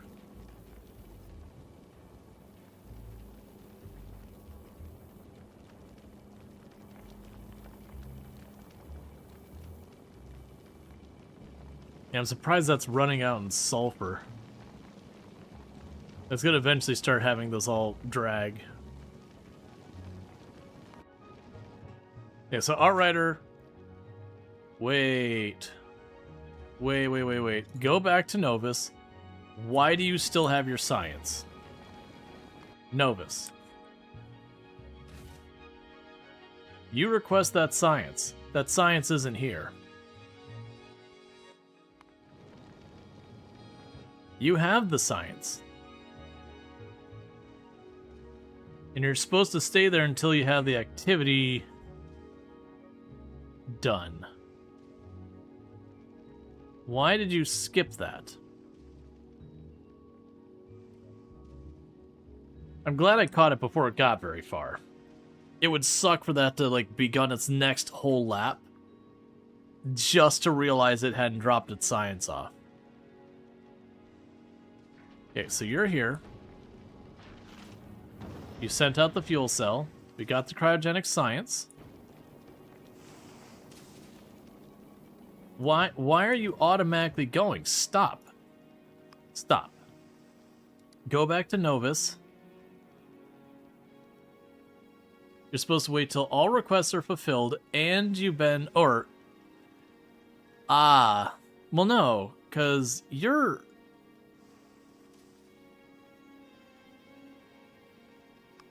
There. So just stop what you're doing. So why are you...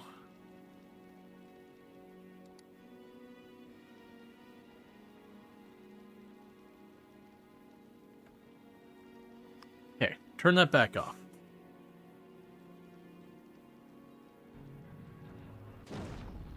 So now you stop here and you're fine. We don't have any weird interrupts going on. But you're fine. That was so weird. I'm assuming it's showing that all these were finished. But they shouldn't be. We'll also say item count.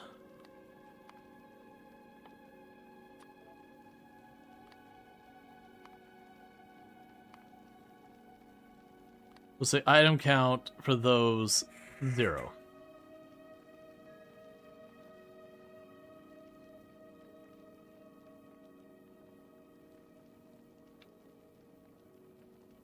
Yeah, so it's either inactive for too long, and then all requests are filled, and that's 0. Alright, get out of here now. Okay, so at least we're getting that science done now, because that was one of the big things. The other thing is that you grab those blue circuit boards and you bring them back with you. Which is where they're going now, is to get the blue circuit boards. That was weird. Something got squirreled up there, and it's causing problems.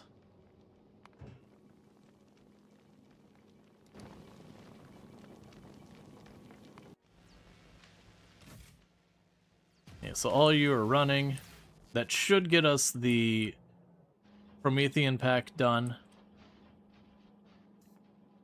Well, I do see like a good, like 1 or 2 decent modules to technically upgrade our ship. This being the big one. I don't think it's worth going back for. Not unless I'm like noticing something wrong with the Outrider. Or sorry, the Normandy. Right now the Normandy seems to be fine. We're just sending this around. Surprisingly, I'm not seeing as many of the railgun. Like, it seems like there's a big gap. We see like constant railgun ammo. There's just like one pocket of empty. Which I'm assuming is just like the timing, because they take 25 seconds to make their rounds. That's just the timing as they keep dropping in kind of the same part of the sequence. And there's just a gap in the timing. Yeah, so we just need you to get over here. That should drop off our blue circuits to get the last railgun here made. And honestly, as fast as we can get that railgun up here and get this railgun belt mostly filled. No good, because it doesn't need to be like full saturation or anything. So we can go in here.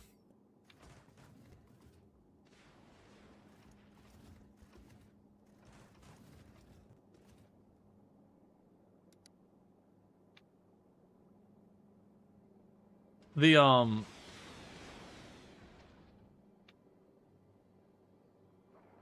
you know, we don't need to do it that way.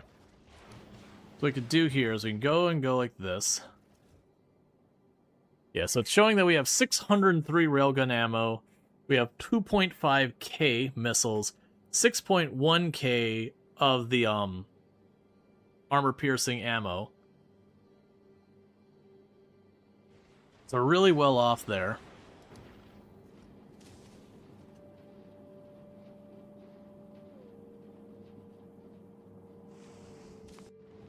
Alright.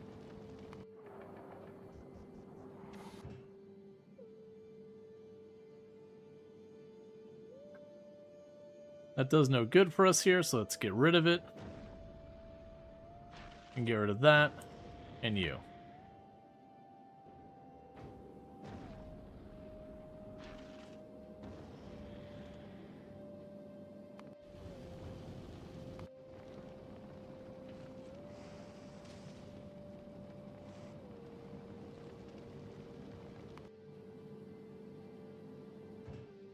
I was debating whether or not I want to go in here and be like, hey man, grab even more circuit boards. Fulgora's got all of its rockets queued up. And has literally a full box just about of blue circuit boards. Let's just do it. Let's play it safe. Give me a clean 1,000. We get here, we get our like 4 rockets worth all at once. And then we can move on to make sure everything's set up with the railgun. And then it's honestly, I'll do a quick cheeky save in case things get truly cursed. Just because like if I get way out there and the platform's doomed to die, I don't want to spend like the 5 hours rebuilding the entire platform all over again. Like we'll just cheeky wink wink hop back to the before times and fix the design flaw. I don't typically save scum in games, but from the content creation side of things, me having to go back to our other area and be like, alright, start making the platform, you know, and insert SpongeBob mead several hours later. Just to get another attempt. I'm feeling pretty good about this. The only concern I have with the Normandy is with this range cone, it doesn't hang off very much on this edge, so I'm a little worried you could have an asteroid coming at kind of an angle and just barely tuck under the gun and then catch the back corner.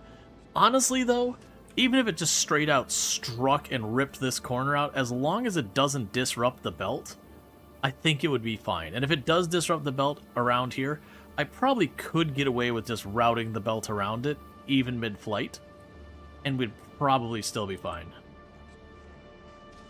It's not save scumming, it's a simulation test. Uh-huh. There are some games that saving shenanigans happen. The one I definitely will saving shenanigans is Kenshi, because Kenshi can just straight up be BS sometimes. Like, there's challenges where you can do, like, the permadeath Iron Man mode in Kenshi and all that. But I typically, like, I could see doing a YouTube video of that. I wouldn't stream it. And the reason for that is when you play that kind of a mode, the way you win is you be incredibly risk-averse until you are, like, way stacked. From a streaming side of it, that crap is boring to watch. Watching someone pick on the smallest enemies again and again and again until they can reliably knock them down without barely taking any damage, and then slowly climbing up the ladder, as it were, or just, you know, using the, it's not a bow, it's not the crossbow. What is it called? There's basically a really long range like sniper bow thing, and you could just cheese that weapon where you get someone to have like athletics of 100 or whatever, and they can just sit there and shoot at and then zip away and then shoot at the person. And it causes them to bleed really bad, so they collapse really quickly. Okay. So we'll just have to wait for... We got our 1,000 blue circuits. We'll just have to wait for the low density frames and that. That shouldn't take long, because that'll have secondary rockets already queued up.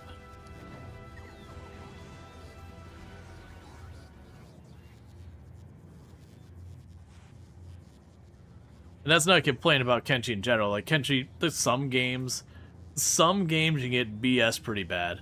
Like, I really like Noita. Sometimes Noita just decides you're dead. You just walk, and then suddenly the entire screen deletes because some enemy off-screen that you didn't know was there found a wand that had nuke in it. Didn't even shoot it at you, and like you had a chance to dodge. Shot and had it hit the floor underneath them. But, you know, it's a nuke. So that's still close enough to absolutely kill you.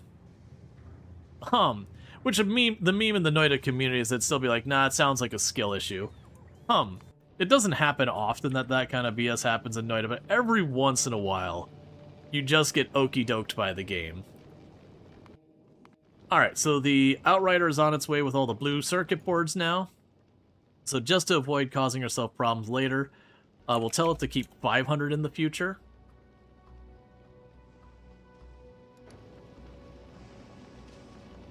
Alright, as soon as it gets to Aquilo, it drops those. We get the last 20-ish of these done, which then gets the last railgun done. That'll launch a rocket up to us. That finishes the Normandy. The railgun ammo is coming along nicely. We are at about 711 railgun rounds. And I believe that belt can handle 2.4K. We don't need to fully fill it. I honestly feel like with the railguns, we probably only need a couple hundred, and that's all we're going to need, because you're not using them constantly, and we are still producing them at a relatively good rate. So by the time that railgun's here, we should just be able to be like, yep, let's go. Are you still going, or did you run out of Gleba Science? You're still going. Good to see. Yeah, you still got a bunch in there, too.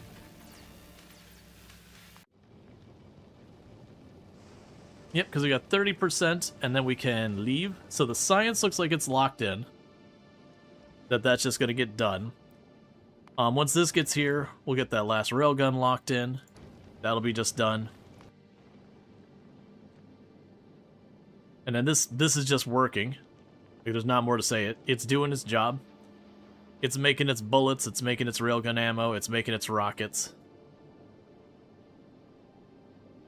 And we should have everything all configured here as well.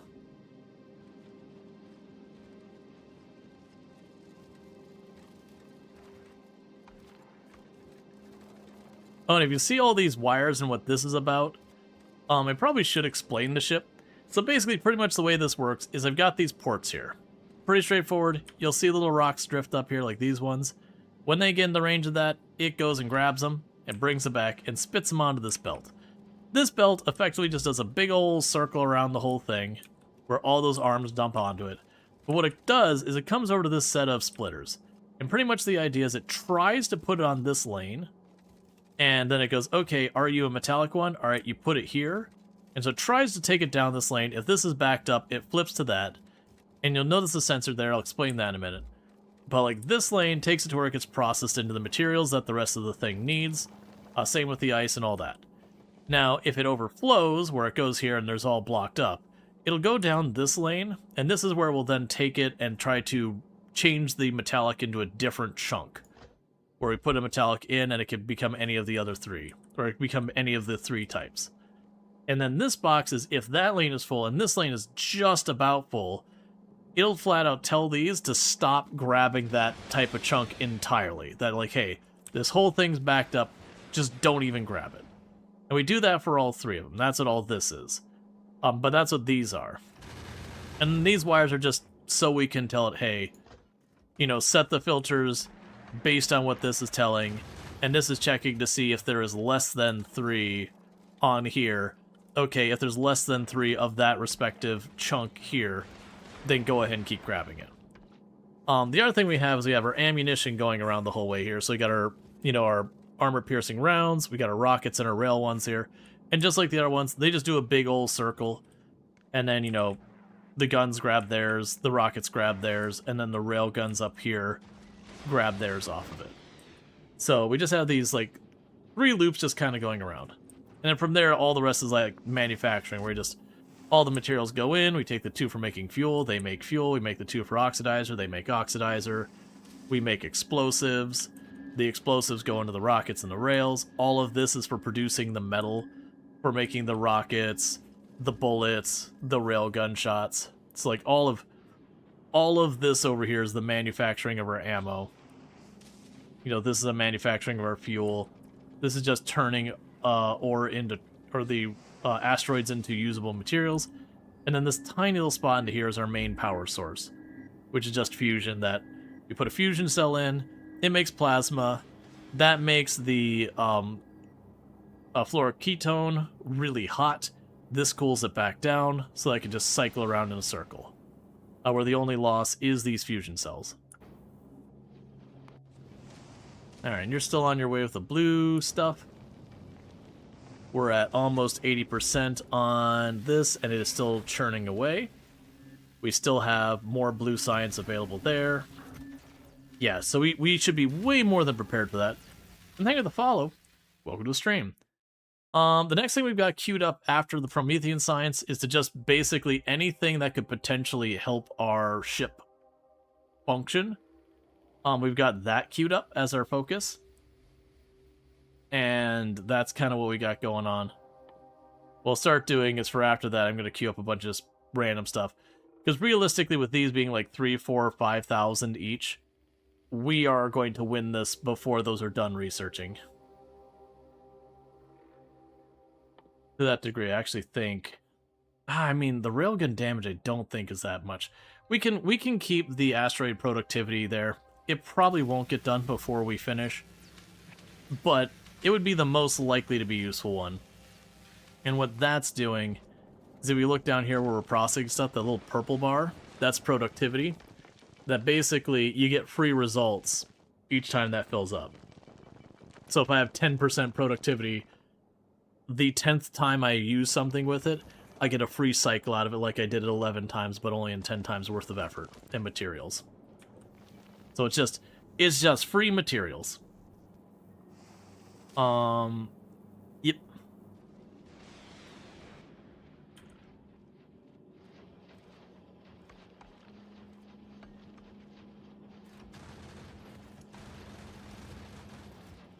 Okay. Yeah, so we're seeing a steady stream of the rails going around, or railgun ammo. Yeah, it's up to almost 900 now.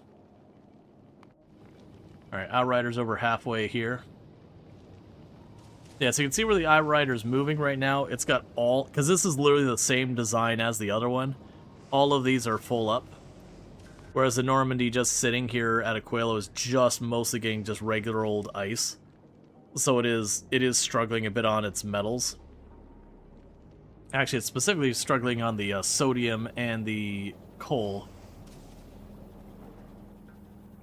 Which is a curiosity, because that's going to cause us grief. But once we get moving, it should improve.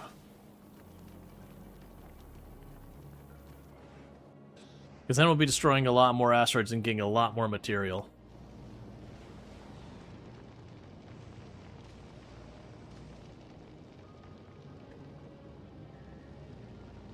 We're at 84%.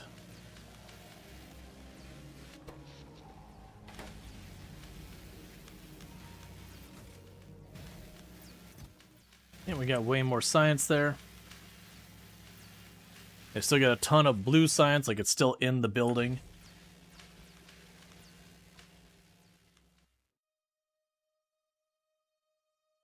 It's interesting that the railgun damage doesn't require the cryo. I'm sure once you go up a level or two it does. But just the fact that the thing that you require cryo to unlock in itself doesn't require cryo.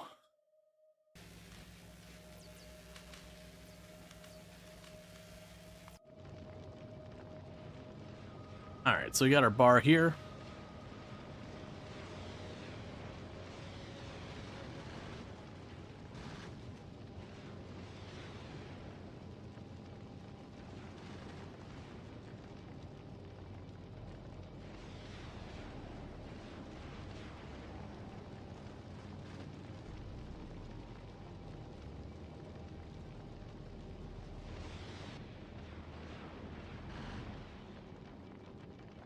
Yeah, where this is just carving through all those.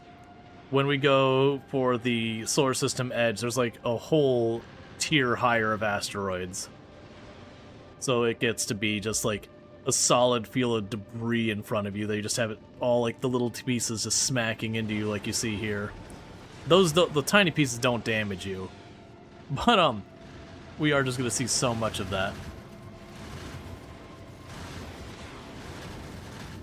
Yeah, and the reason they're just all smacking here is, as I mentioned, this sensor, it's told it to stop grabbing the ice pieces, and those are all ice pieces. Because right now we're backed up so much, there's nowhere really to put them, so we're just kind of leaving that be. Alright, so you're just about to arrive at Aquilo. So I can get things moving again. Which the timing's going to be good. That should put us around the time of getting that railgun on our platform about the same time that we finish the research to be able to leave the system. Which should also be around the same time. That way you have at least a good, like, comfortable 1,000 rail shells or rail ammo just circling around that platform.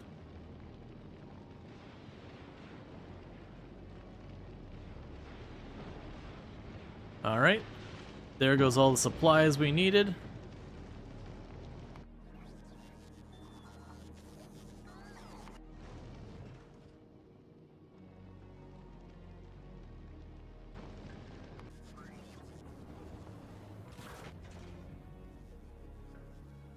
Okay. There's the requesting stuff.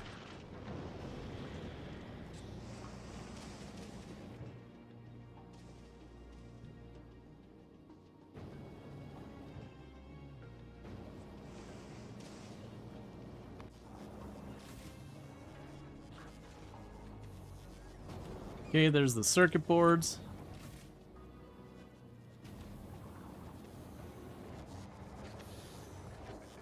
They're getting the science ready to go.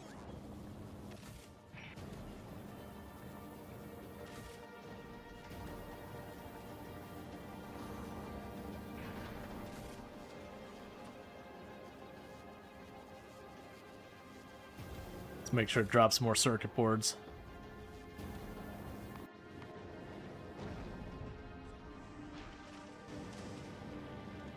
Okay.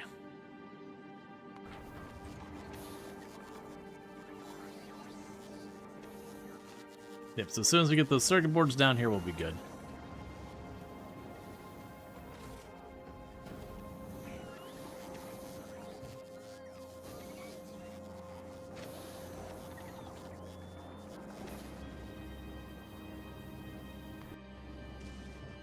Okay, so you basically gave up all your circuit boards, so we're good there. It's just waiting for the science to get up here, and then you'll be on your way. Which they are actively working on now. That's fine, because we already have a spare rocket after that one, so if we do manage to get that done before another rocket's ready, which I doubt, but if it were to happen, then we would already have, like, another rocket queued up to just get on out of here.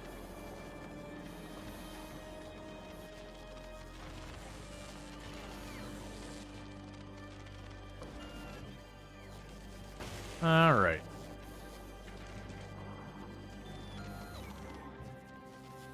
So little by little we're getting there. We got 25 more of the processors we need.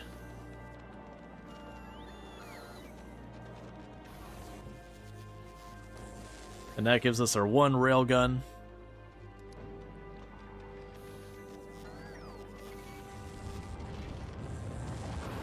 There goes the science.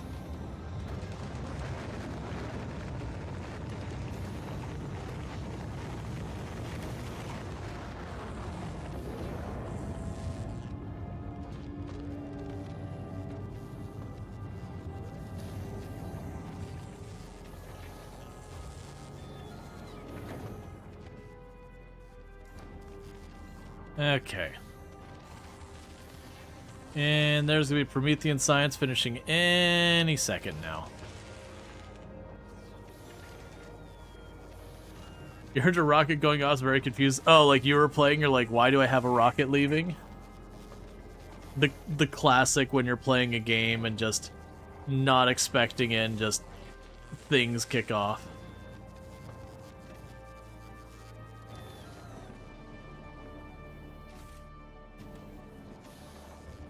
It's like Project Zomboid hearing something banging on a window or whatever, and you're like, where's it at? Who's doing it?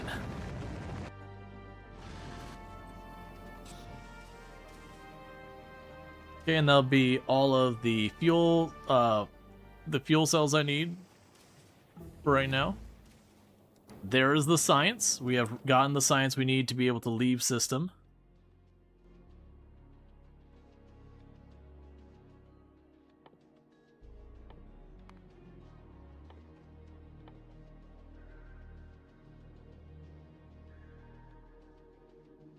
Okay. Let that cook. That's probably the one thing. It's this one and the damage are the two most likely to help me along this trip. A long time ago, decided to never play what was being watched on Twitch just because of all the sound confusion. Yeah, broadly speaking, like, don't have a hard rule on it, because also there's some games that doesn't matter. But, broadly speaking, if I'm watching someone play Project Zomboid, I'm probably playing RimWorld. If I'm watching someone play RimWorld, I'm probably playing, Farming Simulator or whatever. So most of the time I try to not watch and play the same game, unless it's a game that it just doesn't matter. But any game that, like, there's any difficulty where it's sound affected, coordinated, whatever you want to say. Yeah, no, there's definitely something to say about being like, no, brain cannot. Alright, so we need 17 more. We got tons of the circuit boards. 16.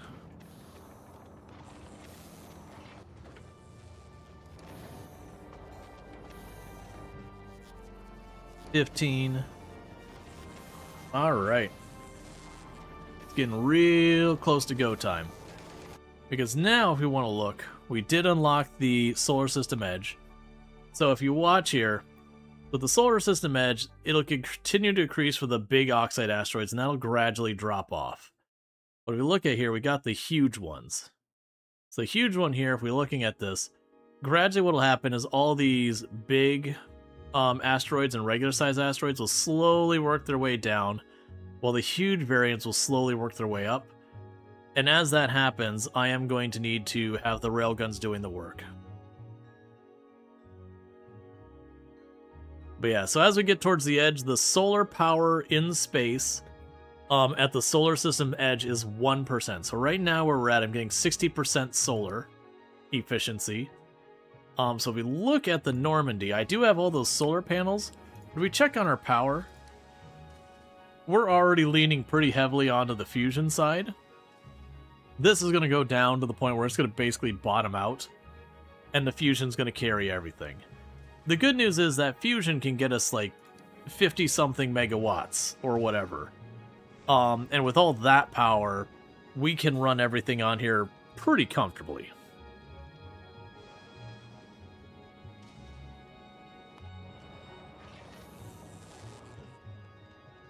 Alright, 10 more. And this thing is almost at the point we make it pretty close to the same speed.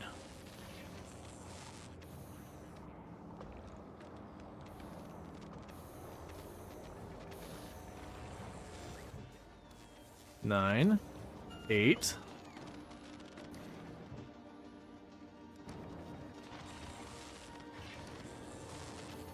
Yeah, so as you can see, that's not going to get done remotely on time to do anything worthwhile.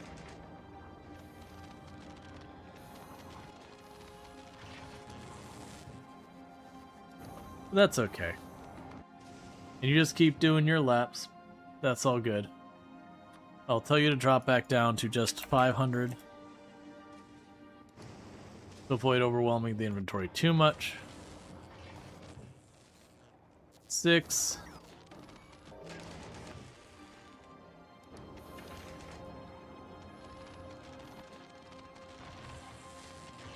All right.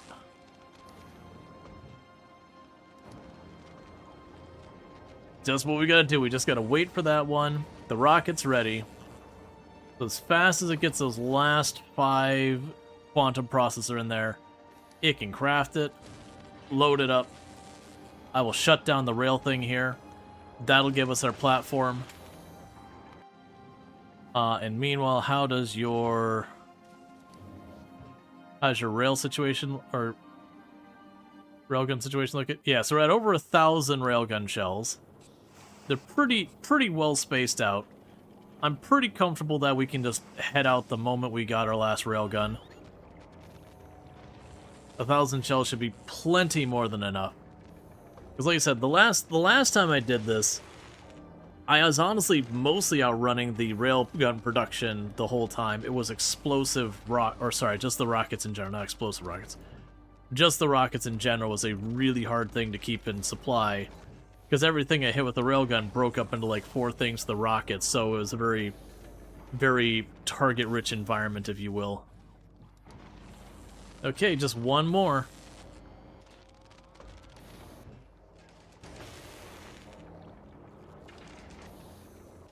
I saw it stop for a second. I'm like, don't you dare, like, run out of material or something.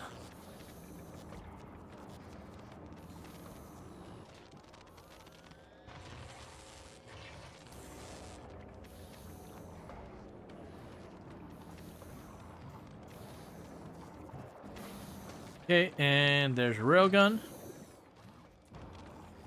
And also let churn. Alright, railgun is on its way up.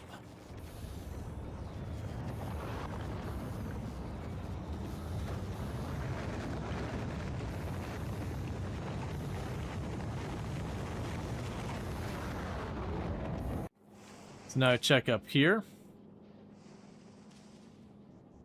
And let's get this party started here in just a second. Because that'll land. We'll see it build real fast. It'll only take it a couple seconds to put the ammo in it. Alright, there's the railgun. And it's built. Ammo's loaded. And I'm going to do a cheeky save right here. And it is time. Let's finish ourselves a game. Alright, so we are now cooking. And there's not much for me to do on this side. Like, we can make adjustments, like, if my rocket supply are holding up well, but it's eating too much explosives, and the rails are falling behind. I could shut off one of my rockets, or vice versa. If my railgun shots are eating too much of the explosives and the rockets are falling, but I could turn off one of my railgun manufacturing. So we could do stuff like that. But outside of just like minor tweaks and adjustments or like rerouting some belts or whatever, not a whole lot we can do. And you'll know when we get our big rockets or big things when these start popping out.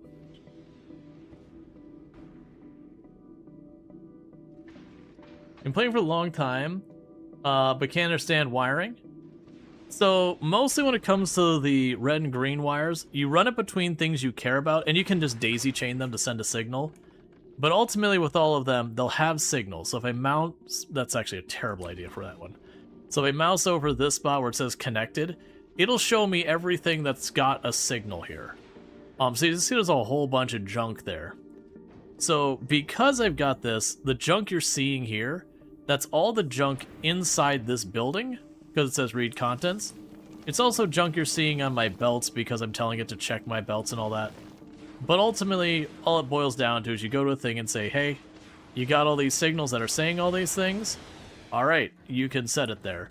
So it is a thing that's just kind of think about it. You're reading information from one place, and anywhere that is connected, you can then choose to do something with that information at that other place. Now, not all places give you something particularly useful you can do with it, but that kind of gives you the idea. So, like, this isn't a good example, but go to my Outrider. I have a thing down here where I've got this that says full retreat. So I've got here where it's checking how much material I have, and if any of my stuff like ammo is too low, it stops what it's doing. It says go home. Like, just go back to Novus. And the way we're able to do that is if we look at this main building, it is tethered over here. We can see these little red wires that hops over, and it's checking this belt because that's the belt with my rockets, that's the belt with my ammo, and it's also connected down to where my fuel's at. And so it is just checking all my supplies, but ultimately it's connected to the conveyor belt, and the conveyor belt's set to say, hey, tell me what's on here. Oh, it's railgun time. Time for a little blasties.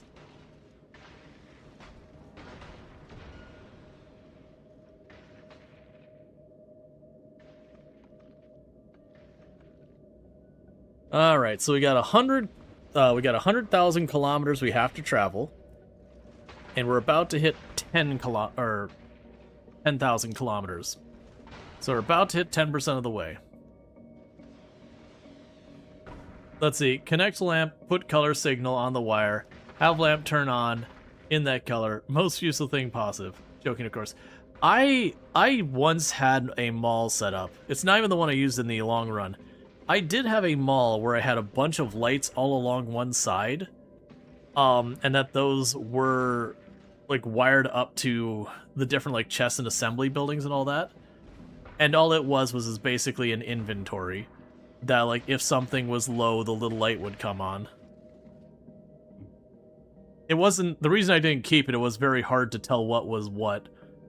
Like, you'd see the light come on and be like, was that the copper or the iron light or whatever? And I'd try to color code it, but, you know, iron and steel are very similar colors, and if you make it blue, well, maybe it's the blue circuit boards, you get the idea.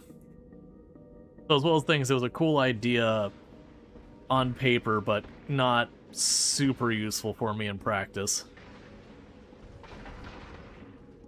Alright, so far everything seems to be holding up. Let's check on our inventory. How is our munitions doing?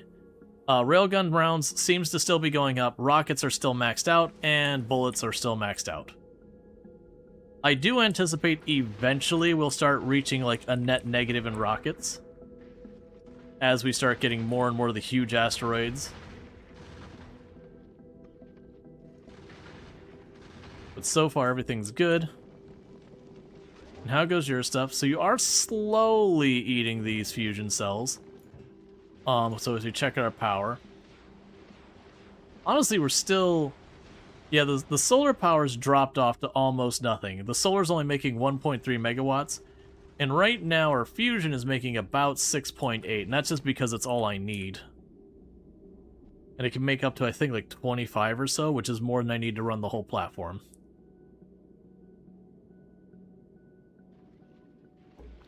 Now, ultimately, if things get a little dicey, I can take the railguns and target the medium asteroids. I don't want to. They don't have a good fire rate. So it is a thing I want to kind of make sure that they're hitting the huge asteroid, because the huge asteroid's my primary threat. You get one of these asteroids that hits you, if you don't destroy it first, it will just carve a hole right through your ship before it finally breaks. So it will absolutely mess up your ship. Versus these ones here, that the ones getting rocketed, the big ones, they'll smash in a little ways, but they won't carry very far. They'll break, like, if I take a hit here, it might take this out, like that gun, a little bit of the armor, and some of the platform right there. It'll be like just localized to that spot. But the big ones just shear right through you. They'll eventually break, but they do a lot of damage on the way down. The small ones will mostly just do damage. It will eventually destroy stuff, but it'll take like these walls and probably knock it down to like a quarter health, half health or something, so you have to get hit by like 2 or 3 of them before it becomes a real problem. Okay.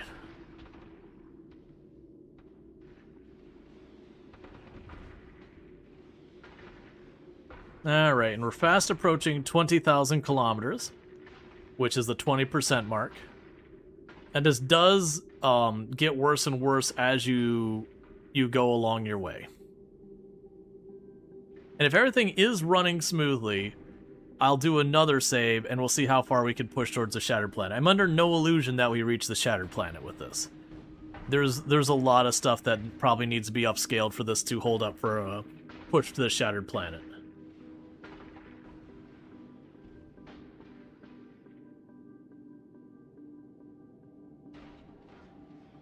That's the thing that impresses me. So I want to say the speedrun achievement right now is to get what we're doing right now done in under 40 hours. Well, right now we're going to the edge of the solar system. My comment was, if we get to the edge of the solar system and it all goes just smoothly, I'll save, and then just to kind of a thing to like go, hey, let's see how far we can push towards a Shattered Planet. As they put a bow on it, wrap it up, thumbs up. Do our victory lap by doing something we have no business doing. Let's see, did you use explosive rockets when you went to Shattered Planet? No. I mostly focused on single target rockets. Broadly speaking, I found for this that a lot of the times these are too far apart for the splash of the explosive rockets. Like, those two would have gotten damage off each other, but like these two wouldn't. These two would. These ones probably wouldn't. So it's kind of like only once in a while does it cascade over with the explosives. That I generally find just using the straight up shot ones seems to be my preferred choice.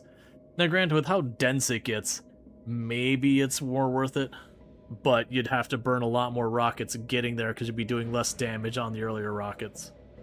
On the earlier stuff. That asteroid in front of you, I've noticed that one, and it seems to be like perfectly lined up with their speed. It's not getting away, it's not coming closer, it's just, we're just kind of spending our time. So you made a character-wise text display with its own font storage and then added color support. It's nice to have, but it was ultimately just a toy. It's too large to put all the information in there. Yeah. No, I've the one I have done is I've set up like the little siren things. So like if people remember my first, well actually I have it on this one as well. We just don't have it making a noise. It is a very common thing, especially in my Novus base. I'll have one of those sirens that what it does, it checks to see when your power in your accumulators drops below like 20% or whatever, that it puts an icon down on the bottom. Or the last time I played, it did like the big klaxon siren. One of the new Combinator allows you to put text and symbols in it based on conditions. Neat. Yeah, so for me, what I'd probably end up doing is for certain things, is I'd just do those alarm signal things, and the alarm signal would just be like, hey, you're low on this material. Yeah, so this one's fine. This is what I'm worried about, as well as ones that it's far enough wide to get past, because we could have one come through and maybe just sneak under here, and probably just just scratch the back. I think if that happens, as long as it doesn't take out the belt, it won't really affect anything. If it takes out the belt, I have enough spare I could probably wiggle the belt in to not be a problem. But it's mostly because of how slow we are, and that, broadly speaking, I don't really have that overhanging very much. Okay, we're about a fourth of the way, and counting.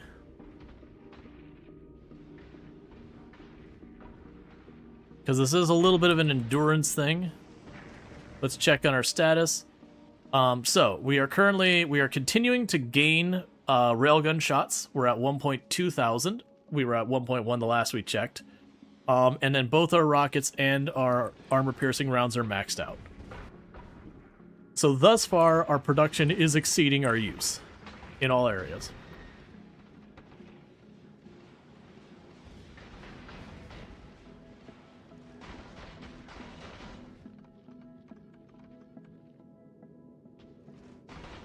And how goes the supplies and the belts? Yeah, so the sulfur's all filled, this is all filled, all of this is looking good. All 3 lanes utterly maxed out. Even our secondary lanes are starting to overflow to the point that it's starting to turn on and off filters. So we're doing solid there, that we're just getting all the material we could possibly need.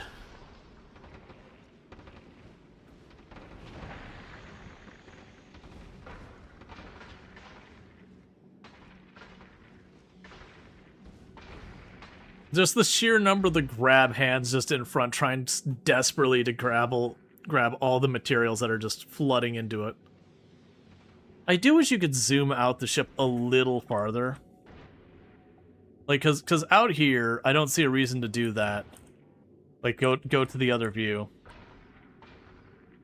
But it would be fun to have, like, this ship actually on there. I'm sure with mods you can do it.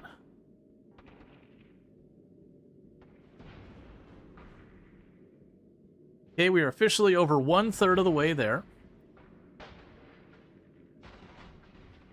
Need a radar. Just puts a big stick with a radar on the front of it.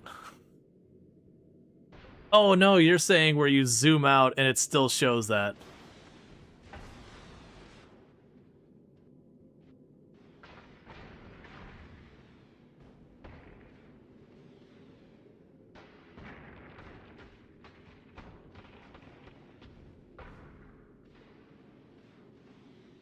Alright.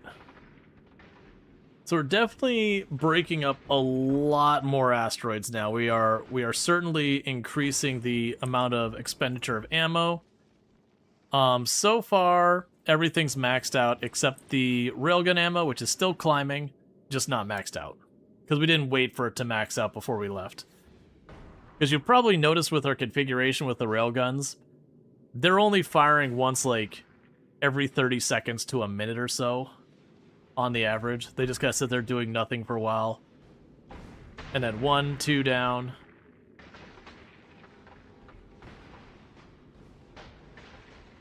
Yeah, so you're gonna slip right under that range, but you're not coming in towards us, so we should be okay.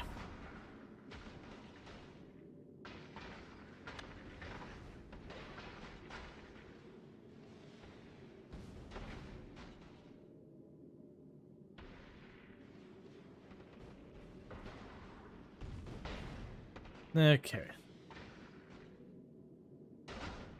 And we do not have a very high top speed. We are not a fast ship. But that's okay. I've generally found it's better to like move slowly and reliably be able to replenish your ammo that trying to just go super fast. You just end up smashing into stuff super fast. Because I've quite often made ships with 3 engines and then ultimately had to tear out 2 of them to make it more manageable. It's certainly probably one of those things that as you get later in the game and you start upgrading the damage on a bunch of your stuff and all that, you can probably at that stage get away with being like, alright, let's go faster, you get more upgrades, okay, let's go faster, okay, you get more upgrades. Like that kind of thing, as you just improve the efficiency of your ammo by just making things, you know, take less hits to take down.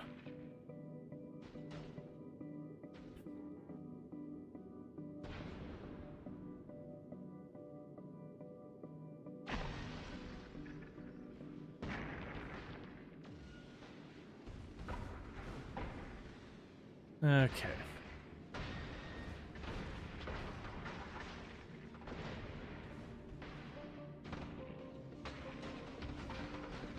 Alright, we're 40,000.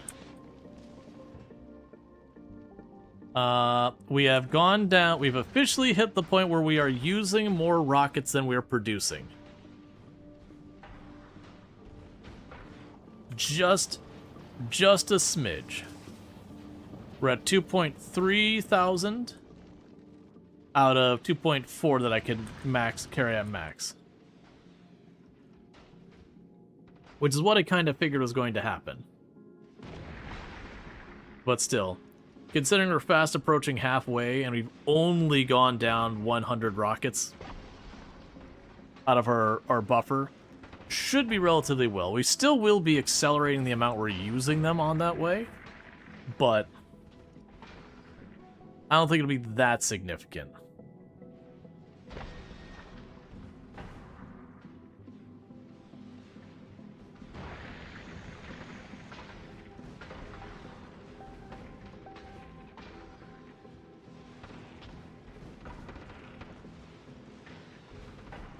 Okay.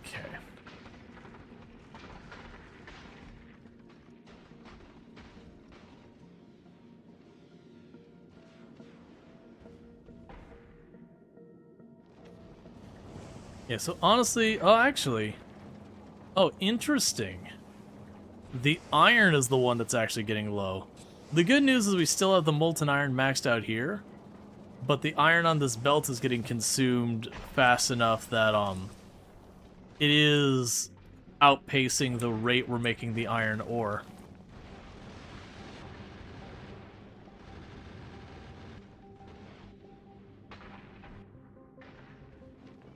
How are we doing? Rockets have gone down another 100.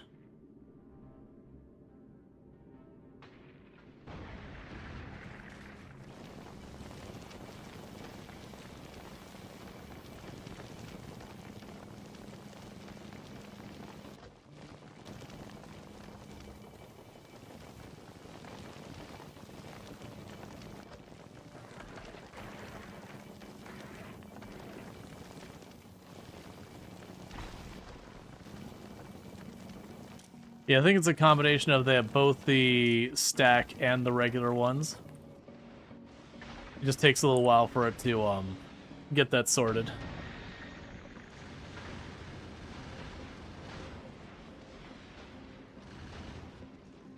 All right. It's probably not a terrible idea. They're keeping pace with it.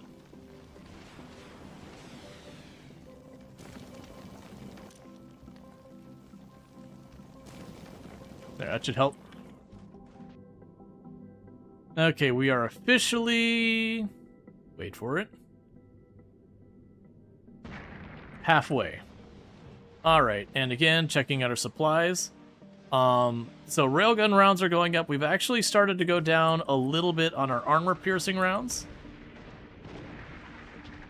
So our armor-piercing rounds have gone down a little bit.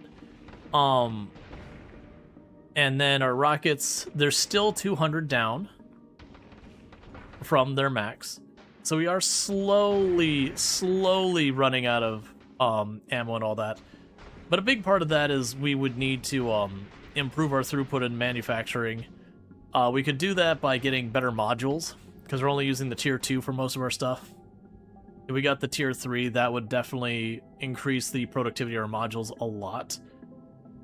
We could also improve the damage for stuff like a rocket, so where you see those are using like 3 rockets to break each one, if I can drop it down to 2, that's a 30% reduction in the total number of rockets I need to use just in general.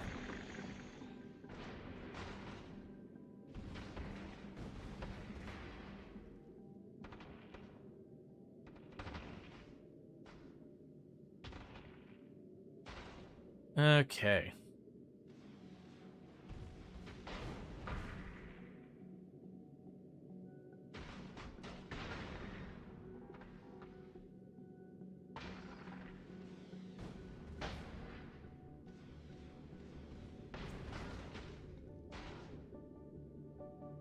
I'm pretty sure the reason they have by the planets where you get way less asteroids is so you don't, or rather not you don't, it's not as easy to just sit there and like, for someplace like Aqualo, it wouldn't be as easy to make like a big platform to just smash asteroids and just dump, you know, iron and steel and copper and all that down from on high as easily.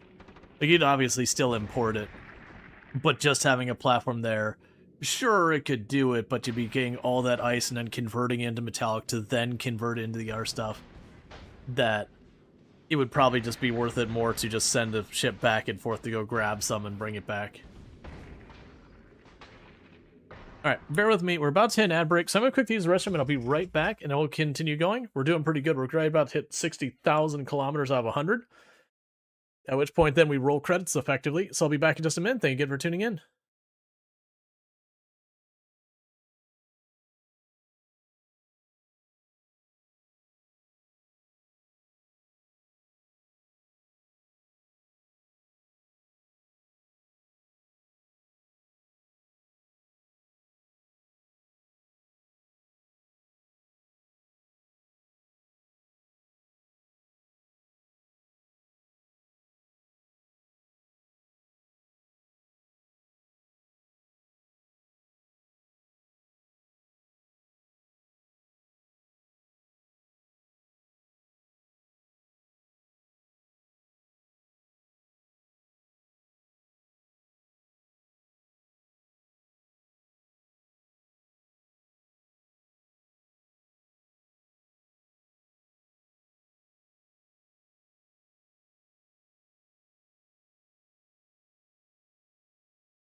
All right, and I'm back. We're just gonna give.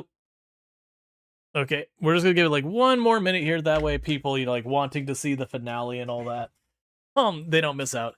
Yeah, no, I figured you could Burning Sun, like, because you'd sit there and have like your cargo spot there, and you'd be like, okay, start collecting the stuff. Go to this place. All right, with an interrupt, once you get this much, come back. Like, I could definitely see it being not that hard to set up. But it would be a step more involved than leave platform just where it's sitting and just yeet materials you're not supposed to easily be able to get a hold of on a planet just down. Like sitting above Gleba and just chucking copper down at you versus dealing with any of the stuff with the bacteria. Instead, you gotta like inch away, get some stuff. Oh, you do that too? Yeah. Well, that's what we ended up setting up with Gleba. I'm like, okay, like I'm making copper on Gleba, but I'm not making enough. And fixing that is going to be a whole big thing. Or I've got multiple of these platforms that literally have a surplus of copper they produce. We'll just put that in the main cargo, and when we just drop by getting the science sandwich, we're just going to huck it down at Gleba. And that's my production now. Sure, it's nowhere near as efficient, but who cares? All right, so with that, the ad break should be about over. So we're just gonna pick up, keep that push. We're at about just shy of 60,000 kilometers. And for those who weren't catching, we are on a deficit now for our ammo. We are down another 200 rockets. So out of the 2.4K we started out here with, we are now down to 2K. And it looks like we're also starting to hit a deficit on our armor-piercing rounds. That out of the, I think it was 6.4 thousand that we started, we're at 4.5K. So that's a little concerning that we do seem to be going through the armor-piercing rounds relatively fast. Is there something we're running low on? Okay, it would appear that the problem is the iron ore. The iron ore is a problem. So we do have some modules in here. So let's go in here real fast and start seeing if we can improve this. We're going to go here. You have one of those now.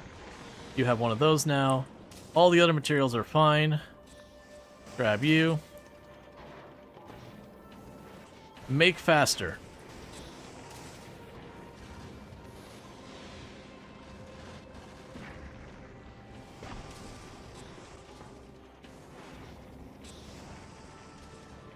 So we'll see if that helps prevent them. Can mod the crushers too. Is it the materials coming in though? Oh, I guess it is these ones. So I believe these ones said I couldn't use. Oh, I can use these. All right. Well, we'll just do this.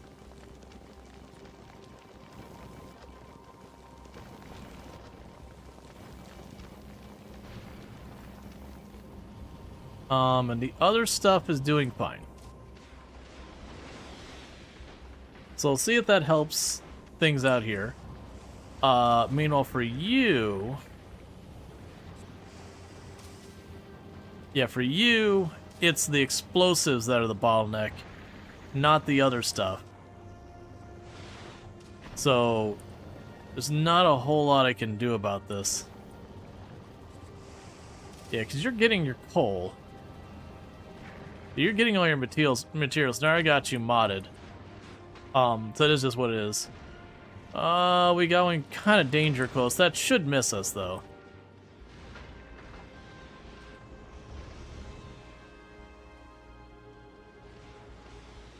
Alright, gone down about another 100 missiles. We're coming up on... Oh, actually, we've just passed 2/3 of the way.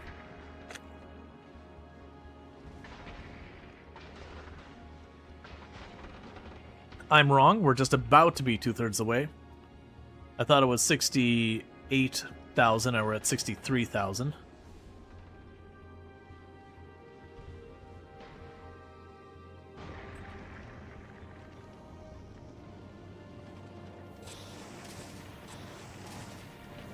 Yeah, so you're fine. Yeah, so the steel Ooh, actually, steel is also falling behind from the looks of it. Alright, so let's go ahead and get steel sorted out. So, same idea.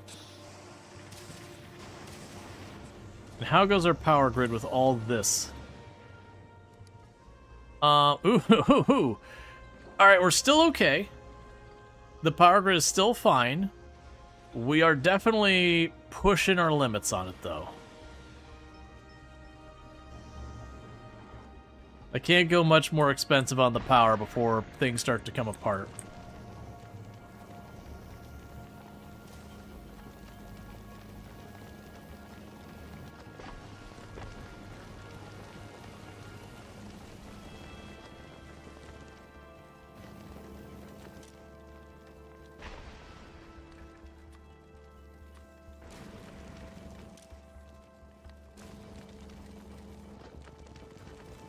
That should be the better way of doing it. Filter, take that off.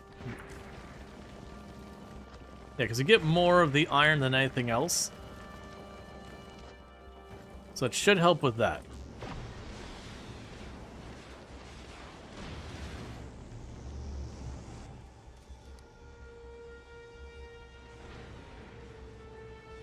We're on that edge where it's fluctuating. It is holding, but it is fluctuating. It is occasionally dipping in power. Alright. So, the armor-piercing rounds seem to be nope, they're slightly going down. We are still at a deficit ammo-wise, but we are still making good time. We've only gone down a couple hundred on our rockets, and we have gone down a couple thousand on our armor-piercing rounds. Luckily, there was many thousand. Needless to say, I don't think we're making any real progress towards the shattered planet if we go that way. We should still be good for the solar system's edge. We check our map here. It'll show us that we are starting to be to the point where we're going to ramp up our stuff here. Once we get past this point, it'll start backing off. And life should get easier. So it's like right when you get towards the system's edge that things start to get not as rough.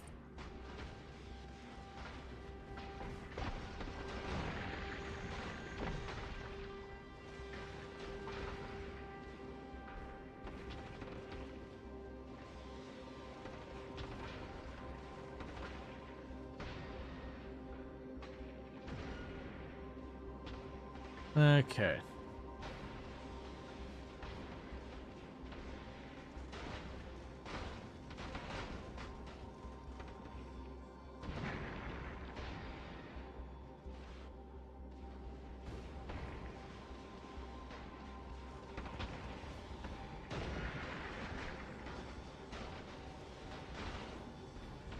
And we're coming up on 75%, 3/4 of the way there.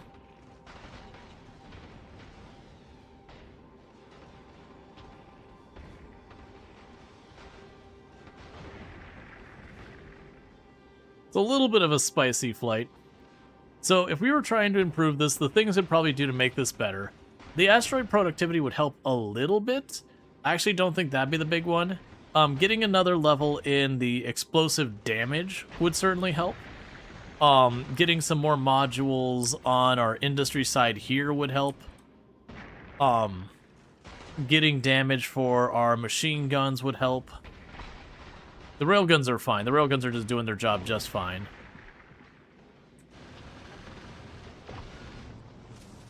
Making room for, like, a little bit more explosive production, because that's what's hurting us the most right now back here, is I'm just slowly depleting my... Are the foundries quality? Yeah, the foundries aren't quality, but the moment I gave them those things, they're now back to filling up the belt. So we're relatively okay on most of the foundry stuff. I mean... No, I guess they're falling behind in the bullets. Can you wedge in a fourth crusher? I mean, I could if I take this off. Not super worried about that, and it's mostly the... Yeah, no, I see what you're saying. If I could get in here to squeeze in another crusher, we'd be good. But yeah, no, it does make the good point of, So are you bottlenecked by this? No, because you actually have your material, so it's not a crusher situation for you. Do you call your machines use more power for the grease output? No, not typically. There are some exceptions. of things that you like power plants will consume more fuel to make more power. There's stuff like that. But like, for example, if I have this, it just gets more range. If you have one on the ship, you can cut and paste the thing that'll keep the wiring. Yeah. What I'm saying is this doesn't seem to be a problem of like us getting the liquid in. Oh, I mean, actually, we are slowly depleting this. So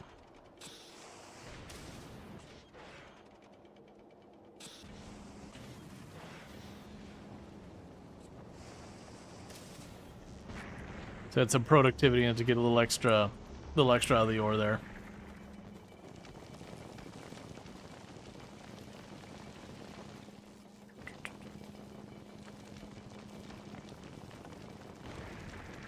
Do we have a combinator on the ship? I do.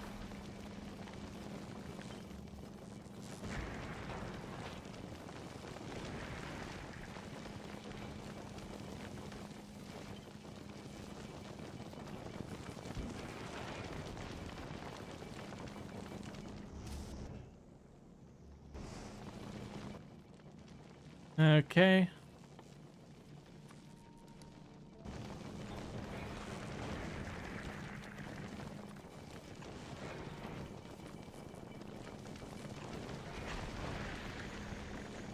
Alright, squeeze one more in there.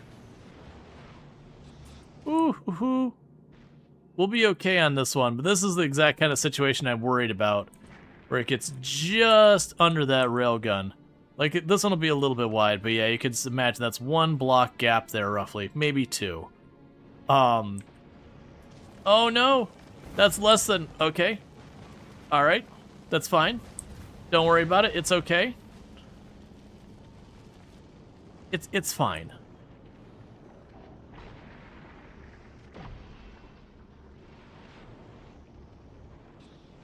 Those are all cosmetic.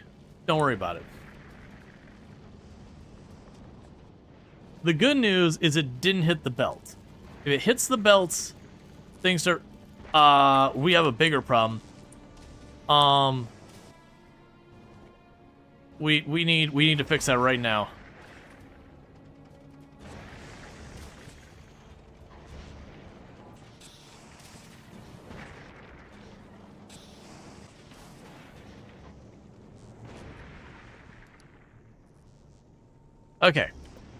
Okay, crisis averted. We cannot let our power run out.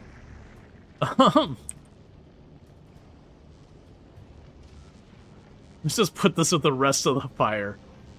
It's fine. Alright, we're about to hit 90% of the way there. Oh, we got another one coming in for round 2.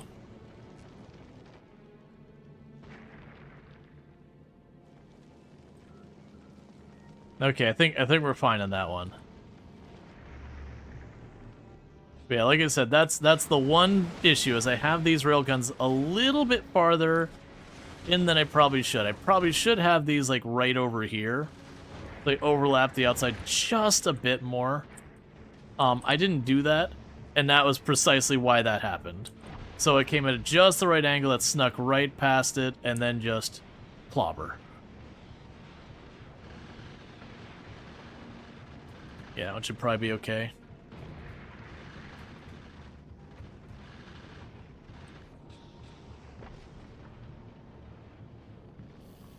It's okay. We didn't even hit this row of belts. How's your ammo? I probably don't want to know. Ammo. So we've actually gone up in rockets. So we've gotten ahead in rockets by 100.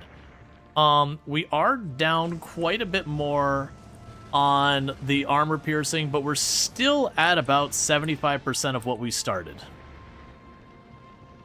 So it looks like we're going to be in pretty good shape. Yeah, we're definitely not Shattered Planet worthy, which I figured was going to be the case.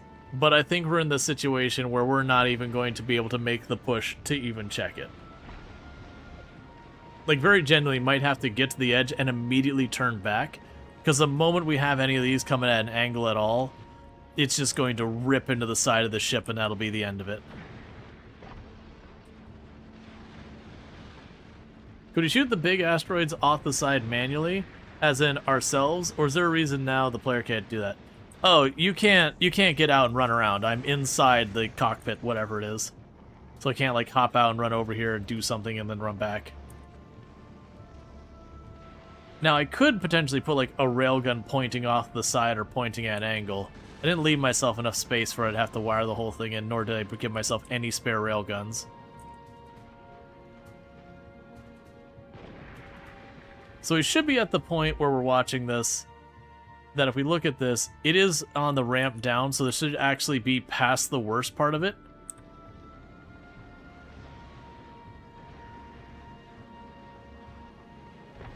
Kid's voice, are we there yet? We're pretty close. We're about to hit 95% of the way there.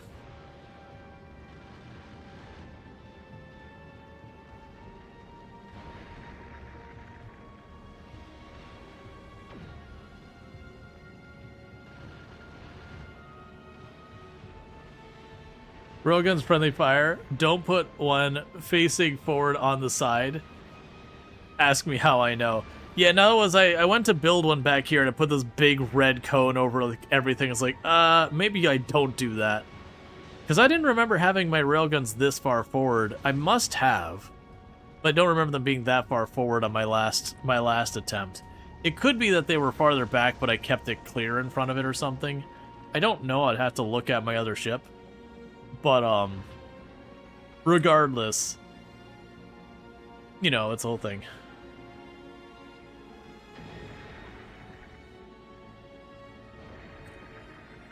All right, 97% of the way there.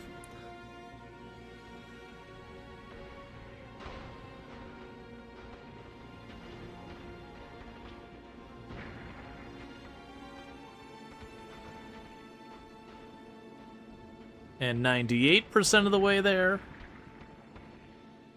How's the ammo looking? Okay.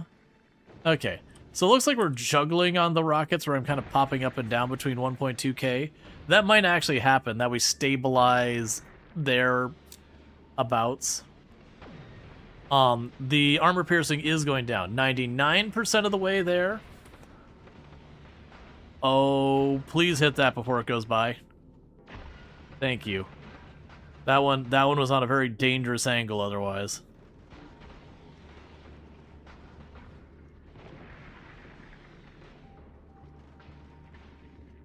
And scene. Victory! Congratulations, you have beaten the game by dispatching the interstellar space platform. You can continue playing this level as long as you like. Although you have won, there are still more accomplishments. Grow your factory, research infinite technology, optimize your production, unlock more achievements. So yeah. It's interesting that there's continue and finish. It did autosave. What happens if I hit finish? Oh, that's fair enough. Finish does in fact finish. And thank you for the follow. Welcome to the stream. Uploading the current game will overwrite your previous one. I would rather keep my previous one. Meanwhile, before we die, I'm just gonna quickly configure you and say, go back,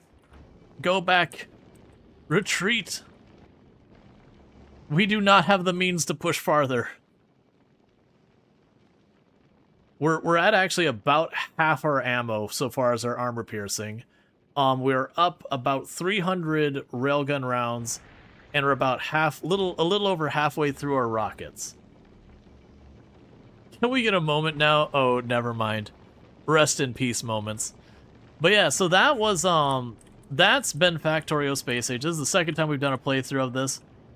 We still got a lot of stream left, so I'm kind of wondering what I want to do next, because, you know, obviously we could just keep playing Factorio, but this is kind of the stage where it's just make factory bigger, make factory bigger, make factory bigger, which can be a lot of fun from the player side. I've done that plenty. I have made, like, the mega factory before. From a content creator side, that can be a little hard for people to kind of enjoy long term because it does kind of drag on. PZ Unlimited Winter, that sounds incredibly boring. I'm probably not playing Product Zomboid, Luxray. Like, very, very genuinely, I'm probably not playing Product Zomboid. Captain of Industry? I have been waiting for that to go 1.0 for a while. Where is that at? Because I've got it, and I did play it on the channel before. Yeah, so I did have some patches recently. Yeah, so last major patch was March, so that's not too long ago. They have a DLC for trains, even though it's still early access. Boo. Boo. Early access DLC. Boo. You could choose early access or DLC in my book. If you want to start doing DLC, you got to come out of early access and release with whatever promises you made. Then you could circle back and do DLC. Maybe an exception for like cosmetics or whatever, if that's the type of game you're making, but I wouldn't call Captain of Industry that kind of game. Yeah, unfortunately I don't have that installed, and I don't want to try and install it while live. That could do all sorts of weird things. Let me go ahead and I'll see what we can come up with for a couple of games that I have on the list. Meanwhile, we're just going to keep the ship going home. It's not even a good DLC for the price. It is oh yeah, no, I played Captain of Industry and I enjoyed it. My comment was more like, I'm ready for... Oh, that's weird. We're going a lot faster now. We're going almost 20 kilometers a second faster than we were on our way out. Weird. Why are you having turrets running out of ammo? That was weird. Because both those belts are still very saturated. Your ship's lighter now? I mean, 20 kilometers a second lighter from that? Trip home is always faster? Gotcha. It's actually getting a little sketchy. Because the speed is like really, really making us push our ammo way harder. Still. Anyways, so yeah, so games are gonna be checking out next. Let's see. So we've got Water Park Simulator. I know they had a bunch of stuff because that's an easy one to pop into. There's Iter 8. Iter 8 is sort of like if you've seen Dome Keeper. It's like Dome Keeper but up. That was, I believe, Fire Shrine published that. Who's a pretty good publisher. Town to City did have a terraforming thing. I'm not sure I want to pop into that till it's closer to done. Like, Town to City was really cool. We played a bunch of it. But, you know, terraforming thing is cool for, like, the diorama kind of thing. But I don't think it changes the gameplay meaningfully yet. Opus Magnum, I don't have that, I don't believe. We burn so much ammo and fuel, we feel so light and unburdened. Now time is to be easy and reckless. Well, if we continue to make good time, that might actually work out for us. Our rockets are going down very rapidly. So we might end up limping along our way here of having to stop, let rockets recoup for a little bit, then start and like kind of sputter, start and stop the whole thing. I don't think I want to do Star Trekker. Nova Roma came out. That's a city builder. I caught a little of FG playing that. That's Hooded Horse, and Hooded Horse is good, people. They came out that it's like strictly against their contracts for any devs to use, you know, to use any generative AI in any games being published by them. It's part of the contract, they're not allowed to. Try Lake Hopper? I have no idea what that is.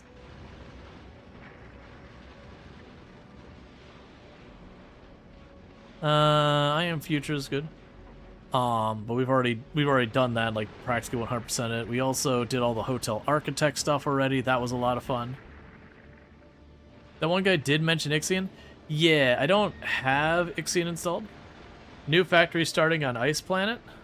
I don't think you can start on any of the other planets, Luxray. With the exception of, I think there's a mod to do Gleba. The ice planet cannot be done like as a starting planet. There's no ore and there's no stone on it, so it's physically impossible. You build a plane from parts and deliver packages. Interesting. It's definitely one. If I get someone to mention that one in the game suggestions channel on the Discord, I'd appreciate that, just because then what I can do is I can check that after stream, because that does sound like one I'd be interested in playing. It's just one of those things like downloading a game and then trying to install it and getting it all configured and making sure the audio's right and all that kind of stuff. It's not that I've never done that. I usually am hesitant to do that midstream. But yeah, no, that's the reason I like the game suggestion channel. It's just like right now we're trying to fill in. 2 Point Museum had an update.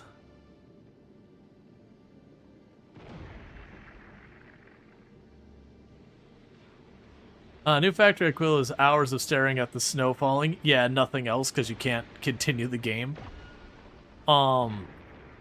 I know Vintage Story had a big update. I'm kind of waiting for them to have a bit more. Like, I like what I've been hearing about the update. This is getting real sketch on the ammo here. 500 rockets left. And just under 2,000 bullets. We posted a few updates in general chat. A few updates in general chat. In general chat. Oh, game suggestion. What about world workers and resources unrealistic? I wouldn't be against doing workers and resources again at some point. We did that a while back. Okay.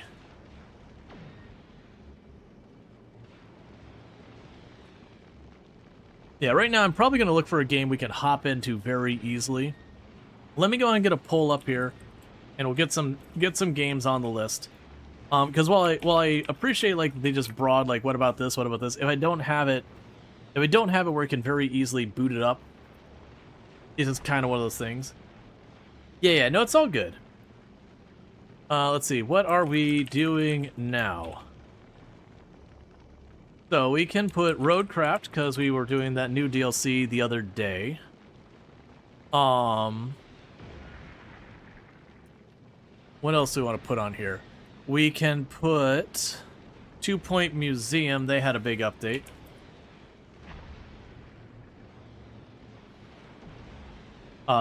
It's an Angry Birds update of everything, which is interesting for a Tycoon game to have an Angry Birds update. Water Park Simulator had an update that is just easy chaos. Let's see. So you've got Iterate is the one that you... Probably not Iterate. I probably won't put Iterate on today. Oh, you can put Nova Roma. That's a city builder that is just come out in early access.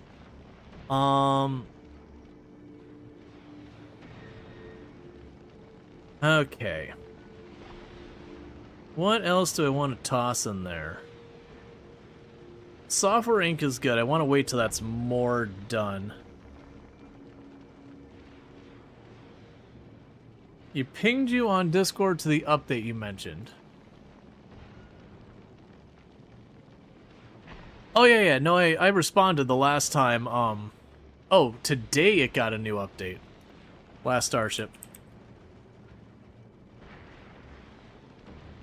What? There you are.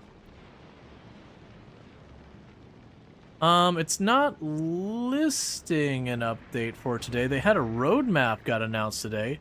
They did get an update about a month ago. Not quite. About a couple weeks ago.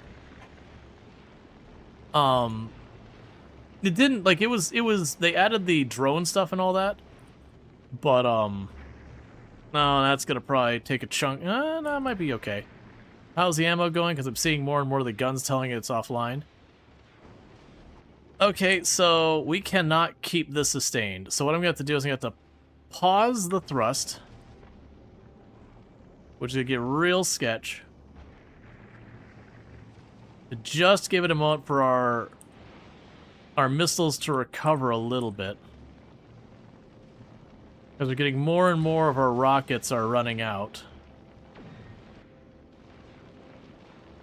Okay. 318? Yeah. 318. About a week or so ago. Yeah, no, that's the one, like I said. You mentioned to me the other day and I had responded to that. It looks like the big thing they had added was fighters could be added to your ships without mods. Which is cool. But to me, that wasn't like, hey, let's do a whole new playthrough kind of thing. It's like, oh, okay, so you basically added a module that's kind of cool, and that's... There was other things. There was quality of life stuff in there. So I've got one more. We've already done Big Ambitions recently. I think if we have Roadcraft on there, I'll leave ATS off. That feels like kind of do one or the other. Waiting for Whiskerwood to be more done. Atheist, or not Atheist, Aethus was a survival crafter. I didn't get a good look to see how good that one was. Yeah, so we need to kind of toggle this on and off so that we can continue to go over halfway, and then we can just drift the rest of the way. Not really, because sooner or later we'll start having asteroids come in the side and they'll just wreck the back of it. I know Spacecraft had an update. I don't want to do that quite now.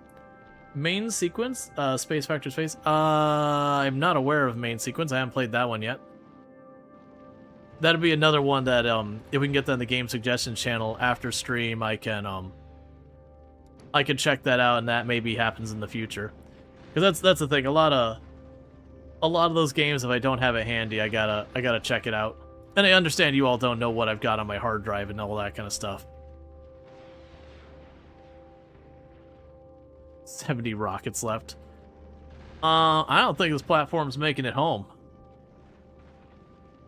I think we're getting to see a game over screen here in a minute, but we already did. Long Dark, episode 5 is coming next week.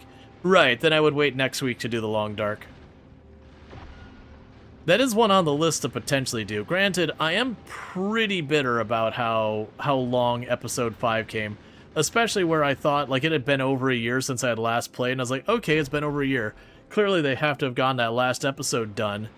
And I started to play it, I got through like episode 3 before I realized they didn't have it yet. And I was like, are you kidding me? Which it's on me for assuming it was going to be done and just starting.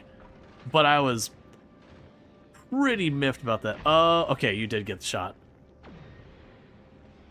Any new things that's satisfactory? Not really. They did a 1.2 update that did add some quality of life and that kind of thing. But they didn't add anything that's like meaningfully changed the game. So it's more like quality of life, that kind of thing. Not a like, hey, here's a whole new tier of stuff to do or whatever. I'm also trying to look at my list of games here while trying to keep the platform alive for as long as possible, and it's getting a little tricky to do the juggle. Yeah, not Farthest Frontier. They haven't done anything I really want to mess with yet. I've already got a list of 4 games here with Roadcraft 2 Point Museum, Water Park Simulator, and Nova Roma. I know we're getting a lot of suggestions for factory automation. I do play a whole range of things, not just factory automation. We are doing another factory automation game on April 2nd. It was like Modulus or whatever it is. Anno again? I didn't really enjoy Anno that much. I know the other Annos were pretty good, but like the most recent one was like Terra Roma or whatever it was. I found like the combat was just really all over the place. And was really kind of not great. Like, you know, I was doing perfectly fine up. It was very underwhelming combat. And then it felt very forced the whole time. Oh, well, rip.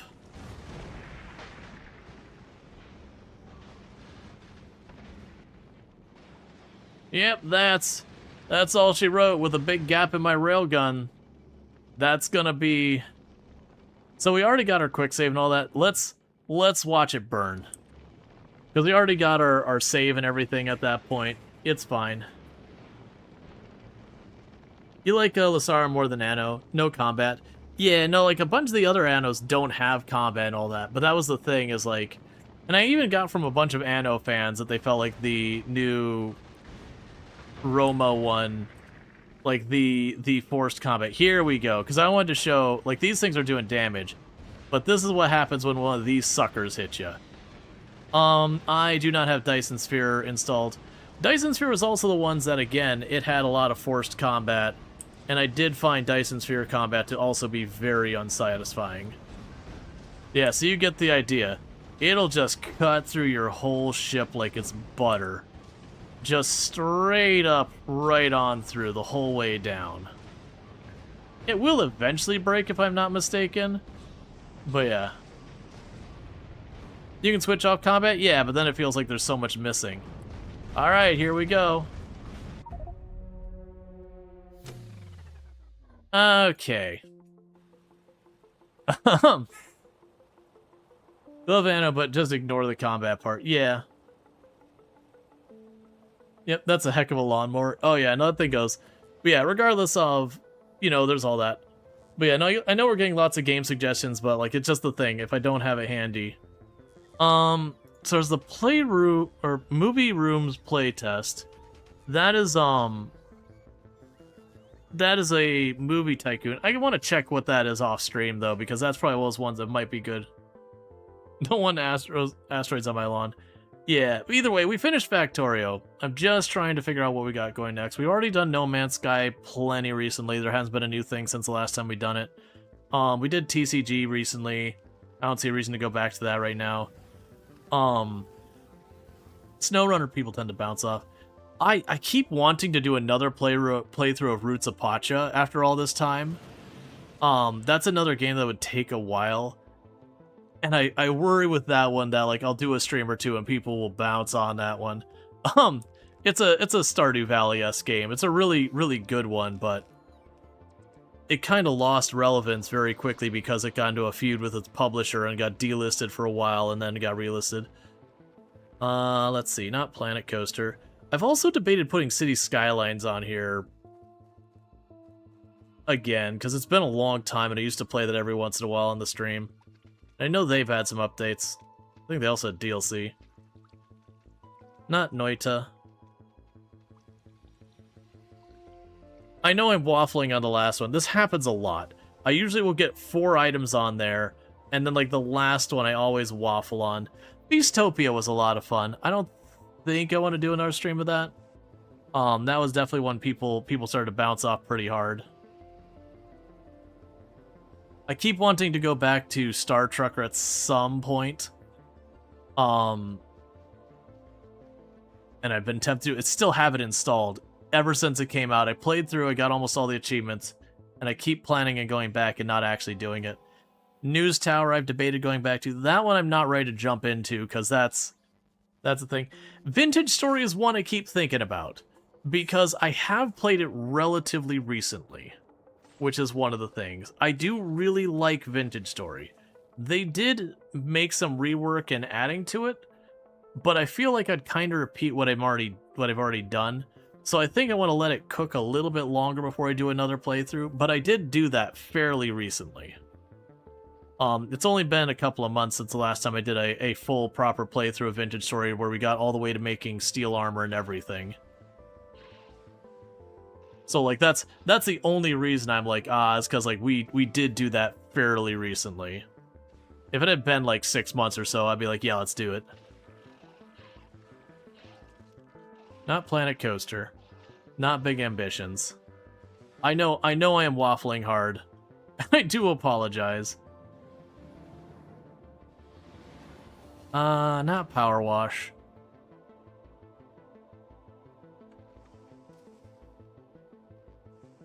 Not Space Chef. That was fun, but... So what do we have? I have Roadcraft, 2 Point Museum, Water Park Simulator, Nova Roma. So I got like a simulation, like a proper simulation. I've got a tycoon, like, you know, you're building the thing tycoon. I've got Water Park Simulator, where it's like a simulator / tycoon game. We've got Nova Roma, which is just a straight up city builder. So I want something outside that area, is what I'm thinking. Do I put Roots of Pacha on it? Like, nothing's changed in Roots of Pacha for a long time. Like, their last not mini update was April 2025. So just shy of a year ago. Did you do Going Medieval? I played the early access of Going Medieval. I've been hesitant to go back and do it again. It was just kind of one of those ones I found if I was looking for a game like RimWorld, I just wanted RimWorld. And I found if I was going for like a survival city builder, I just wanted to go to something like Farthest Frontier or something like that. For me, it kind of landed in between those, but it didn't really satisfy either itch. Because I found like the combat was not great. And then like the survival city builder, because it was anticipating like the combat being a big part, it just, again, for me, it kind of like, it felt like it was splitting the difference, and it didn't really land for me on either. It's not a bad game or anything, but it was definitely one of those ones that I did find myself playing, being like, I just wish you were a different game. Ooh, I know what we can put on here. It's not a big thing or whatever. Let's put Hydroneer on there for the last one. For your Cursed Physics game.